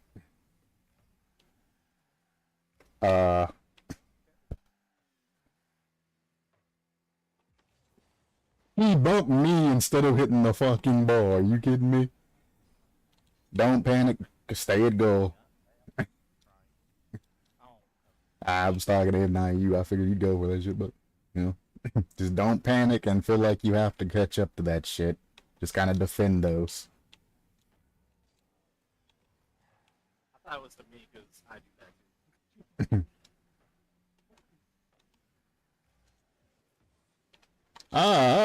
Shit. But that's a scary fucking moment when your goalie passes you up. I'm just like, oh no. Oh no. And then goes down. I'm like, I've made a mistake. I thought I was safe. Turns out I wasn't.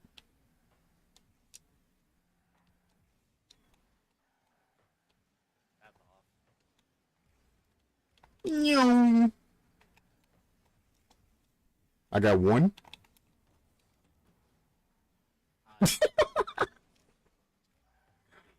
I'll turn it. Oh. Low 50, low 50. Ah. Yeah, I seen that coming. I should have covered that. That's my bad. Nah, that's why I was screaming low 50, because I seen that he was gonna get beat there.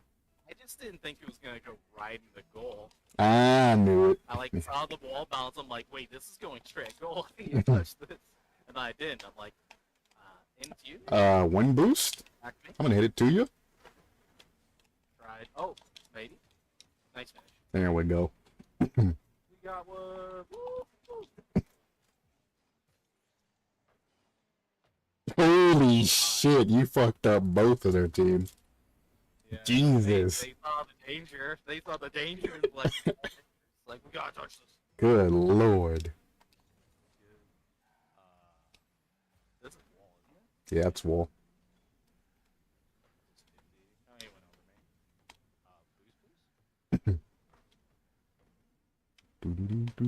me. Boost. Did you have that, or was that for me? Either or, doesn't matter. That's, boy, you were a centimeter from getting scored on there. I got one more. Oh, no, yeah, I got one more. You're like, do I? I don't know. He's there. He should have had that for sure. Holy shit. Oh, yeah. Faking. Okay. Still need a boost. One more. Oh, I'll try. No. Not quite. Bumping. Challenge. Challenge. Please challenge. Thank you. I want ball, sorry. I'm so fake. I wanted to get that flip reset though. I should have. That's all. Oh, he saved it. Center it again. Sure. That's all I got. I need to travel back a little bit. I am lost. That's fun. I got bumped. Use this foot. Try and going back. Bump this guy. Oh, so close. Nice touch. Nice. I should have just went. I dimed that motherfucker up perfectly.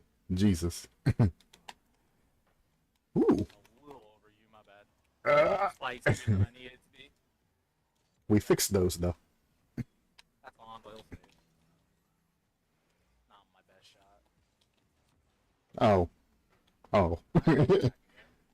I'm bumping you apparently. Correction. Yeah, 40.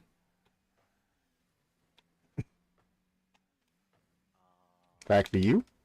Oh, he went forward. He went forward. Hi. You see how awkward I am right now? Ain't no way I'm pushing that forward. Oh shit, that's funny. Where I was. I'm like, oh, we're going back. Okay, my bad. Oh, I did that. Damn. And that's how we threw.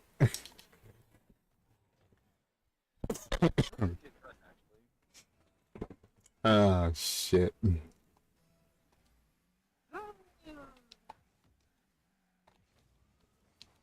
Couldn't get up there. Try it. Yeah, there, I mean, I just passed and stuff. Yeah. Oh.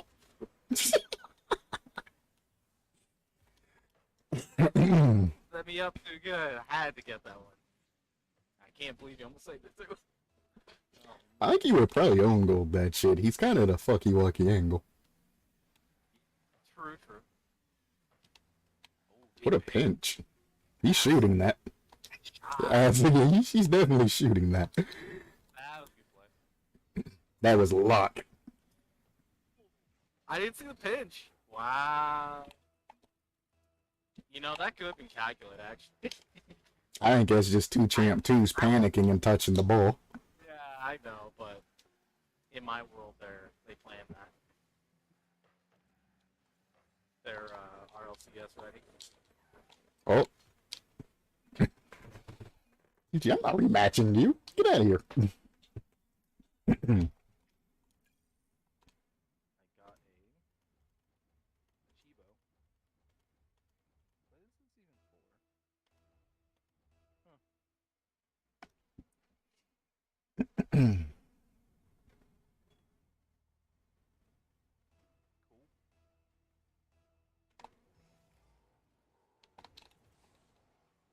That shit went through my car, but okay. Little perfect.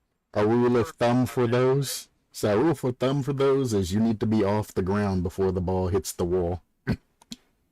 And you'll get those more consistently.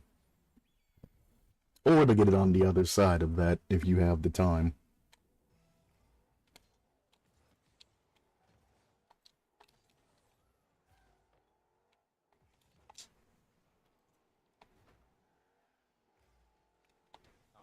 We're fine. Yeah, nice. Misread that. I thought we'd hit ceiling. You made them stop moving. That's the most important part of that. Because they expected that. Yeah. They thought I was gonna touch it.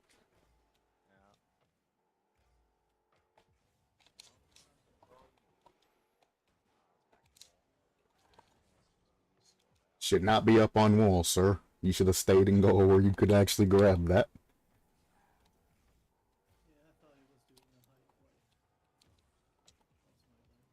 Oh, he blocked that! What? I thought you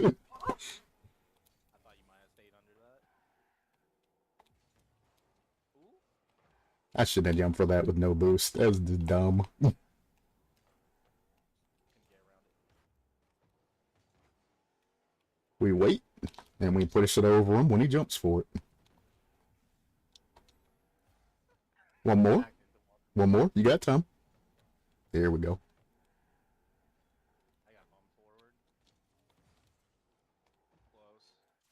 Oh, it's it. Beautiful. He was shadowing improperly. It gave him the ability to keep control of that ball.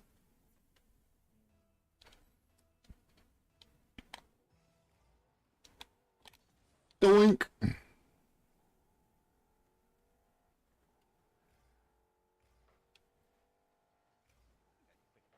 Yes, sir. Go back to him, but It's slow. one more player. Yeah. Might be. I ain't getting that. Maybe I am. I I guess.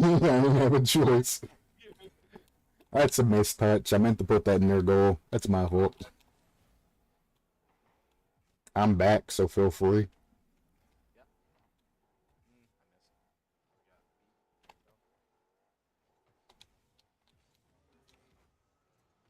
I almost double dunked that shit. You got it. He's not challenging. He's not challenging. He's like he's not challenging. It's like, he thought. I think once he turned, he was like, I messed up. Yeah, I'm like Once he turned his car all the way around, he was like, I can't challenge you. I was so confused What? because I had mistouched it and couldn't get back to it, and he didn't challenge. So I was just like, "What am I supposed to do?" He's playing dumb. Oh, come on, don't fake me, bro. Sure, fuck it, dude.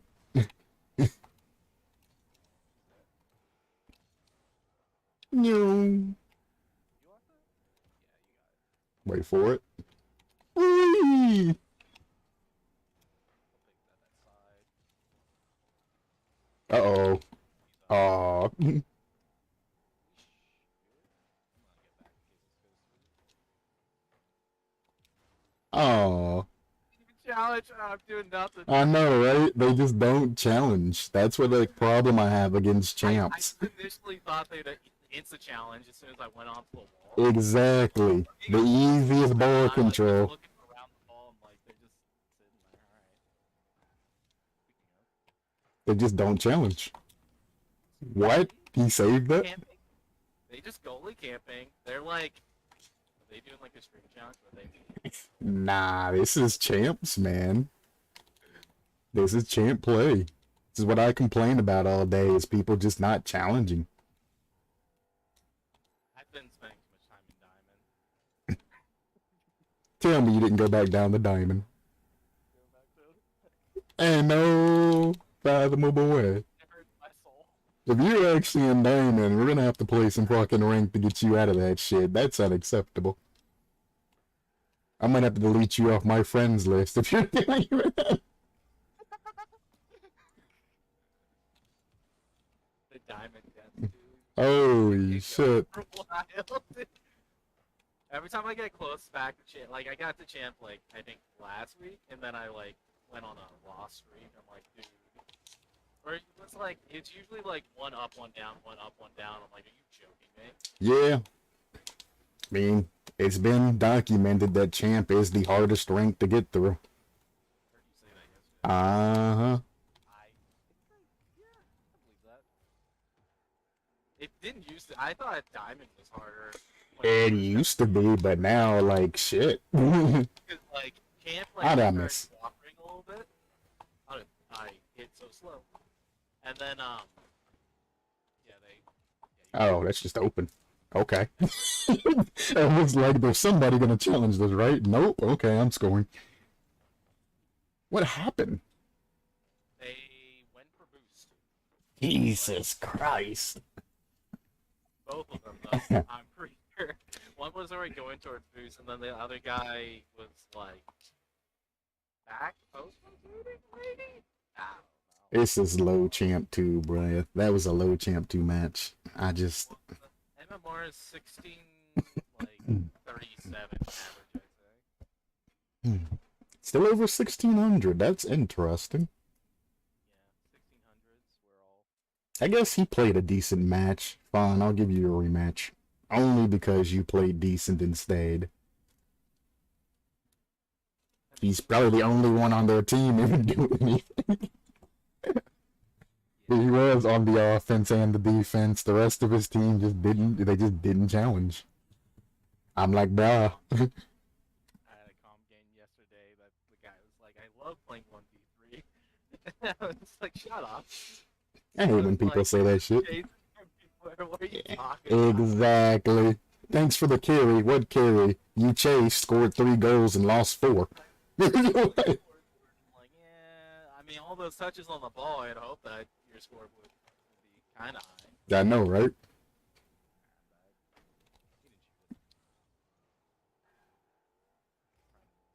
Oh. Oh. I missed the shot, bro. Come on. I didn't believe that would get through. I'm in the Dominus, though. To be fair, it's easier in flat cars to make those. Just dribbling you, kid.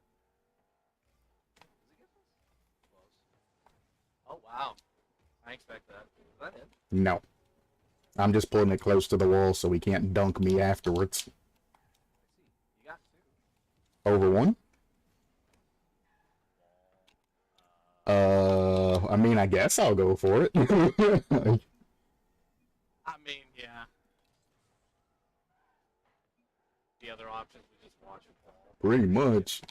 So, Bumped him. yeah, okay. Crossing. I got it. I probably should control that, but oh well. Nah. I like That's just control. open. Oh, what the fuck? He missed the ball. That's what's frustrating, getting the perfect block and then they whiff the shit. It's like, bruh. I try to. Bang. Oh well. Going. Nice. I realized I was already moving forward. I'm like, I should just keep going. You got time? He's going back. I trust. You got time? So I said, we're both back covering you. Just play it best you can. My bad. Not the That's fine. Yeah, he still has to give it up. Come on, guys. One more? I took that back. Wow, he just passed it over. Wasn't expecting that one. They just don't care in this rank. I'm shooting this, actually. Close. I'll pass it back to you. John? John?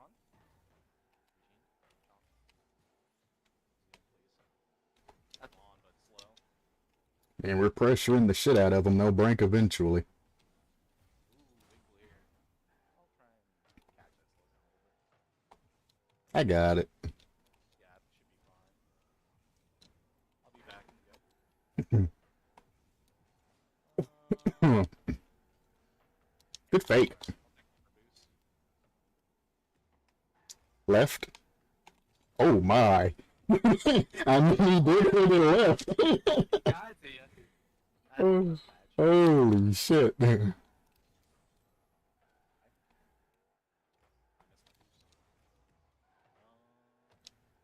up and try and push it down a little bit. Skirt, Nice cover. skirt. You got me. Ooh. That's open. Take your time. Yeah, buddy. On in there. GC. Ain't no way. GC. Lowest score. You mean a carry GC, let's be The honest. shots on us though, apparently. Carry I GC. don't remember any like. Well, I mean, if it hits off the sidewall for a pass, it counts as a shot too. They really need to fix that shit. Because it really fucks up my shot to goal ratio when I pass to a teammate and it's like shot on goal. I'm like, no, it's obviously a pass. I'm behind you, Q. He's beating me. You. Ah, I'm not used to the flat car. I'm not used to the flat car on those. I'm not used to the octane. I can use that. Yeah, I mean, yeah, you're not used to it. You're not gonna make those shots. It's a different hitbox. The only thing that I like really notice is like the difference in flicks. That's where I'm like, these are different. These are not the same. Dominus also gets more power off of his hitbox, like the corners and shit, than the Octane does. But that's not something a lot of people notice. That's gonna Arsenal flip reset his ass. He missed. Recover. Nice. I'm gonna pop it over him. Like it. Wow, the danger zone. And into their danger zone. Aw. No! I tried. I tried too. Oh, I had it too.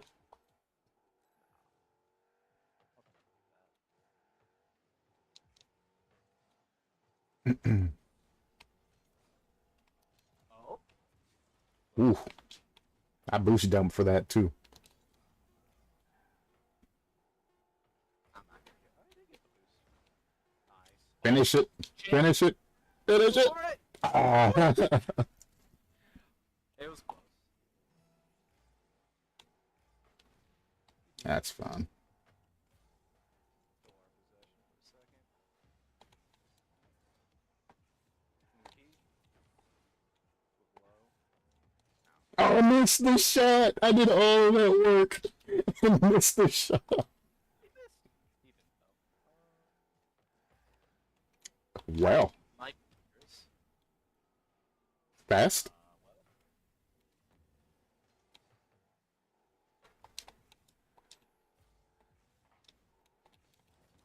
Ooh. I was like, yeah, I was gonna go through me. Challenge that. The goal is basically open. I passed it. Oh, I didn't want to bump. I can't get that. Yeah, I tried. As soon as like he got into the corner, I'm like, I have to touch this, otherwise it's really dangerous. And it works. Yeah. Oh well. GG. He got his redemption. He did. You've proven that you were worthy of your team, and you weren't the one that caused the bet. You gonna leave, or you gonna go and press your luck? 1-1. I'll do that. Let's see what he does. I'll try the Takumi out. I ain't played the Takumi in a long time. Aeroplane car? Little wings? Nah, that's the Aftershock Yeah. is the plane. The Takumi's the small, like, Neo Tokyo looking car, a little small, like, drift car. John's out. Sean. Oh, no, John. Wrong band. Okay. Well, I guess go back to main menu. Sure. Well, training. Yeah, that. Back to the menu. What is menu? It's training or match. That's my Rocket League. Yeah, no, alright. I've been doing a little bit of, I might be able to do one more. Gotcha. I hear rustling. God damn. He's gonna have to turn the sound down, mute his fucking audio, put some tape over his mouth and shit. Sounds like when, like, I lived with my mom and stuff, where I was Oh my. sleeping. Then my stepdad be like, don't bring me to drive. She's not like my mom was when I was trying to play games at night. She's like, sing me a song. And my friends would be like, ah, sing your song, sing your song. Yeah. I love your mom though. She's such a troll, and I love it.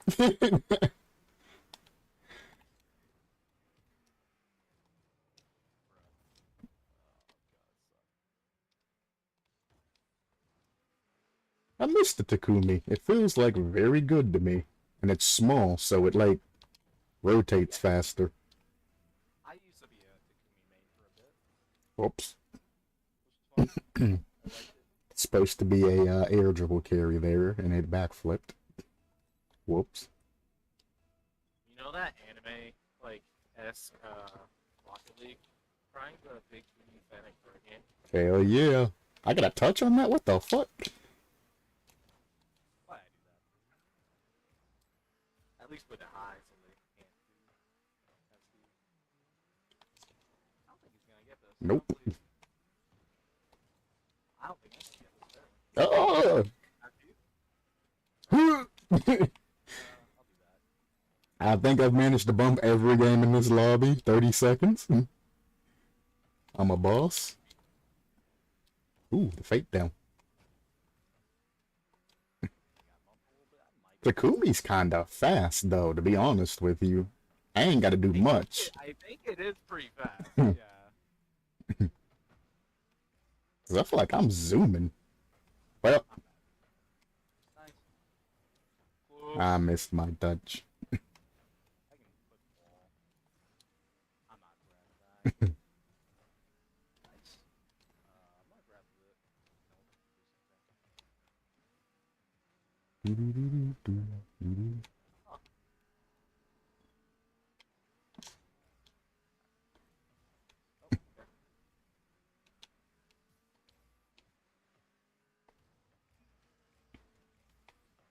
Nah, dude, that might be me too.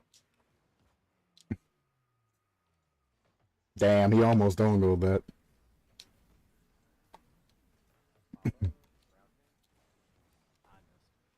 Dang, that would've been all of them. They all punched out. I did that. Meanwhile, dude, okay, mid-boost. You know, I'm like, ah. Oh no, I straight up own gold that. He saved it, to be fair, but I own gold it. You want? I don't think it's. Yeah, he's barely touching. Okay. It's around me. That's just off. Goodbye. Nice. You. Shoot it. Much. Oh, well. I didn't have much either. Off. Jason. Damn it. You read it perfect. I'm faking, apparently. I almost scored. I have 11. 11 injury? Okay. Damn. Wait.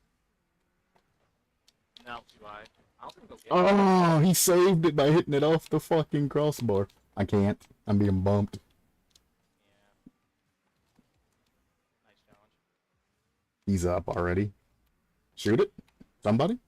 Somebody? So I don't have an angle here. Last man? Close. That's you, maybe? No? Try this. And go for the bump. It works! Nice.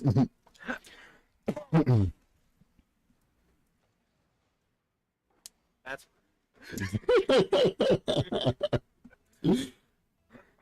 Oh, shit.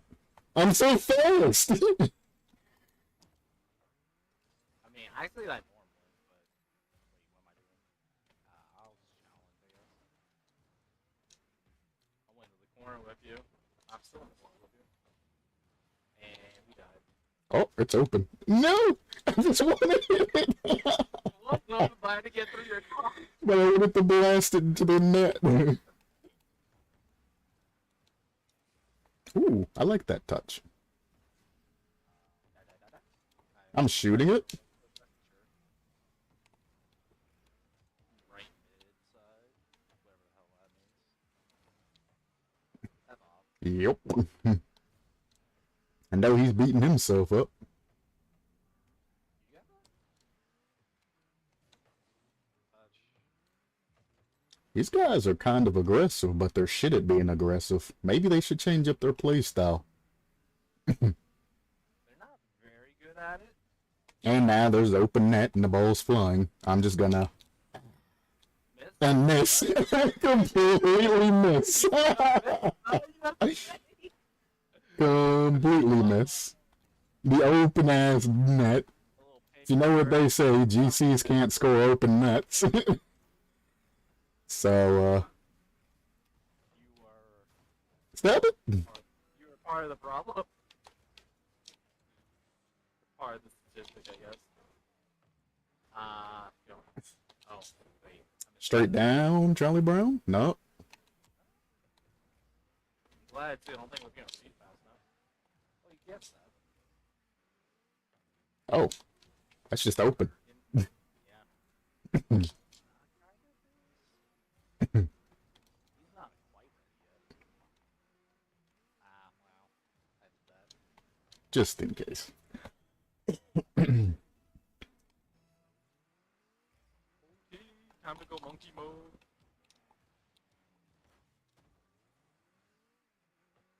Why?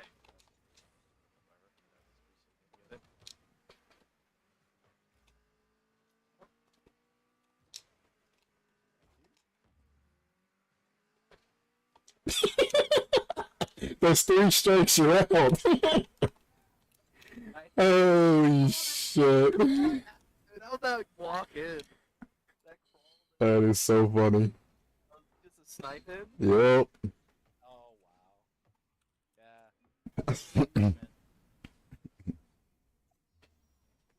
Yeah. Actually, I don't know what the comp ranking for this account would be on Epic. Well, if you ain't played, I thought you had to do the tutorial. Yeah, I just did the tutorial. That was what you have ranking? It's Epic, so it does that sometimes. Whenever I like get back on it after a while, it'll make me do the tutorial. I've done the tutorial like 5 times. Interesting. I'm glad I've never ran into that shit. They want another. I don't think I want to though. Nah, we're out. They were kinda.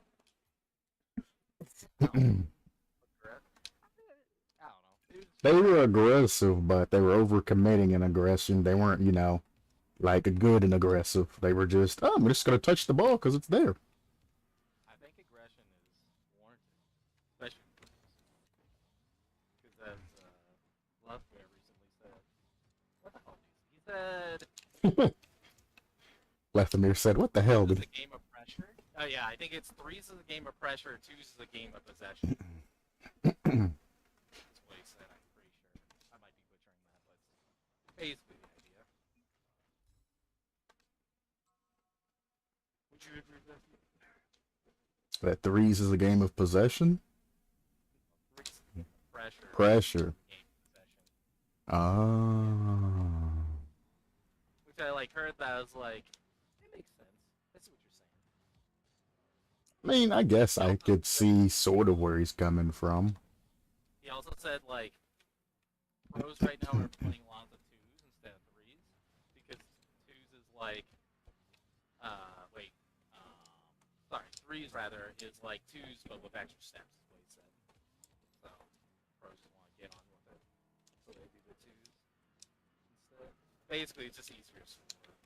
You don't have to break down the defenses. I mean, yeah, 2's is brain dead. You get ball control, you get time to actually make plays and shit like that in 2's. That's what makes it so easy. Yep. As long as you control it correctly. 3's, you gotta worry about the other team and your fucking teammates. But yeah, definitely. 2's is the way to go. 2's is where you can get your highest... What a redirect. Was it? I think I just missed. Trying to play this That bounced off your core. Lewis, right off your core. Boop! Right past me. I'm like, goddamn, I ain't reading that one. He's cracked in the fucking octane. Do you remember this on this com video where he's like trolling the booster guy?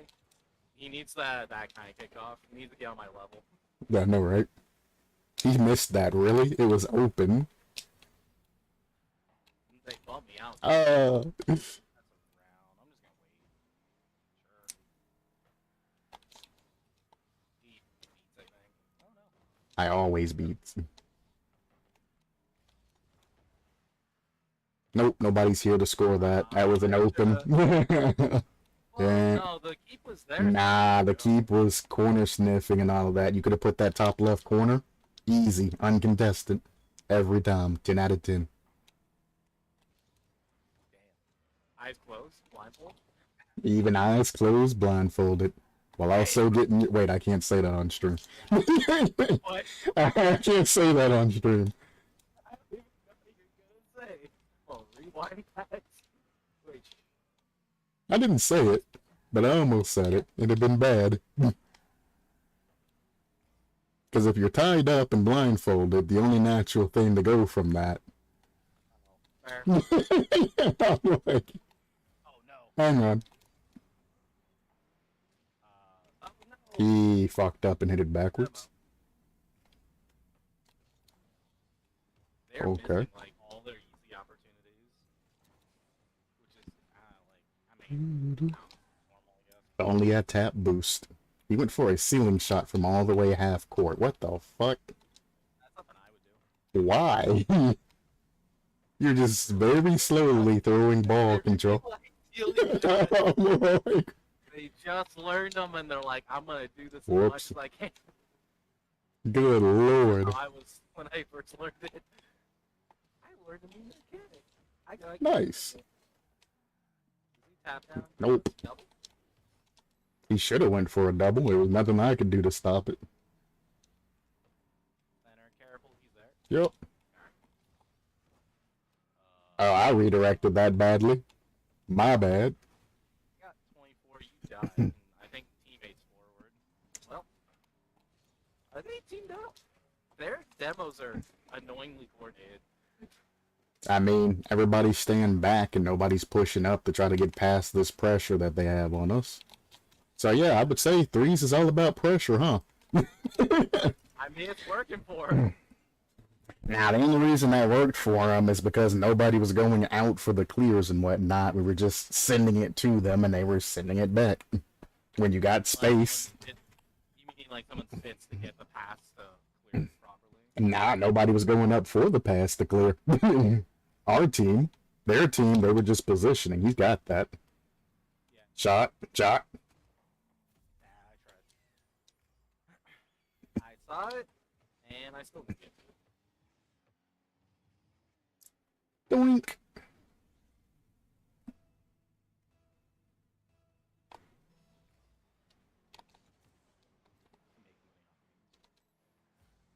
Still pressuring. There. Oh, he's there. He's a back man, though.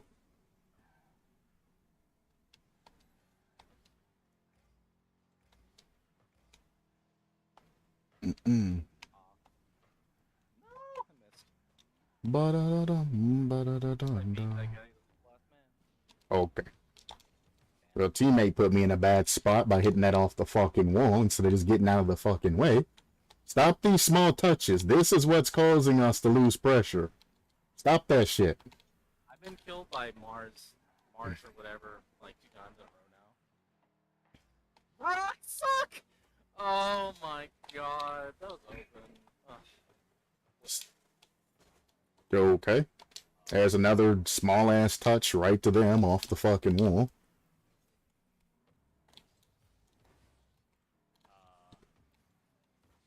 No! That's 2 goals. Yeah? Alright, thank you. God damn. It would be tied. We would be tied if I made my shot to you. I'm sad. I mean, you did say that you fell down the diamond, mate. Demos. We would be tied right now if I just scored. You're used to Oh, playing with diamonds and shit now. I mean, it's washing off on you, man. Feels like it when I'm like go up and down. I'm like, do I just deserve to be here? Is that what I'm seeing? Nah. I'm not the one. Oh shit, I missed. My bad. They double commit for that. I've seen a lot of team air dribbles here recently, for whatever reason. None of them ever worked out, but I've seen a lot of attempts. I mean, they did that air dribble the pass play earlier. Well, it only worked because my defense wasn't very good.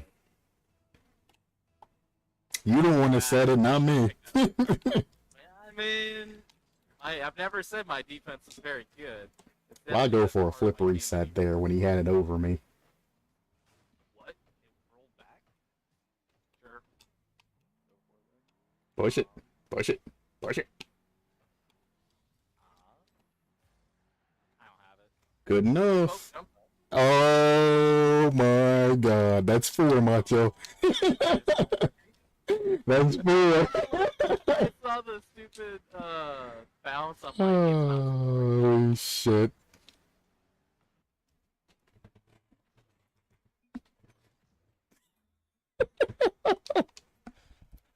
Was it well played, Macho?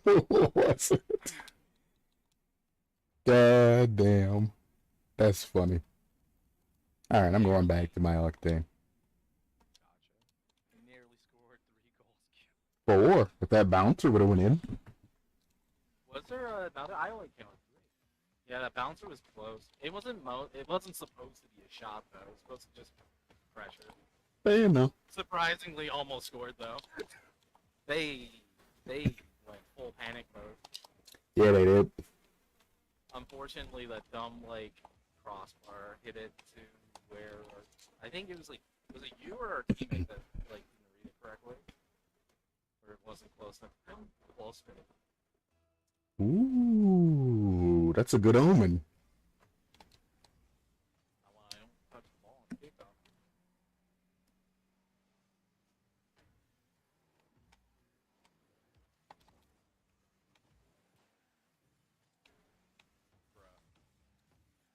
Thank you.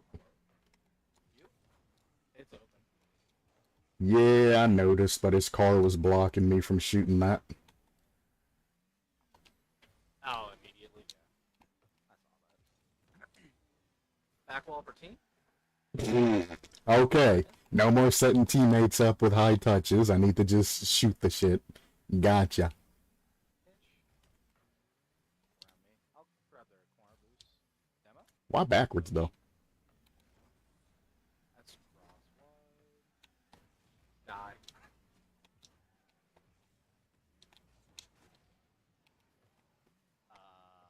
I mean, I was there. Nope. I was there. I don't think I had enough like momentum to hit it up to you though. We like free. You put me in a bad position, teammate, and I don't appreciate it. Pass it. Hurry up. Jesus.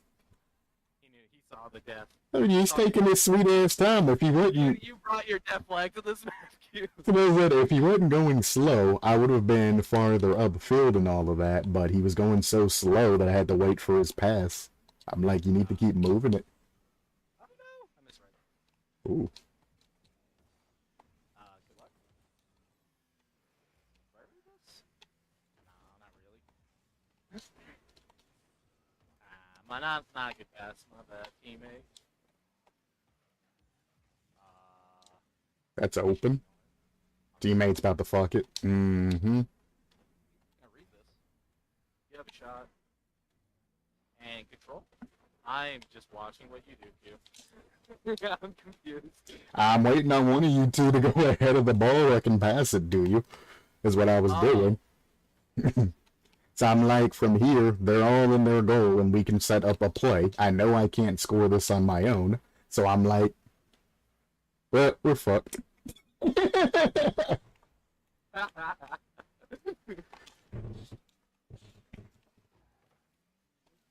But I'm like, I even stopped and reversed, and I'm like, somebody's gonna take this from me. I become second man, or somebody will go ahead of the play.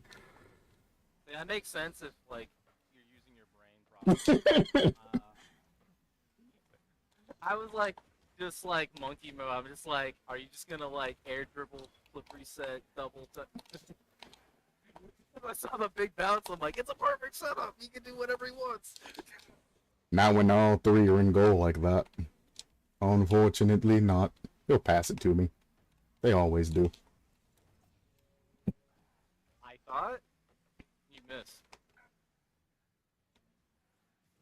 No flip resets.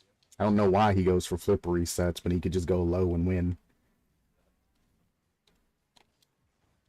Oh, you actually got that. With the last bit of boost I had too. I might. Nah. Yeah, I thought you could do that. Or, Popping it over him. yeah. Grabbing his boost. This guy's boostless, basically. He just dumped the rest that he had, too. Make a play around him.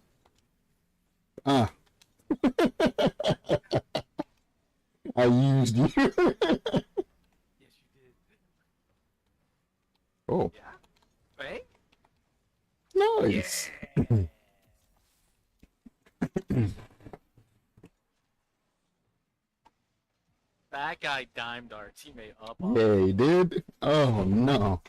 and dude like just like, yep, just accepted it. He's like, yeah, I don't wanna go for this. Mm.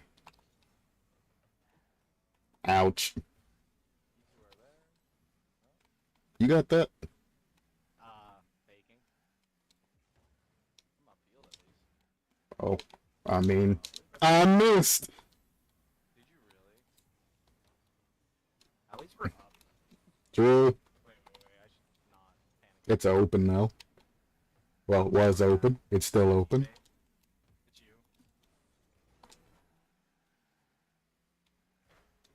I'm not doubling this. That was a rude touch that he got there. Right over his head. Jump. Yup. That poor man's. I wish I could say this was intentional, but I didn't mean to like pop right over his head so he could jump into it. But that was pretty funny. We take those. I ain't got no excuse for missing that one. That was just bad. Oh, so we have to take something.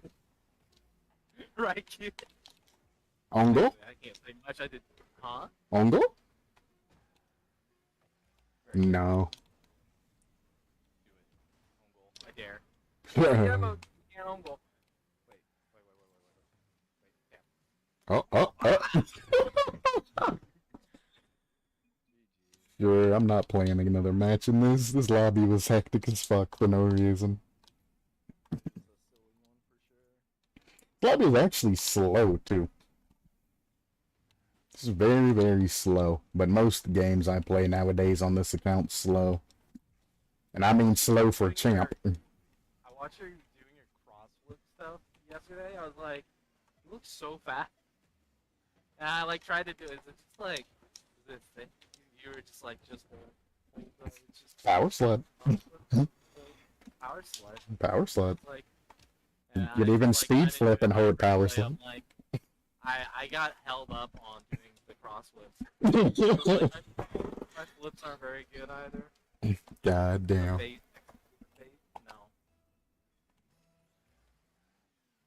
That was an interesting kickoff. Oh, smart. Yep. Yes, sir. He got. Ah. So, watch our teammate, who didn't have boost, by the way. Keep an eye on him. How he could have went back and saved this, but nah. It's not for you. If Ah. anything, it's for you.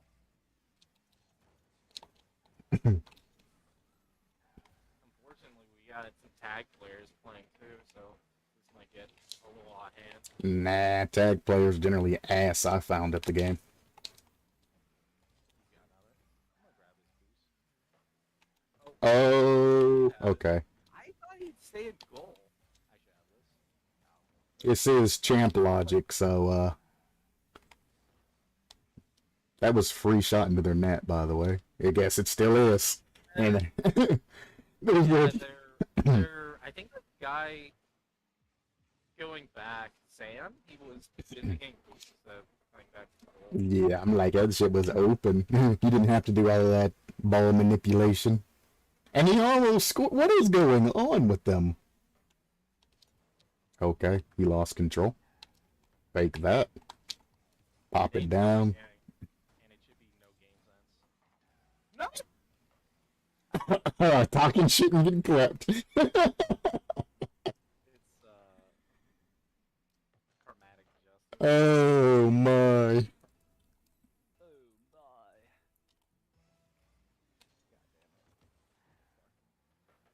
Redemption arc? At least a touch away. I'm not grabbing that fourth corner. No boost for you. I missed their fucking net by like 2 feet, and he helped me score. That should have been his net. I so mistouched that. So bad. Look at this. So bad of a mistouch. Just pass it back. Yep. He's like, nah, bro. He did what I did. Is what he did. He's like, nah, bro. You're supposed to score that shit. Here you go. Solid, and he just messed it all up. Oh my. Goodness. I got bumped out of my challenge there. Last game was like hectic, and this game's just dumb. Very much so. I'm part of the problem. Boost, thank you. Okay. I said, if that goes in, I'm disowning both of you. There's no way that goes in. There is no way. It's like, and I didn't thought there's no way this would be true, so I didn't take it seriously. He's got that, yeah. Okay. Challenge? What? Lag. I hit that. Nope. Pass it. Okay. You got that? Kinda. Take your time. They're giving you space.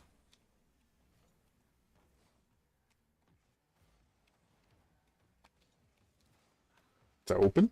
Never mind. Teammate. Oh, it's you. You ain't coming up. Oh, that's unfortunate. Yeah, it's gone. Over his head. Ooh, fakies. He's get to get fucked. I'm gonna bump him out of the way just to scoot him. Oh, wait. Don't panic that. It's fine. Round. Oh, that's cool. Oh, he's there.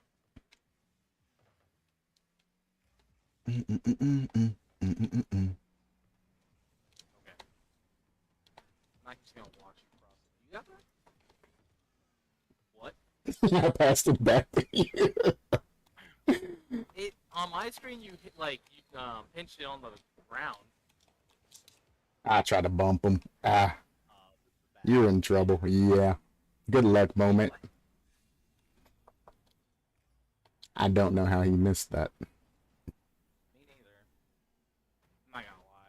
I like touched this wall and I just like stopped. I see why he doesn't use mechanics, because they backfire on him.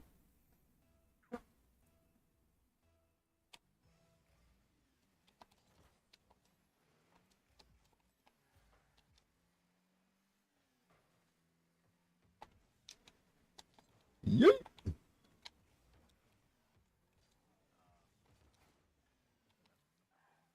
Oh, there. I got a touch on it. Can you beat him? He's trying to demo me.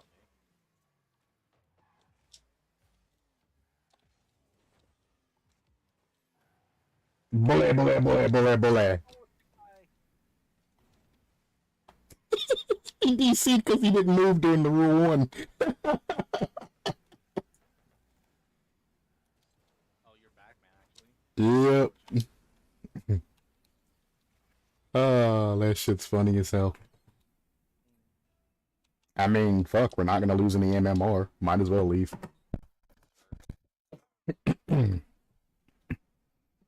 That shit's funny. DC due to not moving during a fucking Rule 1. He's about to eat the MMR of the entire lobby too, because he left early. That's gonna hurt for him. We still lost MMR. Did you? Yeah, we all lost. But yeah, we lost 10. Damn. I think, like, from what I found with Baki's on, yeah, I've noticed, like, it matters, it doesn't matter, like, how many people, like, leave early. It matters how long the games have been going. That is true, but you can't actually. I think there's, like, a certain time limit. But Mbaki's mod isn't necessarily accurate anyway, because if you go on like Stat Tracker or something like that, Baki's and Stat Tracker doesn't add up all the time like it's supposed to. Because I've looked on Baki's and been like, I'm at 1650 MMR, for example, and then get on Stat Tracker and it'd say I'm at 1700. And then I get back on, you know, tomorrow, and then I'd be at 1700. And it's like, yeah, alright, cool, kinda gotcha. Oh, so then that'd be more like a Because sometimes, yeah, it's delayed in Baki's quite a bit. Or you have a match that somebody quit out with, and they're giving you, you know, like that ghost delay, where they deduct points the next match after you get done playing. It does that shit. Whenever you like you leave too early or something. Yeah, and then you get docked the next game. Trad. Guy block. Teammate, Yeah, block the guy. I was waiting nah. for a bump on him. Oh no. You're good. Boink! Right there.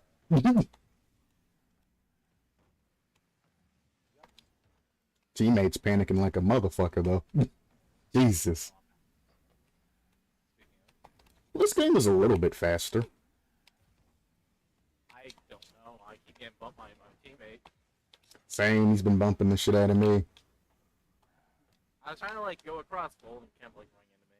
Or I can't tell if it was me or him, to be honest. I'm gonna wait, because he's gonna pop high. There we go. Okay. That's fine. Teammate missed. Back out. Boink! Someone? I scored. Oh, sweet. It's what? He misses those. He must be a GC. Oh. Like, yeah, only GC's miss them.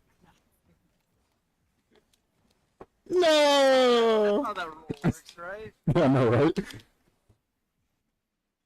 What, that's actually how the game's played. That would be hilarious as fuck. How'd you not die? Kill them.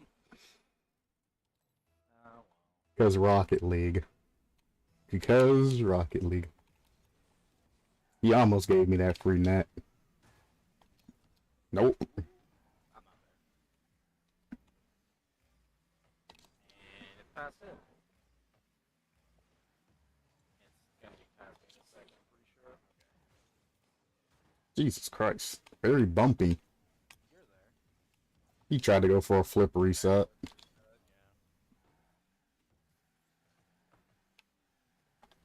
Do you? Shoot it. Tried. No. I can do that. Oh, I did that to you. I have what recovery skills are for? True enough. You're back, man, unfortunately. That's fine. That's open. No one's there, though, so... He's about to fuck up. Oh, what a pinch. Oh, no. That's actually really dangerous. Yep. Straight in.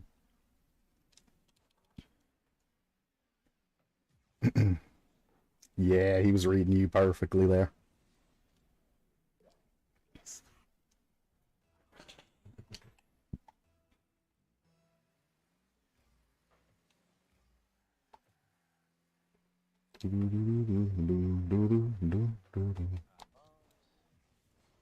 Okay, I don't know what that touch was for, but sure. You got a little space. Oh, I couldn't land on the fucking ground. The wave dashed to the left. Gonna try to pull a Mercy. Wait. Oh. That's not where I wanted it to go. Close. Damn, he still got that boost, huh? Fucking wall, dude! Every time! That shit fucks me up. Every time. Alright, well. I hit the fucking wall, the little ramp that's in front of the goal. I hit that shit when I was jumping, so it boosted me up into the fucking oblivion. Wait, what? Did you jump on elbow? Is that what you said? Yeah. Oh, okay. As I was coming back, I went to jump for the ball, and then it fucking blasted my ass through the fucking other side. I hate when, like, I'm trying to jump, just as I'm jumping into the wall, and then, like, it's just, like, jumping into the wall. It's the up and out. It's weird timing. Pretty much. Ooh. Oh, it moved. Damn it. I seen the setup and it looked so clean and then it moved. Is it like here? Nah, that's not even lined up for the corner. I want to program to where I can just point to where the ball stays at with my mouse pointer. Careful, my left side kickoff is sweeper than my right. So slow. I was just about to like comment on that too. I was like, I'm pretty sure my one kickoff specifically is a lot slower than another one for me specifically. I don't know why. That is open, and he's trying to dribble that. Alrighty then. Oh. Only place they could save it. Classic. Oh wow. He ain't paying attention. Yeah, he's still. It's in anyway. The fact that he was able to turn around. Like I'm done.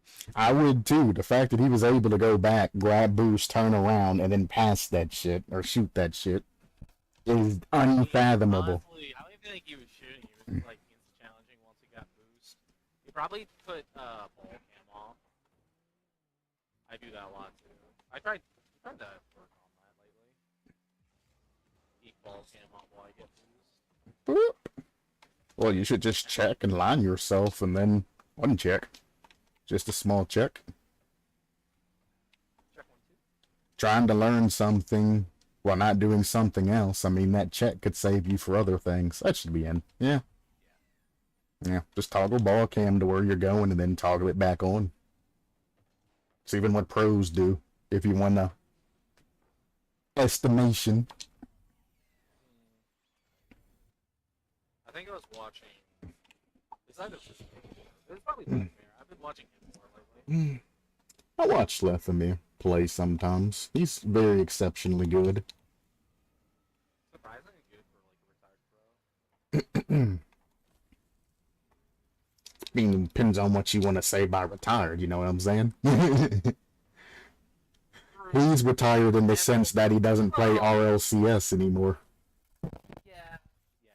But that's like a lot of the pros, right? Yeah. Firebird's still. I haven't seen Cronovi play. I think he might actually be done. Yeah, doing. Well, Cronovi had a good RLCS championship. Talk shit. Started fucking atrophying. Joined the College Rocket League series and lost in that shit too.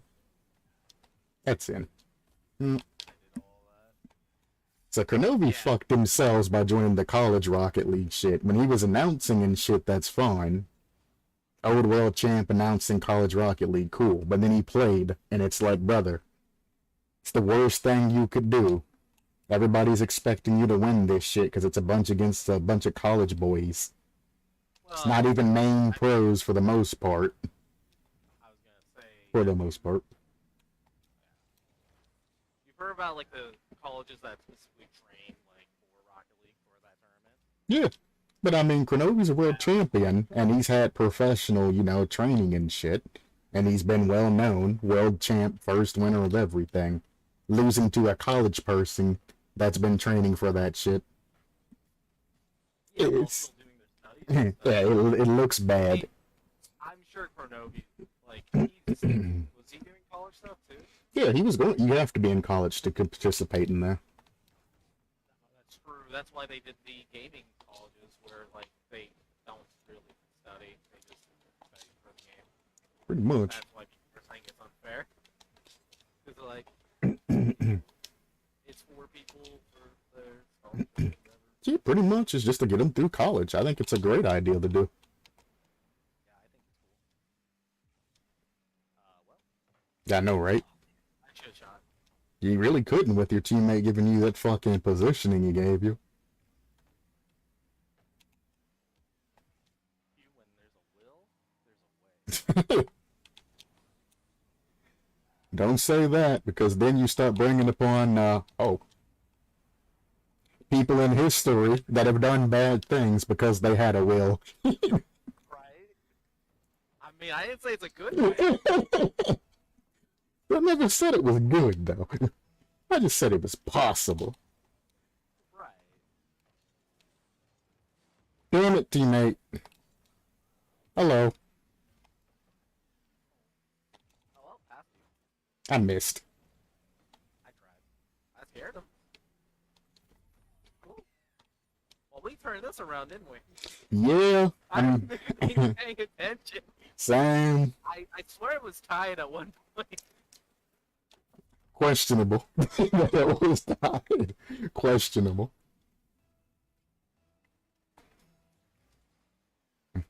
Maybe that's why you're still, because you think too much about it. You just need to go back to no-braining through Diamond. I don't know. I was watching your stuff and I was Oh. like, I don't know if I think too much or I don't think enough. You ain't... You're like, why would you do that? And like during your stream now, it's like, why would you do that? No, my double! My double! How dare you? How dare you? Block my double. The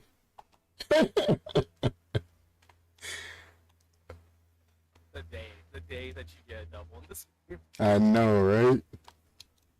You can get a flip reset when we play Rumble, but a double tap, just basic double tap, never gonna happen.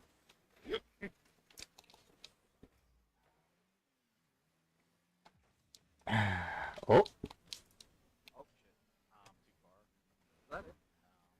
lucky. Yeah.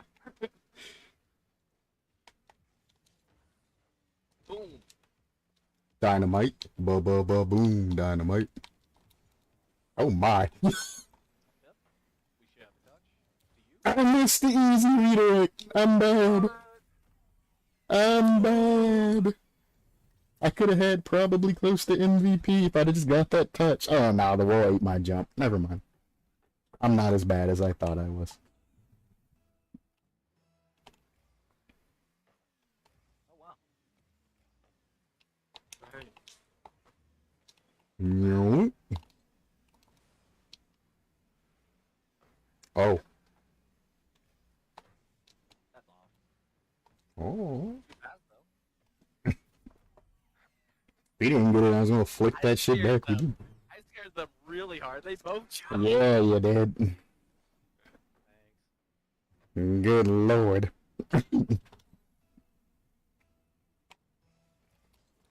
Triple commit. Here we go.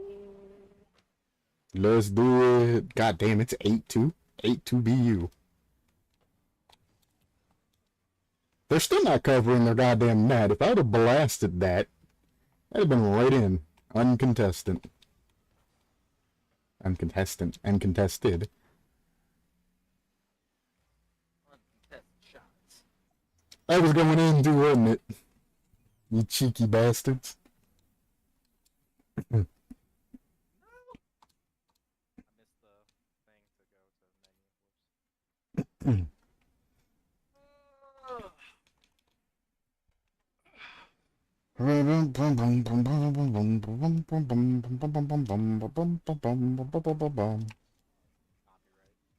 Whoops. Pretty much.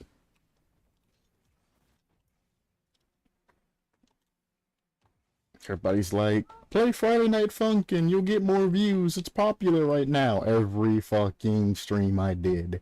Copyrighted. No. All of them. Copyrighted. I'm like, ain't no way YouTubers are doing this shit and playing Friday Night Funkin'. Ain't no way. They ain't getting shit for it. Were the viewers just like trolling you, just trying to ruin the stream? I guess. I mean, there were some bigger YouTubers with millions of subs doing it, but I mean, you know, that's entertainment for their community. They're not doing it for money. Right. Yeah, they're at like such a high end, like that they don't need the, they get their from it from all of their other videos, right? Yeah, it's like, you know, it's just sort of a thing because people asked them to play it. Ooh. I'm like, my channel's not even monetized, and yet motherfuckers are making money off my shit. Ain't no fucking way. Oh, Maybe. I got bumped back anyway. Or can't believe he came for that. what they did is they both went up for this. So I don't know why they went for that. And then the other guy who came up faked back. Don't fake back when somebody's shooting on your net or you're gonna get scored on. If you decide to go, go. It's like one of those things. Once you start moving up, you might as well just commit to it. Yep. 'Cause, like maybe you'll fake them and spook them a little bit, mess up their shot. But if you don't go, then it's just a shot. Pretty much. Exactly. But also, if you're the back man, maybe not go all the way up the midfield to try to grab some shit you're obviously gonna get beat with too. Right. I was gonna say the only time like, I mean, it's not understandable. Ah. But, like in retrospect, I suck. That was over. Is when you don't know if you're back man or not. But that's not like a mistake. That's like something you should know. So that's kind of a use your eyes type moment there. Use your eyes, use your camera controls, yeah. What if the player's blind you? Then how are they playing Rocket League? Is my question. What if you're not better than a paraplegic? You remember that episode? I don't remember that episode. You had a player on that. I think he was a champion player. Oh, yeah, I remember that shit now. Yeah. I remember that. The guy's in the fucking wheelchair. I won and I'm in the wheelchair. Like, what the fuck does that have to do with anything? Gave like a face cam or anything. I think it was just like a picture of like his hands and his keyboard. Yeah. I remember that guy. I'm up with you, unfortunately. Why I don't know. You're up. Beat. Oh, okay. Yes. Oh, he bumped me! No! Now I'm being missed that. He went past the ball and hit me as I was scoring. That's like the worst. Oh, he faked me. Okay. One more. You got it. I trust you. Yeah. Damn, I tried to fake him down. They've been nothing but whiffing and faking. Nice touch. Hello. Speaking of using my eyes, I just turn around like no one's here, right? I'm bad. Okay. That's all I got. You ready for a shot? I got money. I can stay middle. I'm looking. Oh, well, that works too. I don't know why he came up, but I I. almost blocked. Well, teammate was like right there. Yeah, he wasn't supposed to be up though. That's how they pinch it off of me in the corner and it goes into our net type shit. I should stay up. I'm too far away for this, but if I'm up, I might as well go. Pretty much. That's a free shot. Whoops. He's there. Nice. Can you follow that? Yeah, good, but you're there. That's why I asked if you could follow that. I needed an immediate answer. I have like 2 boosts on me. Well, I had like 12. Doink. Wait,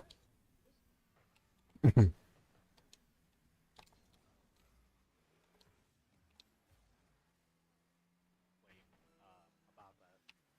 Yeah, about that. Wow. How I get demoed there. I got bumped back to goal. You get named for goal. That's fine. I did the only. Thank you.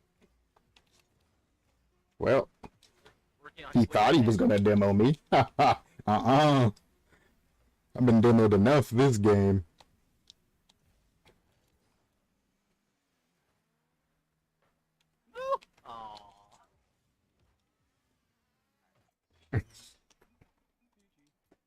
Oh boy.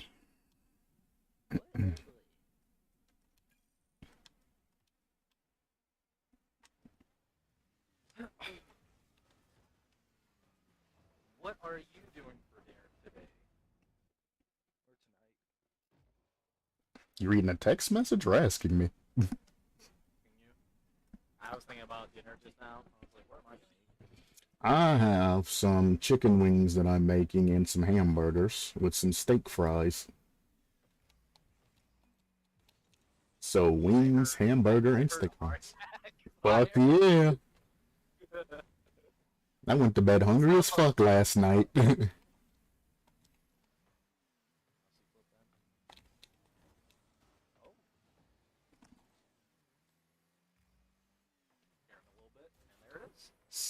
Nice. I jumped so early for this just to make sure he like backed off.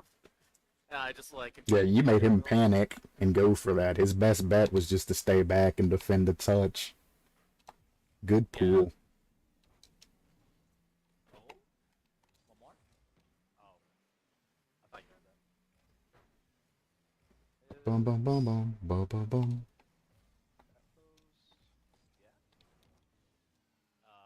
Well, I'm committing.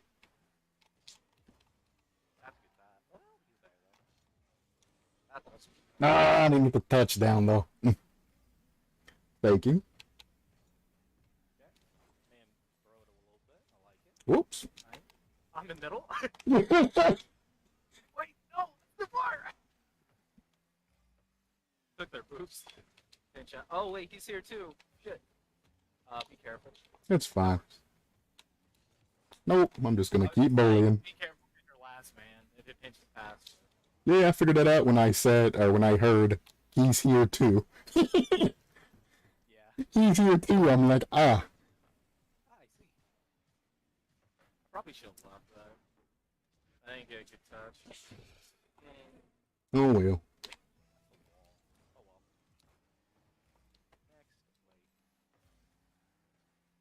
Next, wait.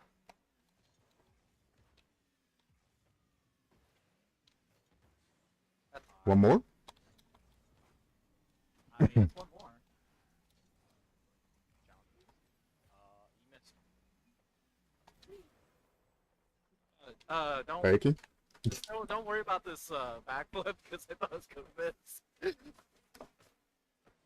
Oh my. He did it fancily with that double flick. Dink dink. You're slow when you're going for that. Well, good fake at the end. Brown turkey. I was gonna do a thing from my green chef, I think is what the subscription I had. Oh yeah, yeah, Like, gotcha. taking pictures of like all the recipes I enjoy making. I was like, let me just go do one of those recipes. Wow. Yeah. Okay. Ooh, okay. Second one. Damn it. Oh, yeah, that was close. I'm going back a sec. I can't read you, brother. I don't know what you're going for there. Okay, sidewall.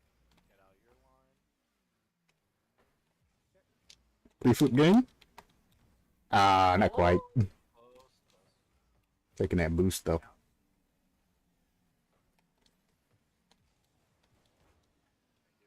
was a little stuck. Pinch? Oh, no, you got it. That's close. He's got not really much. Panic touches. Panic touches. Thank you. One more? No, it's fast. I can do this all night with these obvious, predictable touches. Nope, not fast enough. At least someone can.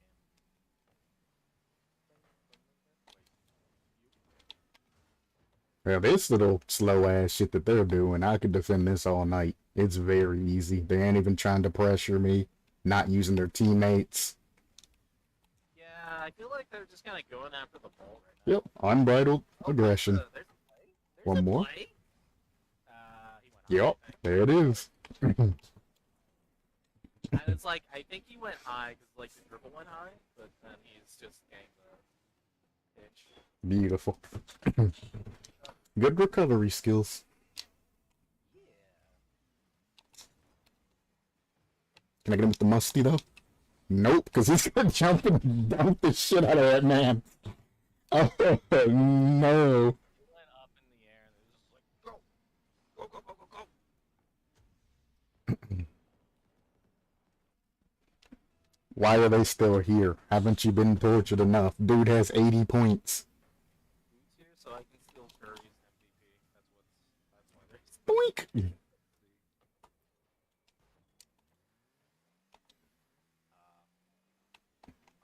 Oh. Well, hello there.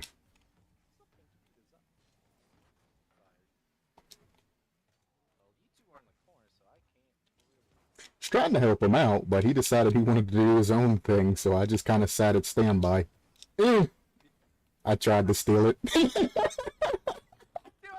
point! I was 1 point! Before that, like, the goal, I was That's funny. literally 420 to 496. So sad. That's so funny. Oh. And then I ruined it like I usually do. Mission complete. You see that check mark? That's a mission complete. He laughed. I killed you. Oh shit.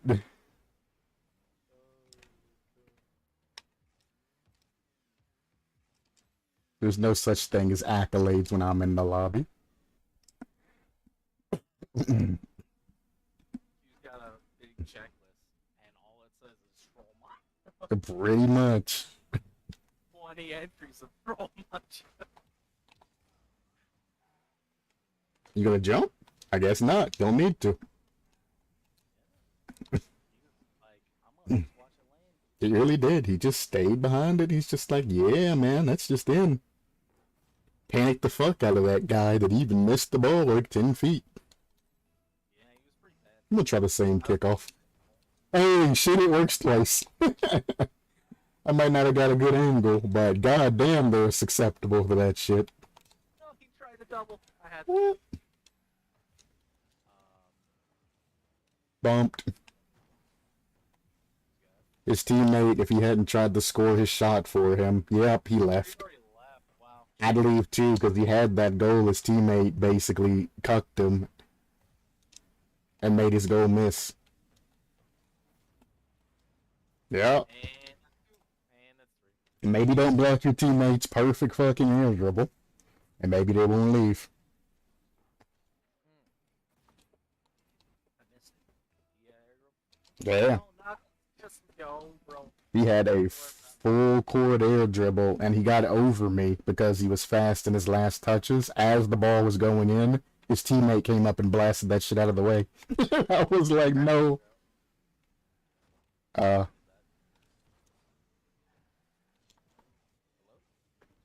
Hello? Hello? Nope, not mine. Ooh. Teammate bumped me, so I guess I'm going back. Psych. Tom side or Tom fake? No. Damn. And stole that man's shot. Or was he missing? Probably was missing. I might have been missing, actually. I mean, I'm sure he could have tried to turn it in, but the direction he was going, he was missing. Rude. Why is my teammate behind me and not over there on that wall?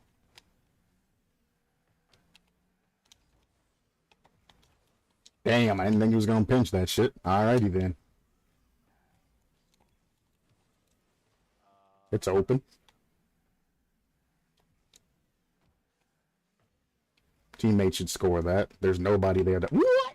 It was open! Try it again. Why score when you can just keep passing? I did that. Is that it? I did that. You saved it. Oh boy, I just trolled the fuck out of you actually. That's why. Oh, I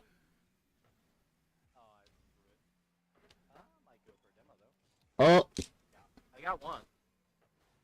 No. Rogo? Yeah, I'm just gonna watch this. Alrighty then.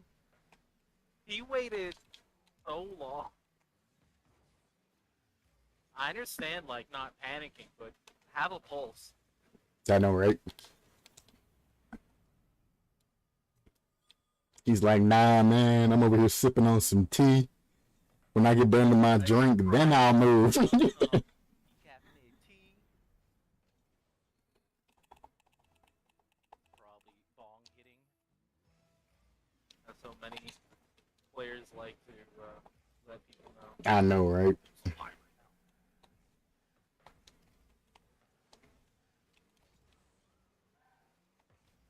was like, don't go my way. I'll score. Oh, he's not challenging. Yeah. He didn't look like he was going, so I was just gonna. Oh, he put it down. Hee hee, I'm in danger.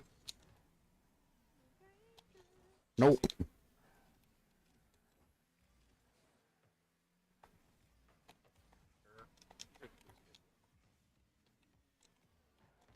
I was like, they're gonna be in a boost situation here in a second. Pretty much. Especially if they can't fucking shoot.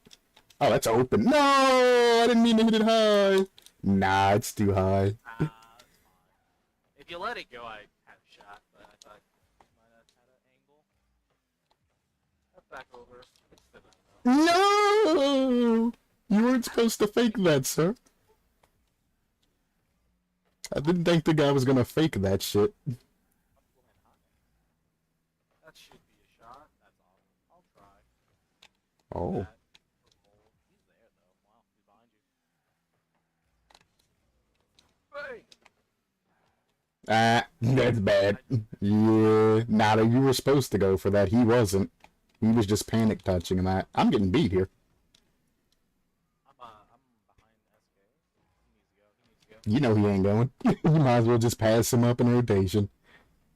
There's like a very specific wall touch that I'm like, somebody needs to try to read this. Oh, He ain't going. It's internet. yeah, I did that. Take the shot, brother. You see that it's fucked. Go. Look at him. Look, look, look. He was closer to the ball than that guy. Go. I mean, let's all be fair. I kind of fucked that. I mean, yeah, it's fucked. He sees that it's fucked, but he didn't even try to go for it. He just accepts that shit. Like, he's just dead weight. A bot would have fucking done better than it. That's probably in. Barely, but yeah, he saved it.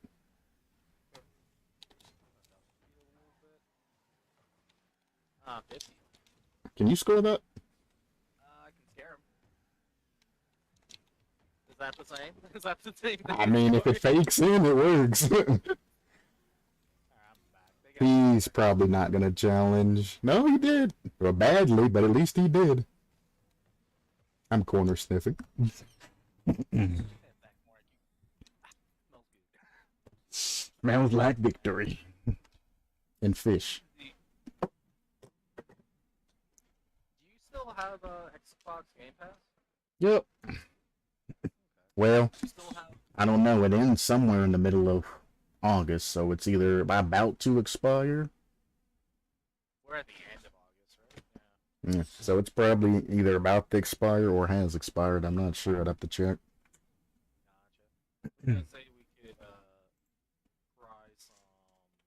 I want to try the escape simulator. I think that's what it was called. Ooh. Escape room game. Mm. I think I like the lead Serious Sam. Like, wasn't super into the idea stuff, but still into that. I don't know. I am launching Xbox to see if I still have that shit. Give me one moment. I'm gonna have to keep Xbox forever because I actually bought a game on it. Bought a game that is actually with Xbox Game Pass, but I wanted to own it. Rift Breaker. I mean, you don't need the Game Pass then if you bought it. For that specific game, the other games I'm playing. Apparently I still have it because it says PC games on there, so I guess I still have that shit.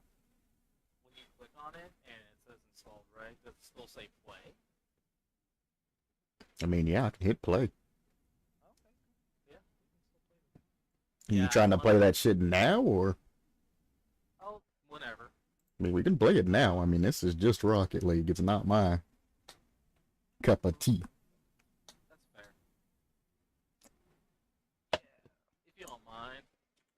That's fun. I gotta end stream though, because it's been like 6 hours. So we're going to play Escape Simulator.